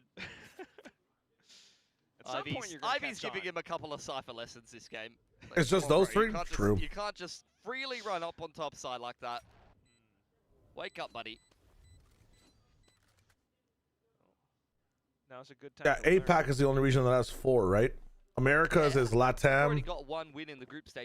Brazil, and Americas, or like North America. About your prospects of playoffs, which would be the minimum expectation, even bringing on a rookie for a team like KRX. Especially for the group that they're in as well. Yeah. You got Fnatic, Eternal Fire, and Falcons is the big three in EMEA. I don't know what Falcons are going to do, man. They're going to have to buy up like another already existing roster. I don't know who they're going to go for. I don't know which team would elect to play for lots of money, but not guaranteed direct seeding and whatnot. And Riot are already providing money for these guys to exist, and they get more money for playing well. So I'm not sure if Falcons even have a, you know, a system inside the business. Are there any good meta players in a sense? That round wide open. KRX looking to dominate A main control after finding the opening pick onto Danby. They could have just slowed that one down, but they went looking for a little bit more.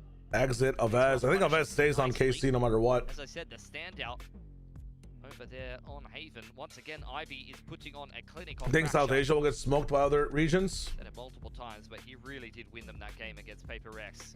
Yeah, it'll be tough. I think all hope is lost. A couple of big clutches for him. I think the one thing people are forgetting is like you have to look at how many slots each region gets at a each sub-region gets inside a cup. You know, I don't think MENA doesn't have the same slots as Turkey in a sense. You know, this one as well, I'm willing to just like glaze Termi, which is not a particularly popular thing to do for some reason. Well, especially not against their upcoming. There's so many details. There's genuinely so many details. Like there might just be one MENA team. All 5 you know, vaults online. Come up with it might just be like 1 or 2 South Asian teams. There might not be more room for that. It'll be fair to like who's playing better, but they're gonna have to be so like dynamic on the fly adjusting it. Ivy just gonna mark the spots. Oh, no second shot from Domby, but good value regardless. I mean, we gotta use some of these ultimates now. If he's inside tower, you ult it, right? Ivy can read their positions. Come on, it's 3-4. Somebody's gotta use an ultimate here. A round win previously. And the rest of them will just group up with him. Smoke deployed to the other side of the map over on A main to provide freeing a little bit more confidence. He's already burned through his Armageddon. It's a 2-man setup on the site, but this really hinges on Yong and Marco to hold. This drone is huge from freeing down here. See so much of what's not happening. Yong still trying to hold on to the corners, trying to sidestep all the utility. Wow. Bit of movement in that was almost horrible for Nongshim. Whizzing right past the top of the head. Yeah, he thought he was on for one there. Especially with the Phantom at close range. Freeing now in an untenable situation. 2 salvos still in play. And he knows exactly where Francis is, but not a comfortable enough position to flash him out with the missiles. So instead he will fall away and opt to hold onto the rifle going forward. Thought that was going to be a save around a saved weapon there for KRX. So Valorant Island, it all comes back to Valorant Island, man. If I had $1 trillion, you wouldn't know exactly that I got $3 million verbally and factually, but there would be signs. There would be signs. Really makes you wonder. I mean, why, like, picking a map like Fracture, it just feels kind of chaotic sometimes. And Nongshim just really have a great way to play around it. Either getting the opening kill. And I think the pass mark is that Nongshim beat PACIFIC on this map. Like, PACIFIC are very good at Fracture. You've seen Nongshim be able to beat them, although I don't know if they necessarily... They did play very well. There will be a question, man. Maybe it's easier to qualify inside the MENA League, you know, like... I mean, Crutch, you could say it still works. Imagine but Nongshim, all of Fnatic moving over to, like, Dubai. They still did beat PACIFIC, so... Because KRX, you're thinking to yourselves, like, okay, we could do just as well as PRX on this map and take down Nongshim. I don't know if that's... Polarized, thank you, my friend. ...necessarily panning out. RX. I swear to God, some of these rich teams that can afford it are going to just start moving regions, bro. Just to get some of these easier games. It happened in FN a little bit. Lots of like pros that were central kind of moved towards NA West and kind of farmed that region because it was free money every time. Yeah, the same. I think there was a guy who won like, what was it? Is it up to 9 times now? When I left, he was like a 5-time champ. And he was up to a 7x. His name was Epic Whale. Brother had so much money, he started a mousepad company with his brother. It was actually a pretty successful one as well. That's patience from Domby. Have these guys sat on these ultimates, by the way, for the last, like, I don't know. I think it was 3-3 when they had the ults. So it's been 3 rounds of all these ults just staying here, by the way. Whose cam did lapse long enough, diving in door side with the bandit, trying to make something happen, but Freeing's been cleared out on the side, and Yong decent enough on the bandit, but let's be honest, Nongshim clear out the rest of KRX with ease. 6 up for them on this attacking side. Still plenty of players from the sub-region. Why do you think you haven't seen the Yinsu on broadcast, guys? Attacking side is picking up more and Like, more momentum now. Yinsu, if you look at her background on stream, it seems a bit green screeny as well. Right now she's in India getting a citizenship. So Boaster comes through and gets like citizenship via marriage as well, becomes endemically Indian, and then they can just recruit like maybe, you know, like Crashes can marry into the throuple. He also gets citizenship. You're already 2/3 of the way there. Jerwin, visa issues, no. Commitment issues. He's going to be playing for Fnatic. You guys got to follow the plan, man. You're not thinking in the future. You're just watching the game on screen right now. You guys are watching what, KRX versus Nongshim? I'm currently watching the 2029 Grand Finals on screen at the same time. Just so I can analyze it better when it actually happens. We are not the same, bro. We are not the same. Ivy can hear the trip here. Going to try to catch somebody on the cross or catch somebody out of position, but not ready for the off angle on Yong. The reaction is even better though, and Ivy just waltzes onto the side. He's like, okay, Sean Riot watching. Does Mako have a response? Waiting for the case to Did you see Mako's shoulder? I guess he didn't. What the hell is this? Oh my god, he surfs the Rolling Thunder like he's in Hawaii, bro. A double Explain. kill. Meanwhile, B-side is ripped Finally, there's an ultimate used. And everyone from KRX just I guess Bane used it too, but it helped Dombi somehow. They've all but lost it. 30 seconds. A bit of a smoke. Are Nongshim trying to... They don't want to force the issue because they know the orbital's there. So they want to try Who was that guy in Naruto who would absorb ninjutsu and just throw it back at you? I forget which villain that was. That was Boruto, wasn't it? Side of the map, but there's no time to actually pivot away, and now there's a crossfire on the site. Freeing going down though, and Marco very low, lines them up nicely, Nice but try. Francis is there to trade. That would have been a round that goes horrifically wrong for Nongshim. That was the guy from the movie. Lose it. One of the new Akatsuki people. That's tough. If you had $1 trillion, you could run VCT with 100 million every year for 10,000 years, or run it 1 year with $1 trillion. You know, why go the whole way? Just run it for 1 year. Fuck it up. And this is what I was saying, like Ivy and Dambi, they don't have any Oh, it's an support in that round. Otsutsuki, my That's bad. just a Neon and a Akatsuki, Cypher just bro, kinda I'm like, it's way too early for me. What are you doing, man? I'm just hanging around. I'm chill. We're good. That's funny. Well, bro is cooking. nearing the end of the first half now. Ion goes to India. Could be the wave. My bad, Akira. I wasn't meant to share it. That's on me. Show us a reason why they picked this map, starting things off in the defense once again onto the. Sorry, number 1 on VFL. What the hell? Bane gets a pick. What are we doing here this time? I mean, they've really abused this A angle a lot. Is there like a lack of info gathering on the side of KRX? I feel like KRX is... Did Navi just die to X-Ross? Doesn't matter. Does it really matter right now? I think even on Ecos, you should be fighting some of these extremities. I don't see KRX really fighting much more so than just raw retaking on defense. 2-on-2 now may force out some ultimates. RB drops the Sky Smoke to buy himself a little Yeah, I bit don't more know. space. Sacrifice Dombi to win the round. Dude, what is KRX doing on this defensive half? Like, what are they actually doing? Does have some utility to assist his teammate. The flash going wild. RB just stepping away from it. Nongshim, they want to secure the rounds. They want the lead as much as possible. So all the utility just to buy time. RB for the swing. No. But he gets clipped by Bane. It's Francis from the back lines now, and he will just save That's the a little day bit by closer hair. every time, which is why I guess they... I mean, it's a win-win for Nongshim.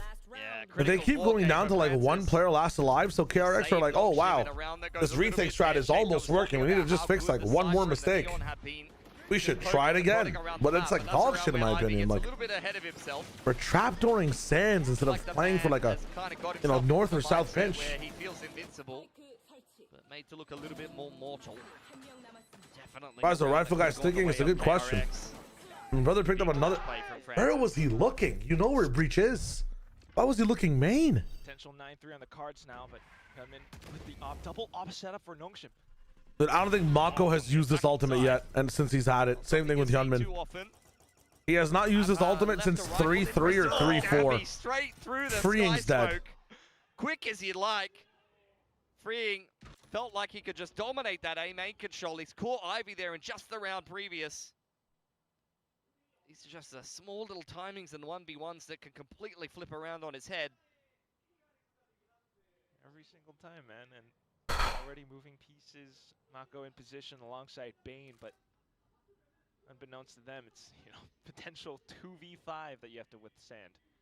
Jump spot from Bane. Ivy waiting in the wings over towards Dish side. Nongshim prepping themselves for the execute. Oh, Bane is in a bit of a pickle there, but there's no speed up for Nongshim. They're going to wrap sand instead. Okay. What is the idea here? Time to work off of. Finally, ult comes in. It does absolutely not much. Let's find a pick on Ivy. No one has a chance for another off-angle kill. Bane looking at main to the smoke. Smoke dissipates, and he wins. 30 HP, no value after the fact, but it's hard to buy one and get one for free. X Ross has been the anchor holding the ship down. Suddenly, no connection to the ground. A man goes overboard, and it's a 1v1 for Nongshim. Oh, reaction off the jumping shot. Hyunmin, what a monster. That's Just insane. So quick with it, isn't he? A 4th round picked up by KRX. What a messy exchange in that round. 8-4 though. Weak half in terms of having a voice here for KRX.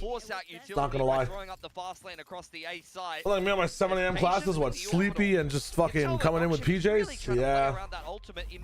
It's a crazy shot though, man. It's a crazy shot. These rounds really coming down to small margins. I am. And a lot of very fast operator shots from both Danby as well as Hyunmin in that round. X Ross is looking at the year in your opinion. I think Javi might have something to say about that. Let's see what happens in London. The operator, and on this map at least, it definitely Already X Ross was popped off, but the year is still cooking.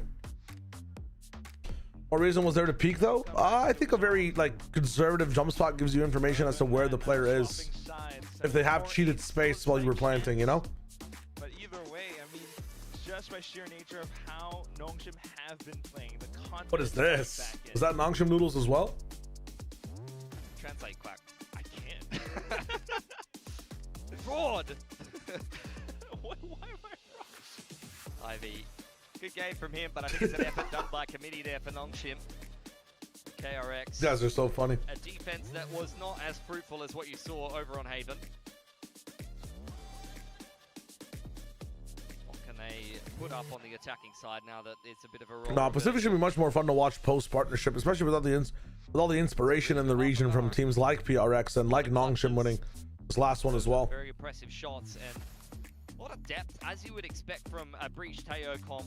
I think my favorite flavor of ramen is probably like garlic oil. Or some form of garlic stuff, man. Green onion and garlic, yo. That shit is nice. It looks like one team can just freely walk onto the side, but when you consider all of the utility and the way that these teams trying to interact with each other, it's why they tend to just fake pump one side or throw up the fast lane somewhere and then pivot back somewhere else. They're trying to draw. I don't know, the sub-region will be that competitive is my worry. I think that, you know, the game won't be as competitive in the very beginning. It'll be a bit more chaotic when it comes to open qualifiers. But the later the open qualifiers go, the better the matches are. The entire idea is that when the games start, you can expect lower levels of general play, and then afterwards you can expect some of the awesome shit coming. What is going on this extremity? Not extremity, but this choke, bro. Holy. Every piece of util expended. Defenders have a stim and 2 flashes left. Actually, defenders have a lot on the docket. This is interesting. How do you use... I mean, both teams still having 2 flashes. Is kind of nice. So peckish now, falling back away from Canteen. Danby is... Pacific will got to be trophy this year? No. I think America's is due for another international trophy very soon. Especially with the meta the way how it is. I think Bane is just going to apply a little bit of util pressure, maybe play with the door, similar to what you see over on Lotus. EMEA's international form, though, is nothing to be, you know, scoffed at. GX making finals. Fnatic always averaging second. Yeah, that might have been, unfortunately, a slight overcook. Like, of course, they're not winning tournaments, but they always have a team that's rolling through. Wow, Dobby. Suddenly, around that, seemed like it was KRX's. Okay, still going back in control with Mako pushing up. That was just a perfect example of, like, I have no idea what's happening. One player gets completely caught by util and they just win the aim duel. It's like, what is going on, man? That wasn't the case for Ivy, unfortunately, though. I mean, dude, some of this shit is so bullshit. With a Waylay dashing up on him. Oh my god, Young. Shot from Young. Very fortunate. Ew. How is he so, like, smooth with that, though? DRX, I mean, KRX winning every single pistol. Yeah. Aren't you even affected by the nerfs? No, but they did nerf their team by losing their assistant coach that won them and helped them win champions. And do really well inside Santiago. So I wonder how they fare without that assistant coach. And oh my god. No way! You didn't see it? It just came back in the right second. That's so funny. It's still just the pistols for Nongshim, so we'll kind of write that one off, but either way, party circumstance. Another player getting shot. Everyone scrambling to try to This is crazy. reinforce the A site. For KRX, I like, look. Casey roster with a Kai, Spy Zero, a Vezon GL, Yassine, and I miss this map so much. it should be wild. You would not get to see this kind of chaos on any other map. Never take this out of the pool. Yeah. Fracture's just so much fun, man. I agree. Couldn't agree with what Stack said earlier. Dude, even Nongshim not playing for a crunch somewhere. I know Domby's going crazy, but being active on one of those sides would be so nice for him too. Or maybe on both of the sides. I don't know. Just pot shots through the Caterpillar smokes as well. RB trying to not get hit by anything whatsoever. It's rough. Smoke to the execute. I'm still on the team. Throw this one for you. Slowly creeping through. That's rough. Trying to get on the spike somewhere, but not to be found, especially when everything dissipates. Mako on the Bulldog. Flawless for KRX. Yeah, pistol and anti-eco. And Nongshim were just flying through this one. It's crazy that Young's the one to check that. That's a good point. Come on, meant to be the new guy. Have both pistols won this game or what? Yeah. Let us check. Yeah, won both pistols as well.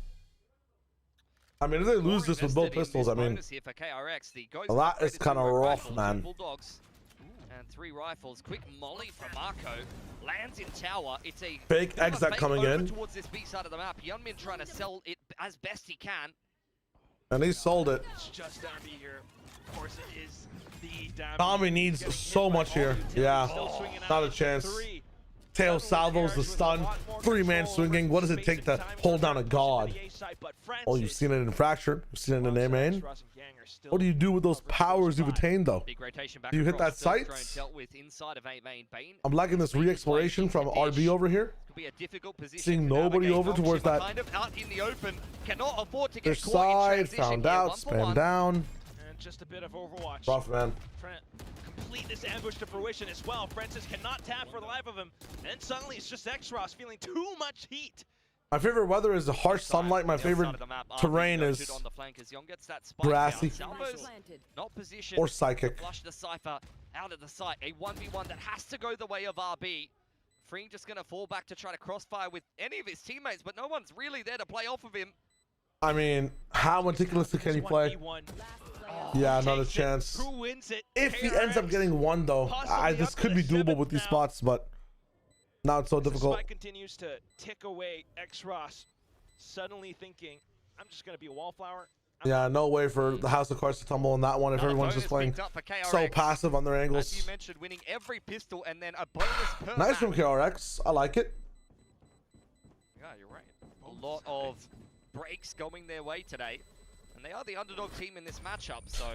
On the new Invincible season, extra, I wish it had better animation, man. That's all it is.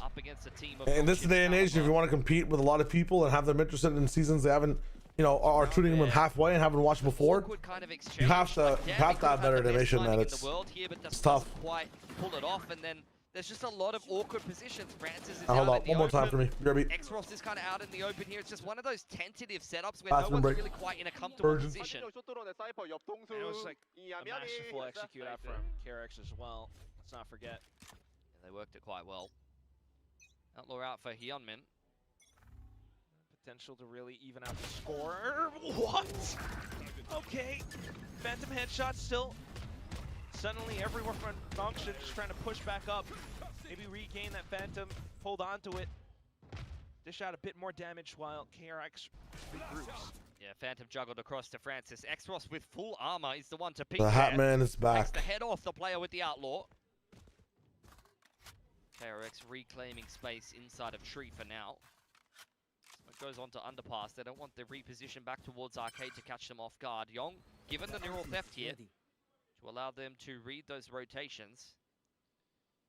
If read correctly, otherwise, there's just no real instance where Nongshim should be able Conquest to eating up the budget. retake. It's the whole thing. 1-4 split up for KRX. Very slow, and again, not much being fought for from the side of Nongshim. I know it's an eco, but I feel like I've seen 6 ecos so far. Nobody's really getting 2 back-to-back rifle rounds. Second scan reveals that Ivy is over here towards spawn side, so they'll smoke Yeah, him so off. that's tough, man. It's very tough. See if Ivy can get away with a little bit 30 more. seconds left. You can't just be a show like that in Western animation anymore. First season had some nice animation though. Planted up. Kill here, orbital into the next round. 3 main. I mean, one of the win cons here is Ivy opening this door and just sheriffing someone in the face. I guess not going to happen. Nongshim. Bit of utility to try to clear out initially, but Lestan. zone as well. KRX are already prepared for this fight. Francis the first to fall. Maybe a neat shot here or there coming out from a sheriff. Weapon picked up as well for Ivy. But it's the Molly in the positions all the way out from main that will seal the deal Nice for free. KRX to Let's get some points on the board. definitely tie things up. Yeah, 8 apiece. Yeah, there's a way to like stay safely inside a main, and then like I think it's like you stay here. Oh, I don't know to show you guys. I'll show you afterwards. Good morning, Mantle Metal Cat. Bad attempt on the half by there, but it's great reactive utility there from KRX. Bane just pegging the flashpoint forward and opting to fight in front of the salvos, and then a nice no-nonsense post-plant. Set up well by the neural theft. Good. The back of the B orb. Nonsense really would feel like how KRX wants to play. Just trying to really seize control. Nice refract. Very good refract. You know you don't have support or a trade coming in. Let's refract and then peek the cage, Young. Yes. Very good idea. And they miss Waylay stun. I mean, if we lose this round, there's no way. We like I'm on the team. Even though I have freeing and no Nongshim players. I ate ramen for these guys though, so I feel like I'm a part of the pack. Part of the bundle? What do they call it in ramen? A part of the swirly, a part of the hot? Doesn't matter. Diffuse situation over because of some micro mistakes from KRX on the A side. Do you pump fake back to B? You know that's usually where you see Cypher. You haven't heard a cam in the business anywhere. He's camped inside spawn multiple times, so you're conditioned to thinking that he's going to be there, maybe on an advanced angle, playing smart on an 8-8. From Marco, and he's not fast enough this time. I don't think you want to be peeking that anytime soon. Still going to be tough. Just in case anyone's around Sands or the top, but Oh, shaving lines privates 1214. Thanks for the follow, my friend. Still double trips set up on this B side of the map, but no one to play off of them. Sorry, my eyes are killing me, but my brain's active. I'm still here. Soon now, they should be kind of getting a read for it. Hyunmin sticking around just to see if he can once again fish for a little bit more, keep some players invested. RB in position now. Molly. I mean, they have the complete wrong read here, Nongshim. I don't think they're getting in here. 13 seconds. You have to pass the molly. You have to run through. You'll run across at the last second, perhaps, but you might just get caught by RB. 3 seconds. Yeah, that's tough. Still trying to position The cam spray technique. whatever you can get, but otherwise dying. You'll still get the rolling thunder. The Cypher on site technique. 8-9. That's tough. KRX keep things competitive. Bit of an awkward exchange inside of A main. KRX usually very solid with their execution so far in this series. That's a round that doesn't really go too well for them. Francis does a really good job being the player to kind of play around all the utility. He was sitting inside the tower when the fault line caught the rest of his team. He dives out of the smoke playing anti-flash, and he's the one to turn from the second flash as well and catch Yong as he tries to come out of the cage. Final score press for this one for you guys in chat. What are we thinking? In that round, and they're going to run it back, I guess. Yeah, I'll try it again. Not a Phoenix, but They jump in actually. Stun comes in to get him out. Double stun, you know, a peek is free. Oh, never mind. The whole team trying to push on, but this time, Young just able to sidestep, find more kills. No way. Ivy trying to pick his target, Savvy as well, but they're all whiffing until KRX comes through with the final one to put another 9 on the board. Just a 5v5 in the sand. It's like watching a wrestling match. Just scrapping around. R double, yeah, I mean, I'm freaking out too, don't get me wrong. Now. crazy that that round goes so disastrously for KRX. And Peeking one at a time, not peeking with Yuto properly, even if you want to peek with one at a time. Like, got his head banged off in the last the best round. peek so far is on that Cypher, but he gets absolutely shit on by Hyunmin. I mean, this is just the perfect example of what defines Valorant as attack FPS. They were taking turns. Titles is like, sometimes we really The are collusion kind of allegations MOBA come out where again. It's just 10 people in the same part of the map, and it's really just about execution and how you play around each other. Careful, it really is that saying, man. It really is that saying. KRX in that case just does it a little bit better. Should have got Nongshim noodles. So the money is insane. The money is insane. Really feel like Nongshim were quite in the same position. I felt like they were a little bit caught off guard by the fact that KRX just did the exact same thing again. They're just like, oh, you just got rolled doing that. You're really doing that. Oh my god, it's mistimed breach flashes as well. It's team flashing breach flashes as well. It's tough. Same thing. Well, hopefully for the next one up now. I mean, that's why the IGL as a coaching staff, it's definitely a bit of a chess match here. Oh, this is a nice spot. I mean, Tommy's been playing some 4D chess today. I got KRX noodles and I couldn't stop choking. Can you help? Let's be honest. Hold up. On the verge of upsetting Nongshim in this group and putting them down 0-2 to go up 2-0 for themselves. That would really change up the hierarchy back to its natural order in Pacific. Not all done off of Silkanon's timeout. Suddenly pushing out. KRX had the right call to kind of sit back and wait, but unfortunately Mako thought it wasn't there really for a second. I was like, oh. Ivy on his lonesome over towards Dish, going unchecked. Yong is hot on his tail, but he could cancel this plan. It barely goes down. Neural Theft rips. How is he still alive? He dropped down. Dude.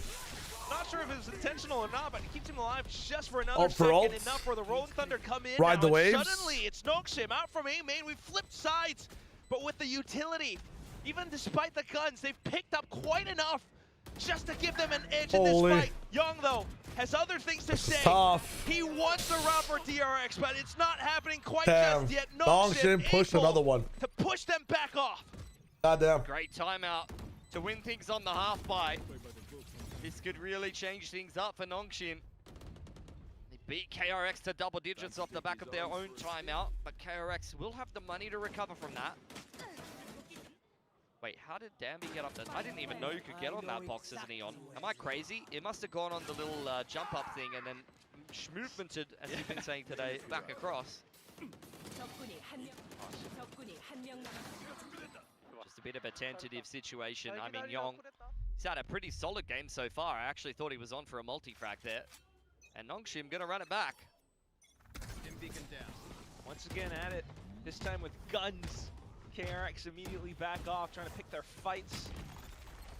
Oh, Hillman continues to hold outside of main. Now some assistance coming through, but Dabby sliding forward. He finds double, looking for the third as well. We'll get gunned down through Spanish. Where is this ult going? Straight to Dish? How many did it hit? And ultimates and everything all collapsing onto South Spawn.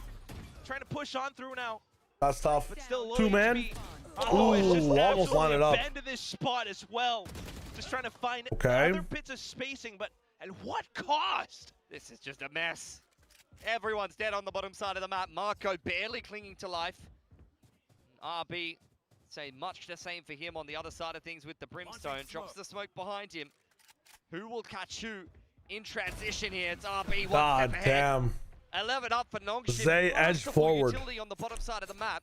The same approach initially, but with just a little bit of a different flavor to it. Instead of Danby jumping up on the box, this time he goes up close and off the back of the fault. If ever he goes to Brazil, I wonder what happens with Second, but they might just take it with him because they have enough Brazilians on the roster anyways where they can afford to have Second on it too. Really felt like it fell apart for KRX. Convergent paths and orbitals get traded. Jeez. That's insane. Oh my god. That's gorgeous from Francis. All right, enough of that. Refract active. Yunmin walks his way into A main to bait out the trap. All sheriffs, lots of ults again. Refract is inactive. Wouldn't even it out on this round unless you have some crazy close range pick. Out the sky smoke. And the rest of KRX walking into tree. Smoke's down. Maybe going to sell a little bit of a fake on sand. Unfortunately, that smoke not really obscuring anyone's vision because X-Ross is already obscuring, Claire obscuring mentioned. drone definitely confirms it now as well. Well, at least they've managed to find a bit more space out towards B, but then you got to deal with the trips, the cams. Ivy is the one with the trap. And Francis playing in tandem off of Ivy's trips. As mentioned, Hyunmin diving into the side, avoids those trips nicely and has got a little bit of space now. Okay, but Spike not fully committed just yet, though. Everyone from Nongshim, quick rotations across. And everyone all set up for it. Stun will be coming in. KRX are the ones with ults. Yeah, 42 seconds. You have to ult this. At least I'm getting something. The timing of it all. Davi this time getting caught out in the open tag, down by bits. But Ivy, There what we go. positioning? He finds a quick double. Continues to push through. And he's looking to hunt down even more heads. Ain't no way. Mako finds a bit of a scalp, and then the ultimate comes back in just to stabilize. Still, though, it's so imposing with just What a weird peak. How is it working for them? Off of the positions and contacts. Nongshim are making some mistakes on these peaks, man. I mean, yes, they're making some good decisions as a team afterwards, but when KRX will get proactive in some of these later forms of rounds, like, you know, deep in 145, like 130. Francis is the player on over there. The reactive orbital I don't know. on Jet's side was everything for KRX there. That was a big difference maker. And as the smoke to be able to cross fades for Nongshim, it's kind of the perfect storm for KRX. Despite such a favorable play set up well by Marco, it still comes down to a 2-on-2. This is just such a tight game right now. Oh my god, speaking of, they're just Holy trying Domby. this time, Nongshim. It's just a joust in A every single time. Hyunmin refract active once again, tries to go looking for something in A main, but Nongshim are not done just yet here, Quack. Onward and forward with the drone. Spring trying to shoot and scoop, and unfortunately, Lots of infinite on the other side for KRX. The pinch should be coming. Just lapping away, kill after kill, overdrive ripped. Or Domby's is God. The off angle, it's Francis. Holy Dappy. shit. Everything going foobar for KRX. I mean, they just clear the smoke so nicely. Ready for Young in other underpass as well. It's map point for Nongshim. A game of very tight margins here on Fracture. I mean, also coming in from both sides, I feel like you've had some phenomenal rounds for KRX, but it feels like at the nth hour on this one that has the Waylay, our breach is about to be, not even our breach. Our breach is online, the brim's about to be online. It's about to be rough. And that's it's about to be very rough. The perfect example of what Nongshim do so well. That's it. I did for about 2.5 hours, 3 hours, so. He still fundamentally understands that Tambi is going to die. We'll take a break between this and EMEA, and we'll get some rest, and we'll come back. Playing so well off of each other. It's what won Nongshim a championship over in Santiago. Just the utmost synergy, trust, and understanding. Well, out for KRX now. A timeout call, but a slight half buy coming through. I'm not entirely sure if they actually have what it takes. I'm here, but I'm not reading chat. Give me 1 second. Extend the duration. I'm in the business of the timeout, OSPA style. Close to Rolling Thunder. Yeah. A bit more of a vanilla gun round until the breaches get a bit of a multi-frag on. Hyunmin's been a bit hit or miss inside of A main so far this game. What have KRX come up with? Pretty good on the timeouts in the first map. I think actually the post-timeout, Nongshim have been the more successful team on Fracture thus far. KRX reorganizing the setup a little bit better after the timeout. Camera gets moved to the top side of the map. KRX will contest tree early on. Nongshim will go towards arcades, so we could get a cheeky little exchange in underpass this round. Okay, cams and trips. Just KRX already having a good fundamental read of this.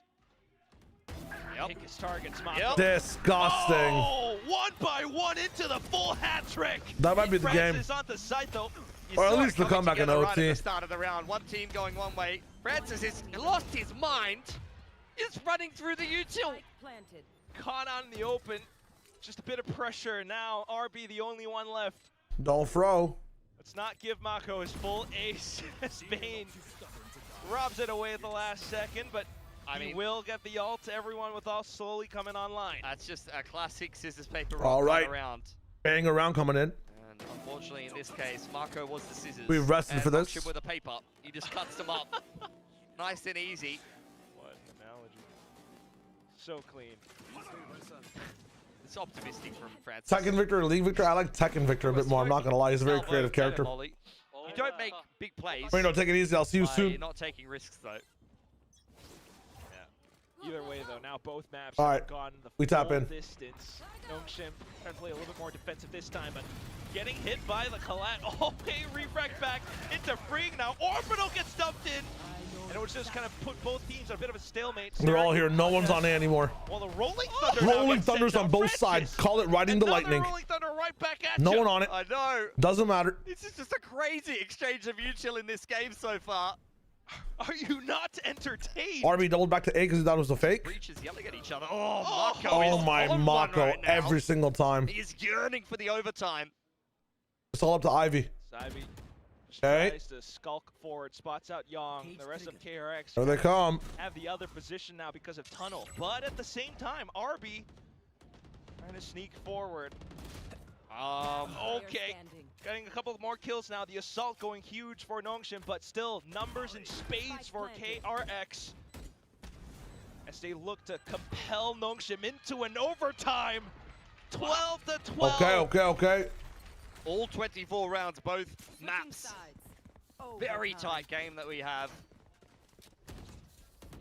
Goddamn. Different to double duelist meta that you've been seeing. This is a classic game of breach Overtime, KO from a meta of sound yesteryear. effect is wild. Down to little pieces of util.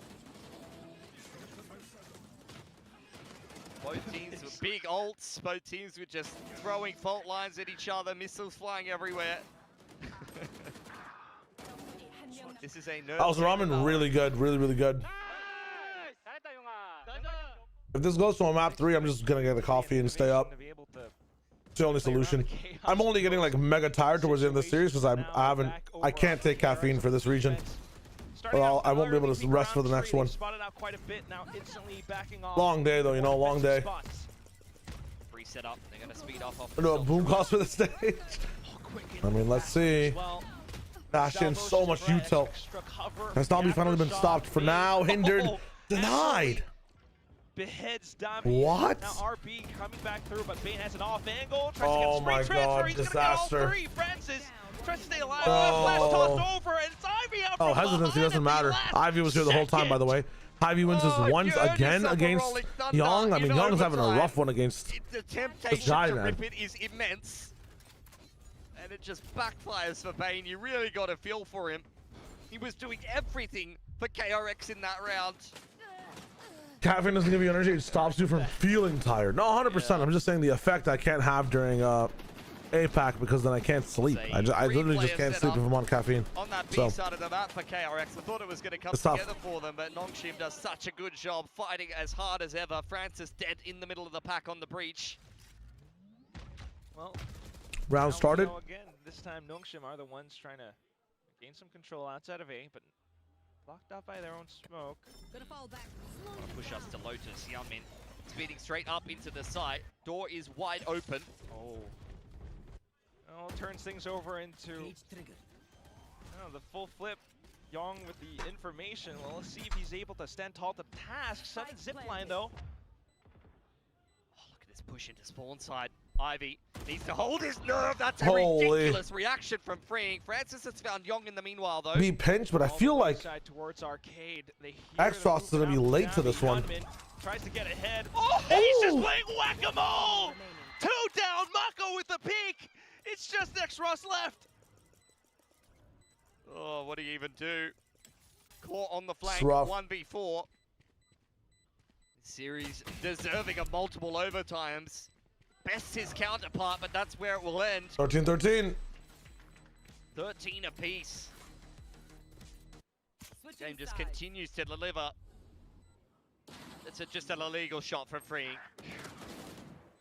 A little unlucky for Young. I felt like he had a decent timing in the underpass there, but he Insane, bro. I'm sad I dropped 10 minutes. Well, I didn't expect that this matchup was going to be so close between these two teams. And you have to say inside the world as well, given his performance over at Champs. Francis has just speed run 1,000 kills. His second season in Pacific. God damn. I dare say that Yoru helped him with a fair few of those, but he's doing a pretty good job on the breach as well. You can chain up a lot more as well. Yamin on the line. Rafak no longer active. Flash going off. Let's try. Well, have to reposition suddenly now. Ivy getting caught by freeing. Ivy losing again. Walking up behind the trip a couple of times. Forward goes the salvos and the breach utility. KRX very comfortable now. And all the smokes quickly deployed, but then the spams through them as well. Just the position around it. KRX still trying to enforce position around the smokes, watching for them to possibly dissipate. But suddenly it's Nongshim kicking down the door. Man number one, bringing us the trade. Spear. Mako coming back through the shield. Cypher's nowhere close. Nongshim getting comfortable inside of the site now. Marco spotted out. Oh my god, the 18th ult of the day. Francis takes his head off and it all falls to the rookie. Suddenly, you've been absolutely... Don't make the noise. Ill-equipped, just young. The door already heard. Trying to play around the timing of it to see if anyone actually tries to peek up against him, but no. Nongshim are just sitting on top of that spike. Young has to make the move. He's got a camera, but slowly running out of time as well. You could surely think that this... I mean, you gotta go for it, man. You cannot save this round. As soon as they all peek out, the headshot right through the skull. It's Nongshim. You gotta just go for calculated risks, man. You can't play for every single position here on KRX. Was a decent opening dealing with Ivy on the lurk, but dealing with the lurker doesn't guarantee that you can win the round. Nice spam through from We gotta get some coffee after this. Danby does best. Dives into the site to create enough space for the boys to trade. It was beautiful. Come on, come on, come on. The Armageddon really the cherry on top there to secure the round. Watch and learn. And then it's back to KRX on the attack. Nongshim not really aggressing too much this time. Yeah, playing in the middle of the map. It's fast flood. Danby securing control of A main. He's got a nice info line over on the other side of things. This start is a 4-1 split. Info camp. Kind of pulled everybody towards mid in the A side. I mean, KRX have done this amazingly. Hyunmin lands just wrong. He's dashed there every time. Yeah. No dash, no problem. The rest of the team Cam might see them though in a few seconds. No. They go over to my side. Now pushed in towards A main. Or they go over to fucking arcade to wrap back around. Either way, there goes Hyunmin. He doesn't hit either of them. That is outrageous. Oh, he's avoided. He spots them out now, just trying to break them bit by bit. Ivy's still into the corner. But this whole round possibly shaping up as a full 5v5 retake. The trip's not coming This is through. insane. Aftershock, Smalley's all tossed in. What do we have? The biggest, best util? Doesn't matter. Sliding in. Asserts himself up front. And suddenly, maybe This could things be going a it. little bit more catastrophic. Just up towards tower. Kill confirmed. Oh my god, the Xrox trade. pushing through. Onto the spike. Danby sticking it all GG's. the way. Finally, after chaotic rounds, Nongshim complete the entire map run, pushing us into a third map of Lotus. It's just a Holy. bloodbath. But Nongshim emerges from it victorious on Fracture there. KRX, it's another map pick for them. I think that's a win-win for everybody on VLR though. Like, everybody got points in that one. Kind of questioning. Know what I'm saying? We just won the Masters final with ease. Why is Pacific so hard? GG's though, goddamn. Watching, waiting. That's about to be a long day. But off the Fracture, I mean, with the way that these rounds are playing out, certainly towards the end of it, Nongshim are back. We're going to toss it back over to the desk.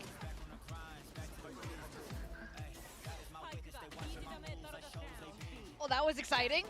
Yeah. That was insane. We were here at the desk waiting for it The to Pacific's come to so us, much fun. But we were very excited, shouting a lot throughout the ways. And yeah, like you were saying, Achilleos, this is going to be a very exciting third map. Yeah, I mean, Lotus to decide Okay, it all. let me work on coffee real quick. I'll be right back. Neck and neck fight here between these two squads. I mean, good on. I was here a little while ago, got caught up in life. Hey, Eli, I remember you, my friend. Welcome back, my brother. Hope life's going good. Big heroics on Thank you, my friend. Yeah, I mean, huge individual plays. I mean, Mako really Sorry for the more basic low-key reactions. We're just trying to power through that map. I'm gonna activate. I'll be right back.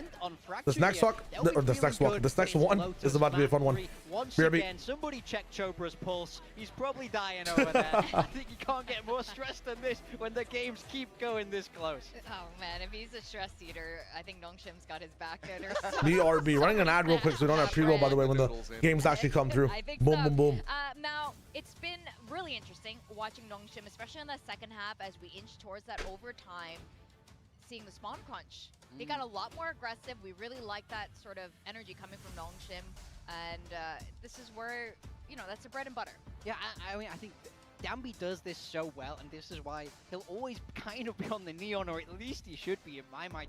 He's so good at bringing that pace up. I think that's something he did very well in this, and I think especially looking forward to Lotus, that's what I want to see there, because he had an uncharacteristically poor performance on that map. So I think it's really nice to see him step up here on Fracture. You see KRX there taking the lead in terms of first kills, but I don't think it was anything crazy. I think this map felt very close the whole way, and I think if anything, KRX going to be kicking themselves that they didn't get it done in 2. I mean, it's the same exact story, just inverted from that opening map. It's just both teams kind of go in the extra little mile on their opponent's map picks to be able to scrape by with those wins. So I'm hoping that this back and forthness between the teams continues going into Lotus, because at this point, the worst thing that can happen is to go into a third map and then have one team show up flat.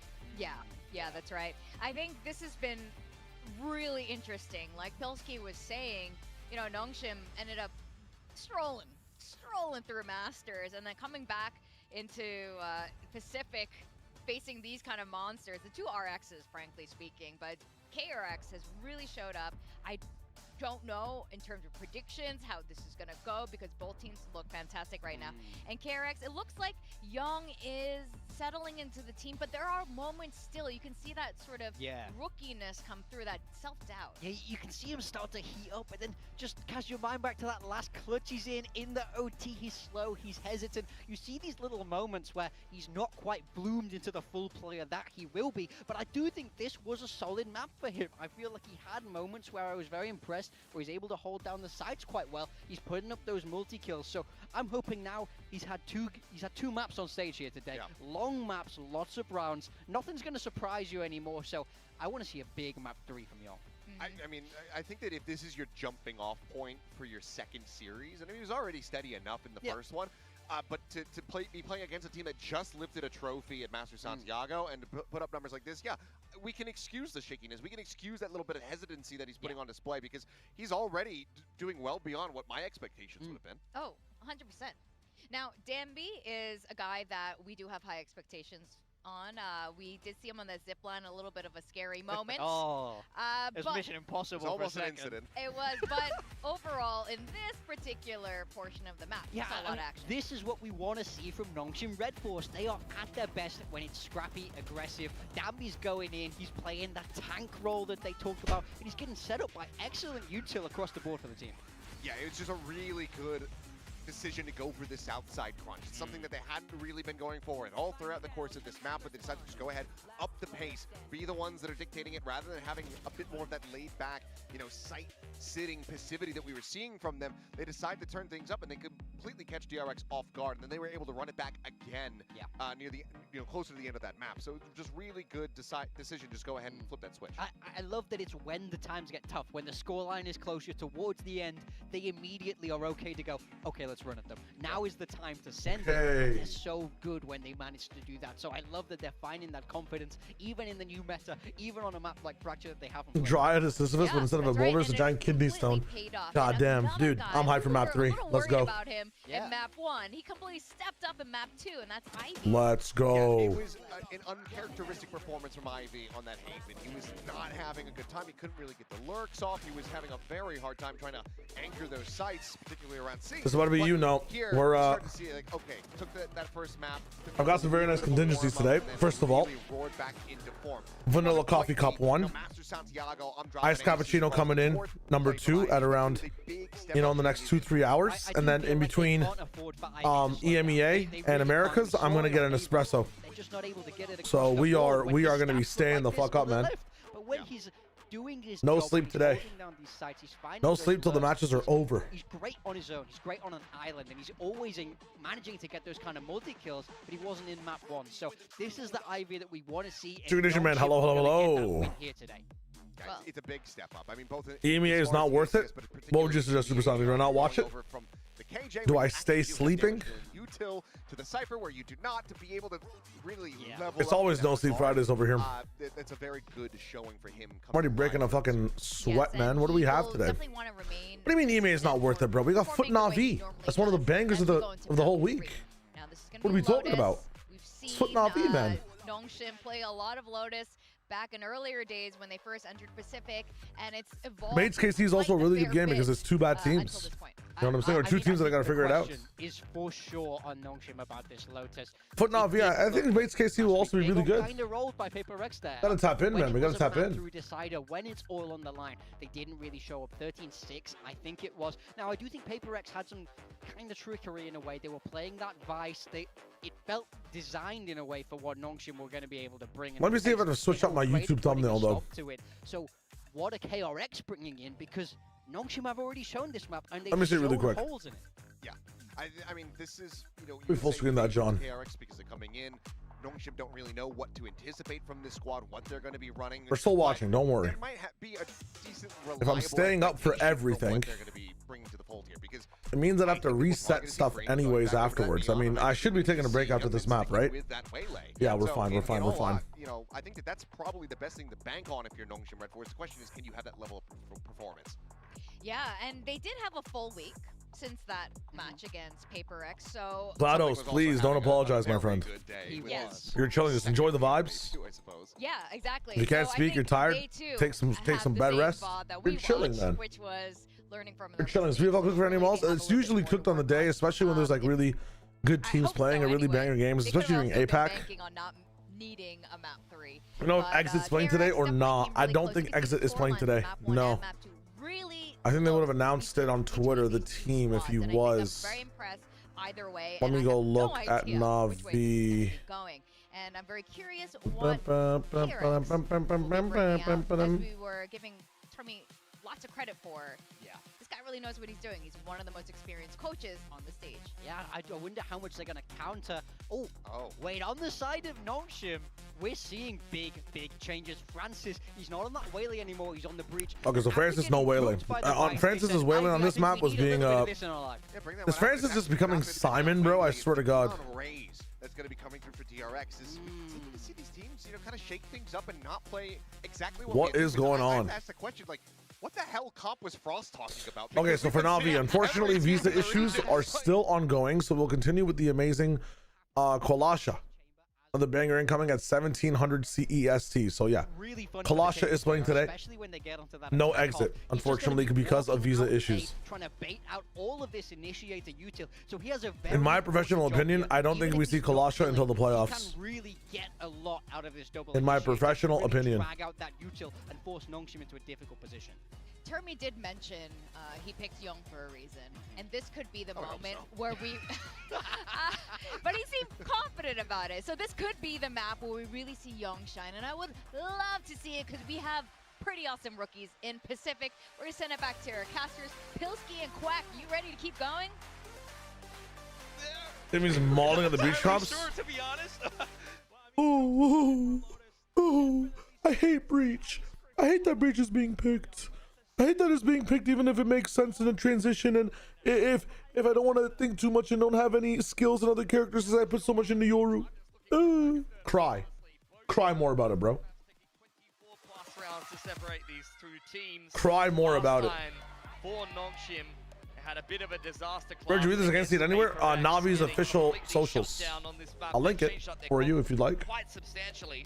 Seems like double E-Nit is the standard for Nongshim. And for KRX, the standard is something that's dog shit in Valorant, by the way, doesn't mean that it's unplayable. I feel like people keep forgetting what analysts mean when they say that something is bad. It just means that it might be a little bit inefficient. I was having this conversation yesterday. It's still usable.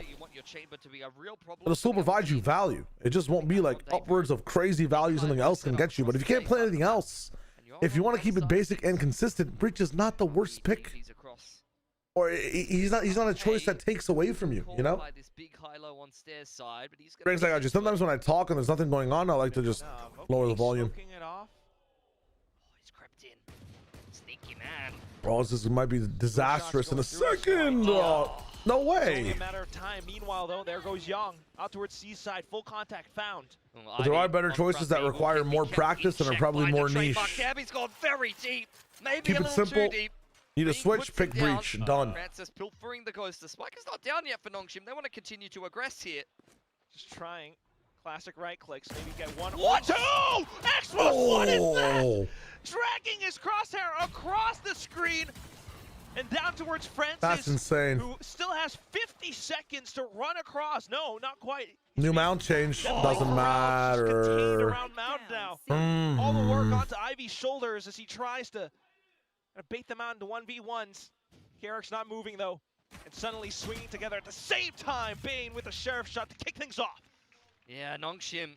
Not Yeah, like they no, didn't it's have all their good. opportunities, It's all didn't good, have their I'll timings in around like that. RP, a little Mount bit got of a changed. Yeah, risky mount one is a little bit higher and bigger in general. this A side of the map. When he If goes you guys down were on the unaware. primary smoke, So you can cheat around it a bit more in terms of where you want to play, crouching on it. It's a very good Yoru change. It's a second wave of controller smokes. Play off. Yeah, so mount is slightly different. A main is different. B room is different. And a what's it called? A door room is different as well. When does this change? If you look over here on the left really quick, or I guess you see how big root is, this all changed when all this happened on the map. When Lotus just got added back. Oh, pop flash dash in. I'm not denying there's better options than breach, but I'm so tired of the rhetoric that if you're picking breach, you're mad throwing. Especially if the team actually does use breach in like the way you're supposed to use them. Just trying to spring all the way across with that Spectre. I mean, this is an insane fast lane. Going his way now as he swaps over to the Ghost, running out of ammo. Francis coming oh through. my god, he coming back in the relay lost forward, so much time with that. Going down. 3 players. Bingo, thanks for the follow. But not quite the spacing. Young has a bit more to go. Oh, the crunch. Pulls out the headhunter. Dambi is just trying to make a lot of noises. There's no way. Off to the other end, but suddenly Young, newfound courage and confidence. He just walks through, picks heads. That's funny. It's just a game of timing. They were back to back for so long. Nongshima's so annoying on these pistol rounds, just running around like a bunch of lemmings. Never a clean aim tool that you're able to win. You think about how an anti-ego should be going down, and you're thinking, oh, it should be. Am I KRX actually good, or is Nongshim slipping? How's the solo waylay and stuff been working? Do we still suck at Fracture? Hoping we all go. Yo, Peach Ice Tea, hello, hello, hello. It's a round that gets very expensive. Ask me, but ask you, chat. What do you think? I think KRX has some pretty good rounds on Fracture. I think Nongshim has some good ideas as well. They're being diffused by KRX, but I think KRX played a little bit too passive on the map that requires you to pinch some sides sometimes, you know? A little bit too reliant on the retake on Fracture. So if I'm another team, I'm probably picking Fracture into KRX more often than not anyways. Dude, that stun actually hurt my eyes. Doesn't look like it. They know there's no delay utility. They can just definitely waltz through, especially fast. Yeah, this comp from KRX is crazy. On top of it, the Guardian shots ringing through. Dambi towards the back lanes. Everyone from KRX. If Young ain't there, it's over. Holy shit! What is that gun? All the way towards the back line. No clear shot with a Spectre. And Dambi is just on a tear. It's a bit more like it from him. He had a very quiet game against Paper X on a map he's usually quite phenomenal. Look at this guy buzzing, bro. Oh my god, what a shot from the young rookie. He's what the sharp hell? Today.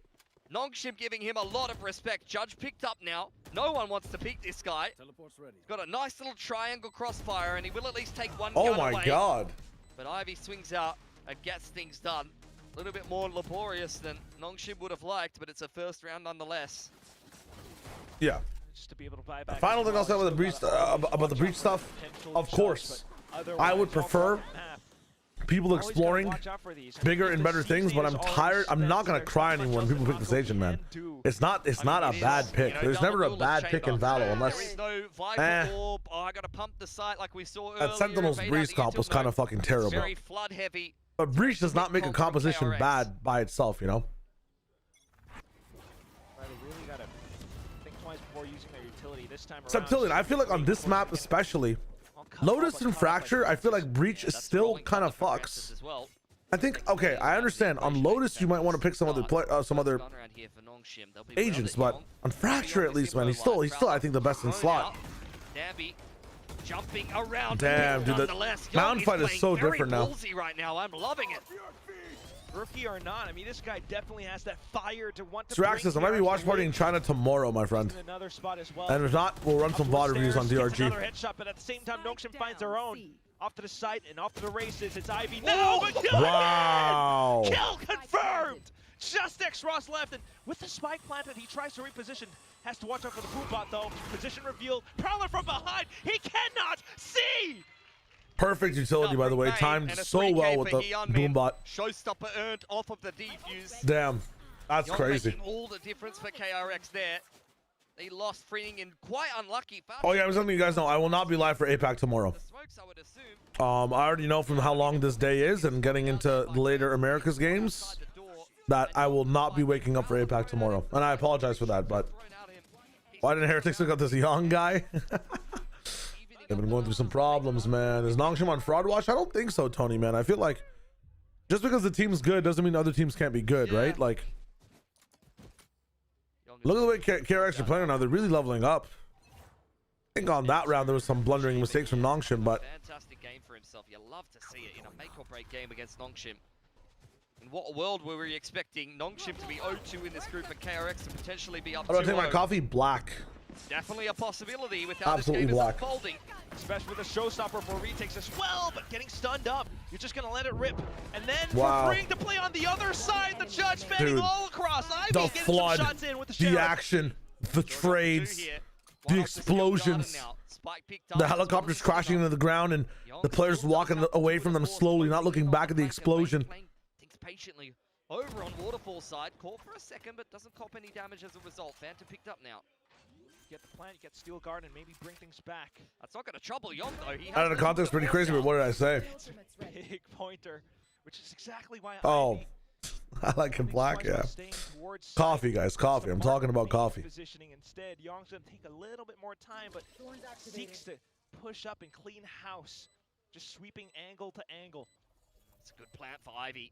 Playing the off angle over towards spawn side. Haunt there for Bane. If he throws it into spawn, could definitely narrow down the angles, and that's exactly what he does. Fuck with Hazel's nice. I mean, this is not doable, right? Does he have the double kill, the spray transfer? Giving it to him almost. I mean, okay, these guys have to. He almost had it, Ivy, is what I meant to say. My bad. Quick scope to close things out there. All right, real round, real round. Then we have ultimates on both sides. Should be exciting. Freeing, how many does he get with overdrive? They'll collect themselves heading into round 5 with a couple of big ults. Steel Guard and not thrown into that 1 or 2 clutch.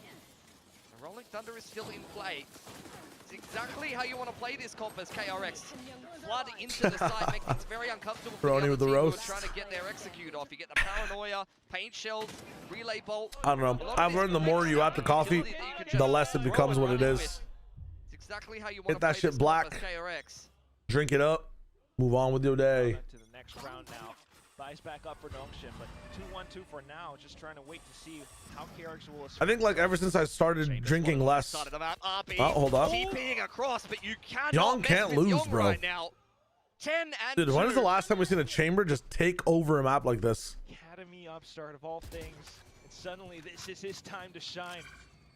Against Nongshim as well, man. Masters winners coming off of this shit. Possibly back in towards B, where the trademark has always been round after He looks so good, Macincheese. I'm not even talking about his aim, like the positioning, the proactiveness, the fighting with the team, being ferried into an angle and taking the first peek on it so you can TP back. Like he's able to cut people off, trying to move in on certain angles as well. Ooh, freeing, good dodge, good movement. Dombey's better. What is this? Just decides he wants to go B room. Tries to peek on through outside of C-Link. Oh, oh my god. Off angle. Young going down all of a sudden. The mid-round calls from Nongshim to try to end up on the What is going on? The spike's not even down yet. Bane, though, he's in a critical position. I don't think I'm gonna need a second cup of coffee to understand what's going on. Just backing himself inside of the drop. Marco TPing in on the flank. Bane is holding down the site. He is the line, all by his lonesome. Ivy, though, sneaking through. Mako just trying to set up. Has a smoke to peek off of. Listens for the tap. 10 seconds to go, and Bane makes himself known. Ivy runs and guns.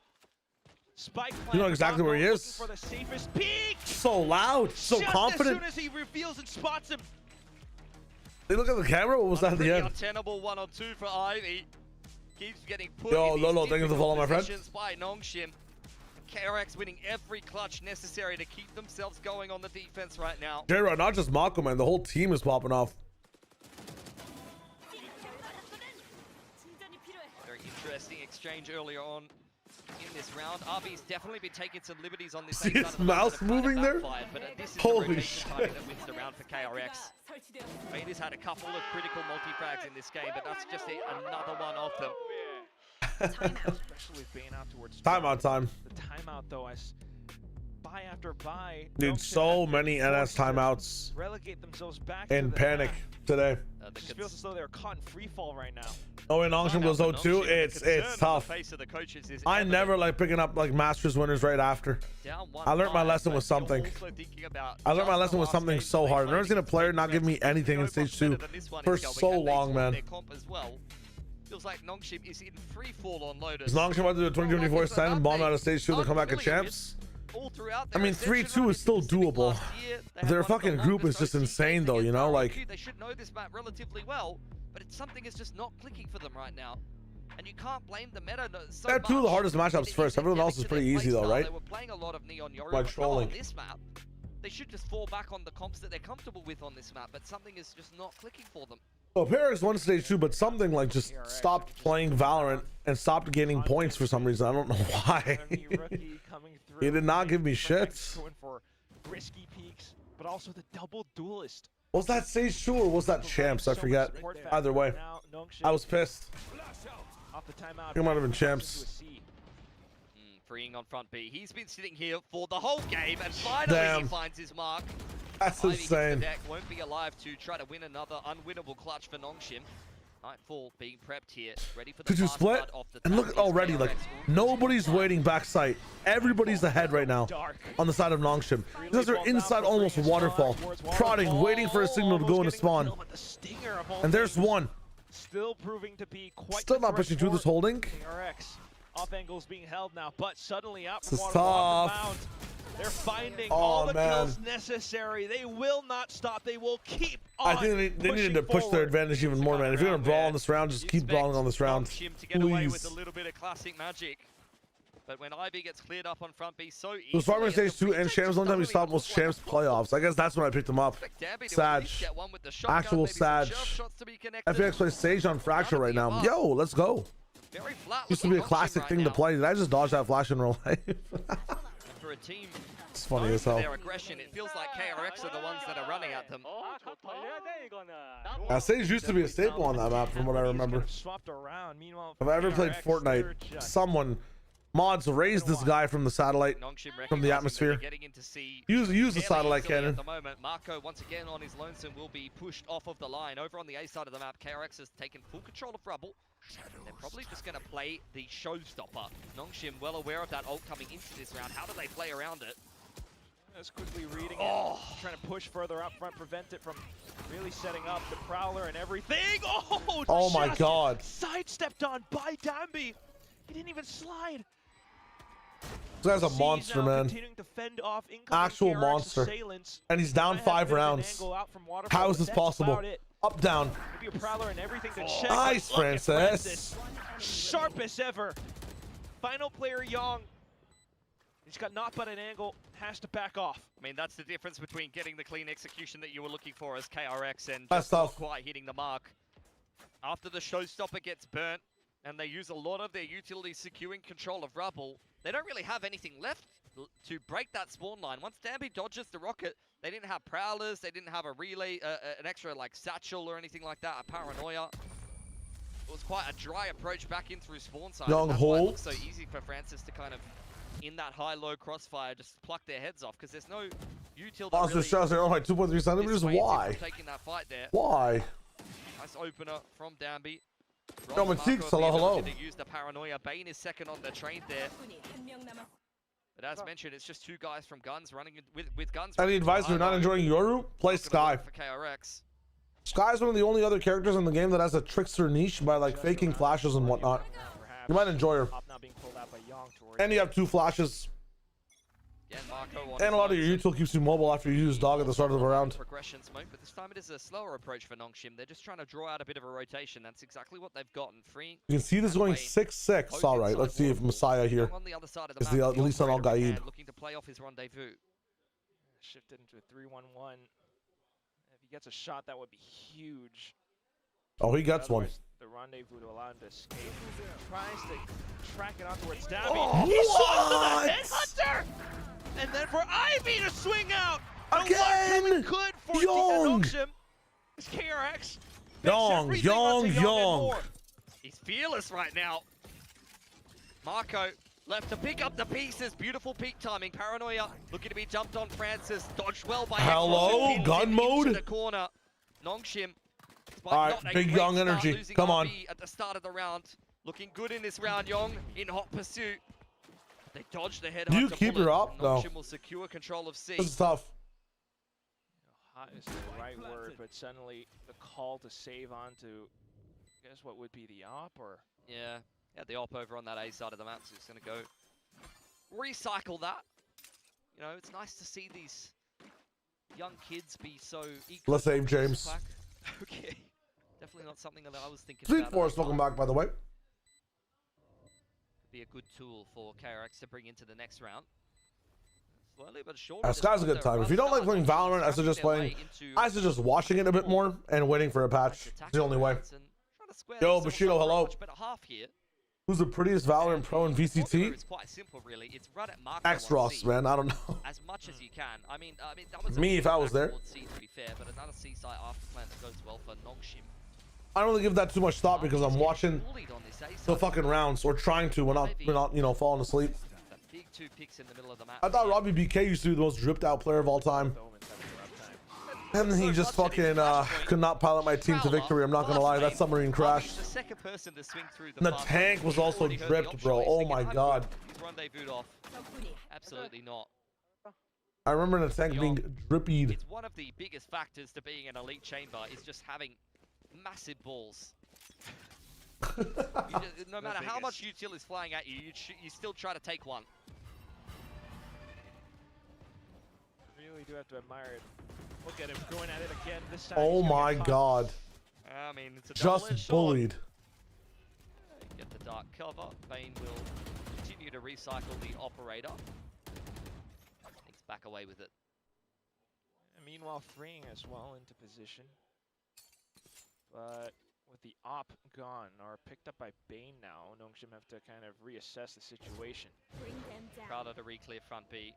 Try to retake all of this territory that was lost earlier on. 1-3-1 is nice, but this forward position over from freeing might blow up this entire round. Bane on the other side of things. This is just rough from RB. Yeah, here we go. I think we should ban him from Rubble. Do they know? What do you think, Quack? One, nice stun, good fast lane, and route. Really good play. On towards Mount as he And now you know there's a judge on C with 40 seconds left. You pivot over to the B side, where you have Chamber, Util, Omen, Para. Oh, they're gonna try to. Very nervous about diving into that site, given the fact that you know that Freeing's just sitting there with the shotgun. Well, still a chance for Nongshim to let rip some of these ultimates. They will just face check those slight jiggles, and Hyunmin will be the one with the op this time. Freeing. Just a trap card waiting to activate. Not quite the range though, and suddenly it's Nightfall just trying to secure it. No op shot found. Bane out from behind as well, just trying Rough to for keep one. more plays invested. Spike planted. The spike gets No planted. way. Marco diving through. Rolling what? Across, gets a Bucky shot, but out in the open with a TP. Where is Hyunmin? Does he have a line, or does X-Ross have an ace? All the way I think towards he's the back flanked. of stairs now, and Hyunmin just keeps the crosshair trained. Straight through into position. Oh, wow, X-Ross X-Ross will just mark the spot. Just so many small things that Nongshim does there to win themselves a round that was looking like it was falling apart. That's crazy. I mean, the highlight is the fact that X-Ross has come up with an ace there, denying the chamber aggression, but even just backing away from the judge there. The little jiggle up onto the side. In so many different positions as well. You could have easily Covering aggression in the beginning, escorting people into the spike plant, post spike playing for like ultimate gaps, then playing for information on top of that, then being proactive on the site. That's 5 different things in one round. I love it. I love it. Speed Force, that's what I'm talking about. Yeah, and the gaps were so, the distance between every angle was so good. Nearing the end of the first half now. I'm liking it a lot. Very fun. But not sure how long more this will last.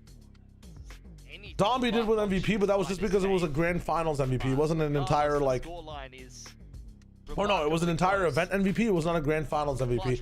I think everybody agreed that Xtross would have won the actual grand finals MVP, but for the entire event, I mean, Domby was the talk of the town.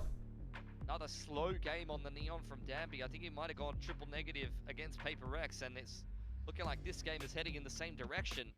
It's just his signature agent. I got a sad submarine boot for old time's sake. Serious, I don't know about that one. I do not know about that one. Getting challenged, a lot of the pressure as well, but either way, still just trying to put that best foot forward. You got some ults potentially. Quick. So fast. Pace change already on B.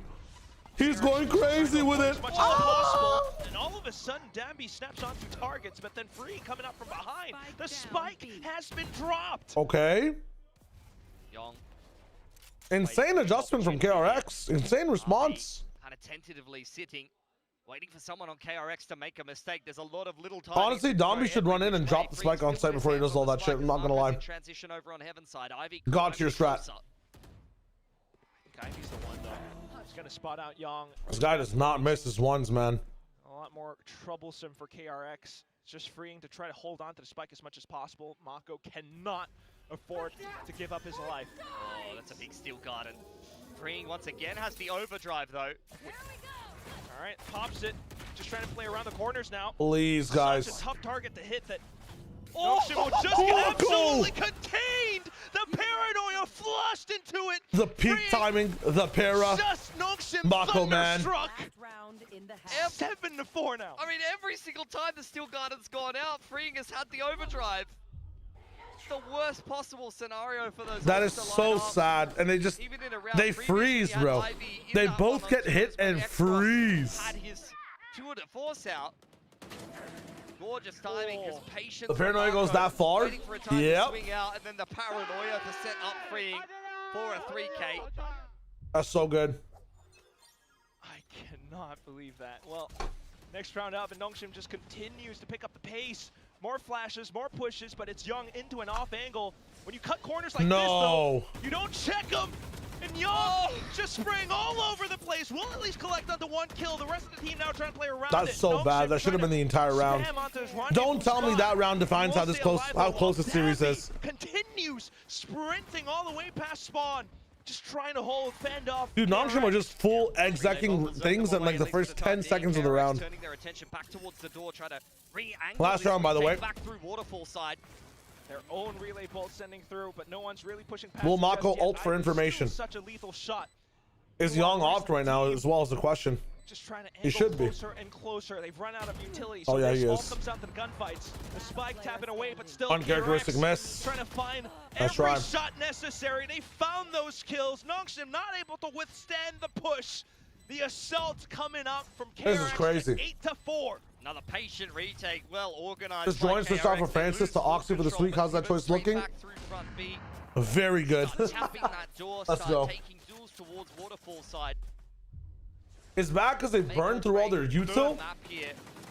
I mean, I think it's bad in this one because they can't recycle their smokes because of the pick onto. What is it, RB? 14 and 5 is still not a bad score. They're just handling like angles so well, dude. Look at all these headshots.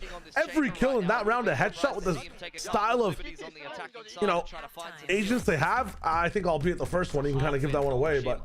Limping through the attacking side, every single round picked up by Nano, let's go. You know some ball? An ace for Xross, a clutch from Ivy here or there. But outside of that, there's a little bit of the spark that's just. Dude, Young is also just fucking completely encapsulating the camera in this one. And I'm getting extremely concerned they're about to be down OG. I need some level of like just nuance from Noxian here. Send Domby and go crazy on that side. Tap the spike, leave the site type shit. Like, I don't know. I need another level of game plan because you are not aim diffing this team. You're not out trading this team right now. And you're not out even scaling this team. You're using like 12. You're not wrong. Who said it, by the way? Something in the post plants. BH Tony, he's not wrong. You are using like an insane amount of util for like one guy's rendezvous. For one guy like on site that you might kill, and then the rest of them come in with their util. You have nothing else to keep scaling. Also, maybe we just pick better post play positions. Maybe we have one lurk on the B side while this all happens and actually punishes people for grouping up very fast or rotating very fast. Like, there's so many answers, bro. Over 5 men hitting C side when 2 of your agents can't even help your Neon get in. What are we doing? Against this kind of very divey comp, they have a lot of different movement that could get up over the top of the wall potentially. This is exactly what we wanted to see. Oh my god. Spotted out by the Hornies. Young just wins. Takes Dambi's head off, and his woes continue. I'm sorry. Young is looking much better than any star I see so far on Nongshim. At least on this map. He's also taken a chunk out of Francis, by the way. Spaceman, good morning. He's going to keep pushing A. I don't see any reason to stop. Marco spotted on the cross though by Ivy. Scanner, thanks for the follow, my friend. Shima grouped in the middle of the map. Arnav. Sideshow also does a very good job of breaking things down, but it's very different when you have a smaller stream and a bigger stream in terms of distractions, what you talk about. I love Josh's stream a lot, man. I think Josh's stream is one that I watch, I think, the most outside of like broadcasts on Twitch. It's really fun, but thank you for the compliment. Here if he finds a nice timing to peek out from door side. Freeing may trigger this wall on front B and cause a little bit of a rotation. Bane is still hanging around towards Mount. Nongshim's not winning, just go sleep. Relax, relax. So here's another thing, right? On attack on Lotus, if you're gaining these sites fast, if you're just losing one of the trades, you want to keep doing the same thing over and over again. Defense forces you to play on the same page a little bit slower, which is what Nongshim need, right? They're still getting like pacing correct. They're still sticking together when it matters. It's just KRX are doing a good job at playing against that. Now, Tempo will kind of be on their side based on how the map is designed. 4 people still alive here. No Dombi. Dombi's 5 and 13 right now. It doesn't feel like that, does it, huh? The impact he's got getting space on these sites. Now onto the A site. One-way smokes all set up outside a drop. Paint shells prepared while the let's try this out. Stun nade again. I hate Breach. Breach is so bad. Look at the value. Bargain bin levels. A free clothes, devices, gadgets, and round wins on the backside of A. Young. I bow down to you. From him. Starts the round off. And oh my god. To boot. He's so good, man. Where the Young doubters at? And that's how he starts. Anything like this from him. Hi, I'm Young Doubter. I wasn't a doubter. I just wasn't a lover. All right, we have one task. We have one task as a community. I need a good Young copy pasta. I know you guys have the brains. I know you guys have the memes and the brawn. How the fuck do we make a Young copy pasta? Yep.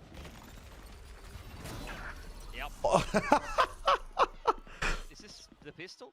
Are we in the replay? Where does Termy keep finding these kids? Somebody search his entire estate and property, bro.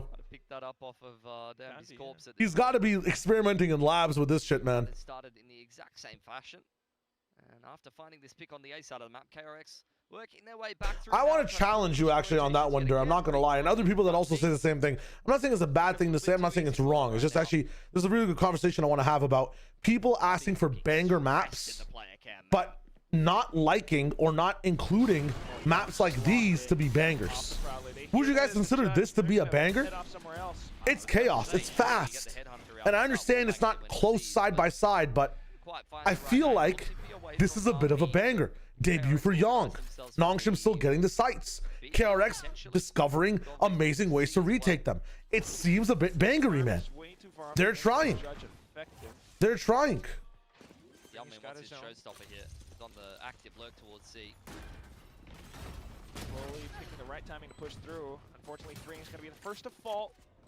It's a bit of first blood here in the retake already, but Young again. One more time. You start to wonder why. What did DJ Khaled say that one time? Another one. Nice try. Mako now. And another one. And another one. Young, they said he's too young, but terminated Hermes and came out to show Koreans how to be a young god. Never type that sentence again in the chat room. You can type whatever else you want, but never type that sentence again in the chat room. That is crazy. Bonus round, so he's going to feel bold enough to just buy a Vandal. He's going to have an operator one way or another. Not close, so no. Sometimes, man, there's one person left alive at the end of a round.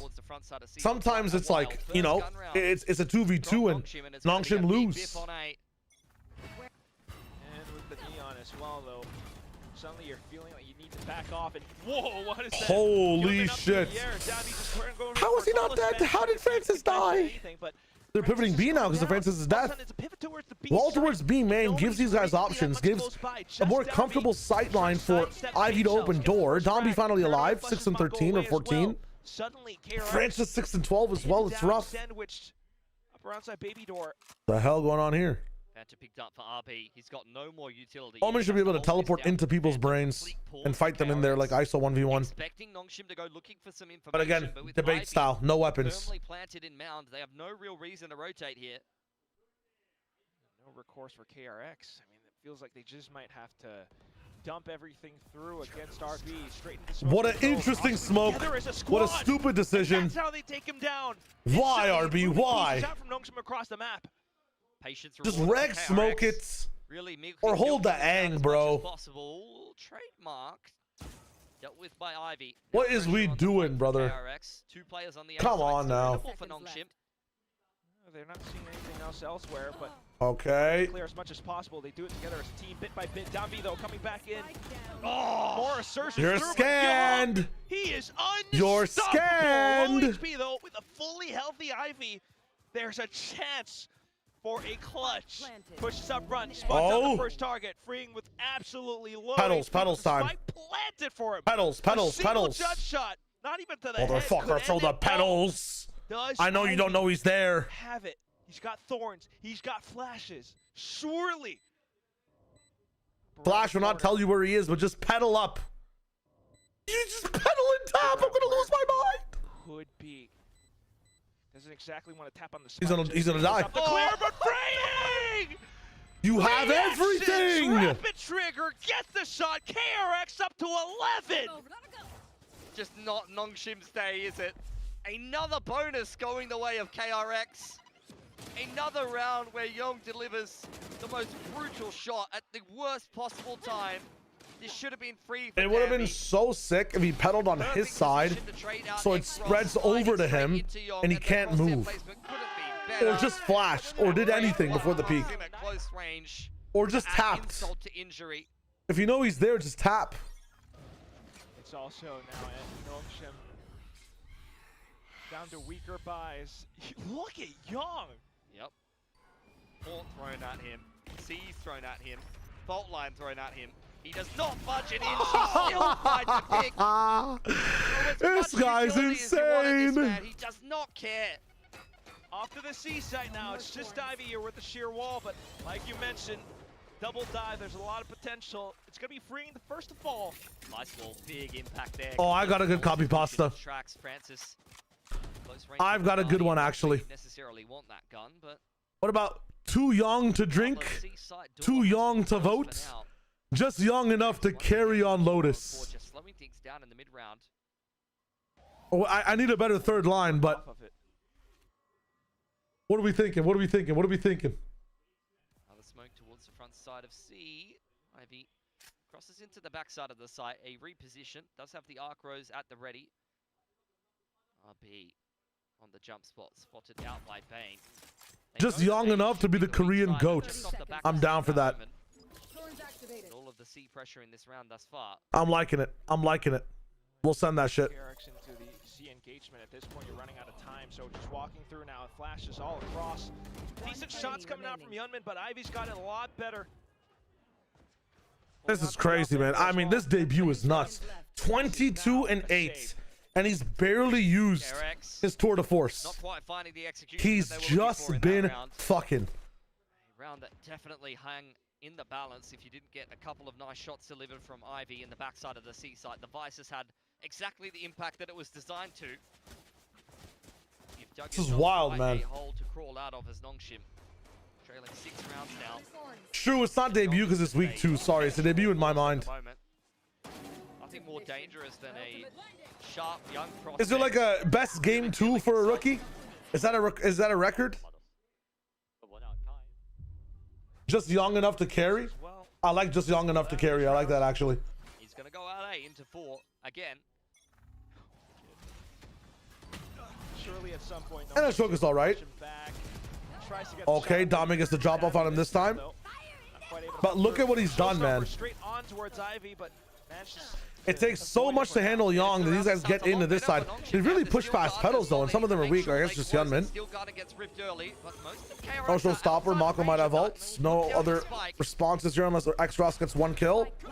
Bane, not close to an ultimate. It's Raw fights, and Dami's in fast. Nice slide. Nice flash. You're gone, Dami. You're gone. He has no slide. Fully healthy. Up against Freeing again.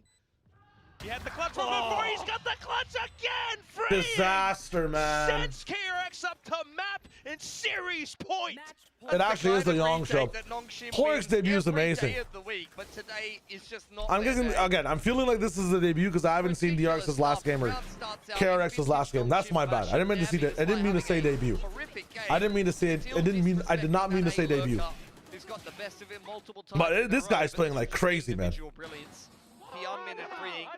Tucking themselves back into the only spot on the entire They're gonna get Jarvis and do something like that, man. Pablo, it did work, man. It did work. Coming back in for that retake. Last time out here for Nongshim. 7 rounds needed to even bring this into yet another overtime, and I'm just not feeling it. Neither am I. Can't say the same. You can hear it in the player comms. You can see it from the expression on the faces of the coaches. It feels This like shit is crazy, man. It's one of those where you just try whatever. I mean, they're looking wild. They're actually looking wild. How many points is Young? Might be time to pick brother up. I mean, let's just see who else DRX are facing, right? This Valorant feels so brutal. That's why Pacific is one where. Oh, Global, Genji, Paper X. Out from Masters, I'm staying away from DRX. Never mind. Perhaps a slight curse hampering against you. We are dropping Freeing after this. I am good. You actually have what it takes to send it all the way through. He got 7 VP. Holy shit. Not gonna be Hermes, so he's cheap. Yeah, that's crazy. Freeing on Neon looks really nice, though. Yeah, you're not wrong. I mean, Freeing's had such an interesting career as like a Tejo player. He's always the guy picking up the new thing for the team. You know? That's a talent into its own. That's a role into its own that's not defined in Valorant. Dust settling for now. Young Flex God. Like, hey, Neon Flavor of the Month. I'll pick up Neon. Oh, you guys need a Tejo player? I'll drop like 33 kills playing Tejo on every Abyss we play. Amazing flex player that just always does the new thing. Oh, what a fucking... Nightfall. Everything all collapsing into KRX. What an aftershock. X-Ross once again. Everybody capitalizes off of it. X-Ross is there. The TP's up in the business. I think if I'm KRX, I don't touch A because you've conditioned it so well with Young. Use that 22 and 10 to go for A or to go for C, to go for B. Right? I think Nongshim will make it in the playoffs. I feel like they probably won't make it. I mean, if they lose this one, it'll be very tough. They have to win their next 3 games. And I know one of them is up against Gen G, but basically, if they lose this game, they have to beat Global. And a Global that's learned and leveled up in week 5. I think week 5 Global's a scary team, man. But if they figure their shit out... Tagging people, bagging people. It's the Nico, it's okay. Tommy's like, let me show you how it's done. Zombie ace. Fuck it up. Fuck it up. Let's do it. Is Genji that bad? Unfortunately, yes. How is Dambi dead even in a game I think Genji's biggest match to quantify if they can even improve a little bit happens in like week 5, honestly. And that's Genji versus Team Secret. Genji get fucked because not only are they in a difficult group, their easy confidence builder just doesn't exist. Genji versus Team Secret is such a nothing burger of a match for Genji. It's good to build some confidence, get some better comms under their bucket, but it's happening in week 5. That's just tough. C fight, clashing. Again, sparks flying. Mound, really have to push past it if you want to fight this time. But after that, little semblance of control, they back up. I'm liking the call from Nongshim here. They had 4 people on the A side last time. Swapped over to C because they predicted that KRX might swap because of their bolstered hold for the last few rounds. Now, I haven't seen this yet as a hold from Nongshim because maybe I was falling asleep for the first few portions of the game. I have seen this peak though on the other half side. Yeah, Nongshim is starting And it's to get worked a couple warmed up. times. That's a very nice flash And it's timing. locking in again. Young triggers the wall. He just wants this 1v1 with Ivy. Caught in the thorns Young. now. That's where Ivy is most Woo! deadly. Okay, they're waking up. Down. I will I've got sit the down. Thorns. Meanwhile, Mako and I'll sit down for this one. is probably 5 figure out chances. a way to 4 save, after hold on this. to their weapons while all 5 of Nongshim. Francis has Rolling Thunder. We're nowhere close to Steel Garden. Overdrive coming in next round after a kill, which is usually when it's the most potent to, you know, slide into slide. But there are 2 very important ults that can just win you an entire site. Everybody remembers that you can cut noise with Nightfall. Everybody remembers that you can cut. You get some information with Nightfall, but the biggest thing for that, you know, Fade is so good at dealing with fast or helping fast duelists get good synergies with her kits. Because for Yoru in the past, right, you would ult and Yoru would be able to decloak whenever you wanted. Jet, Raze, and especially Neon, I think Neon the most, gets this really cool interaction where her ult also decays if you don't remember. That decay means that you have so much more time to spray with your ultimate randomly through smokes. You need like half the time to kill everybody on the site. And if you're following a Prowler, like it's a foreshore thing. I always thought that Yoru had the best synergy with Fade, but I think Neon's ultimate genuinely might be one of the best combos to have with Fade.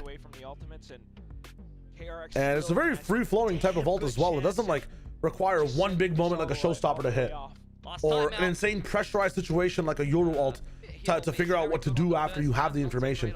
It's kind of just like a go in, aim at people, and they just fall, which is amazing for a pro player to have as a win con, you know? Non-trick could be Neon, Yoru, and Sky on this map, can't they? Why the Breach? I think Breach on this map lets Francis be in a bit more of a utility-based, standing back, tertiary, third in role. Lets RB get into the fray a bit more with Dombi instead. It lets him complement Ivy and the gaps that might exist from the Sentinel, using utility, not using utility. And more importantly on this map, it helps you brawl a bit better than Sky, in my opinion. And I don't think Yoru's that good for this map anymore, personally. I'd rather have like Raze or Jet.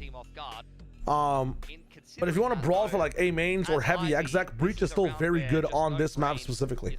I like Breach. What I was gonna say is should be the Vice Wall on C, but in this case it's actually the Omen solo on C. Oh my goodness. Definitely could play the other stuff, but just to give you an information as to why. A little bit closer towards B as KRX tries to send Nongshim some kind of a bait. RB, oh my god, RB gets 2. Dude, that new mount is crazy. The advantage for Nongshim. Still big ults in play though. Never seen it used this much in a game. Nice dodge to seize. Suddenly Nongshim just backing off the safer spot, trying to set up the Rolling Thunder all the way through. Fast lanes as well. Prowler to check. Suddenly you know this is gonna be tough because one person has to plant. Doesn't matter. Oh, we might be going to OT. They're gonna be on the eco this round. He's trying to keep himself alive as well. Oh my god. Just full on young Dombi assassination off the top of the boxes with a shorty. The movement is just so gorgeous. Here's the last thing I'll say for Breach as well. Breach is a very good comfort pick for people. You don't need to practice him as much. You don't need to have the craziest, you know, micro with him like you would Waylay. And Francis is coming off a very bad week where he made a lot of mistakes micro-wise on this map. So I think swapping back over to the Breach, picking something safer, building up your confidence again and having impact. I mean, he covers all those boxes, right?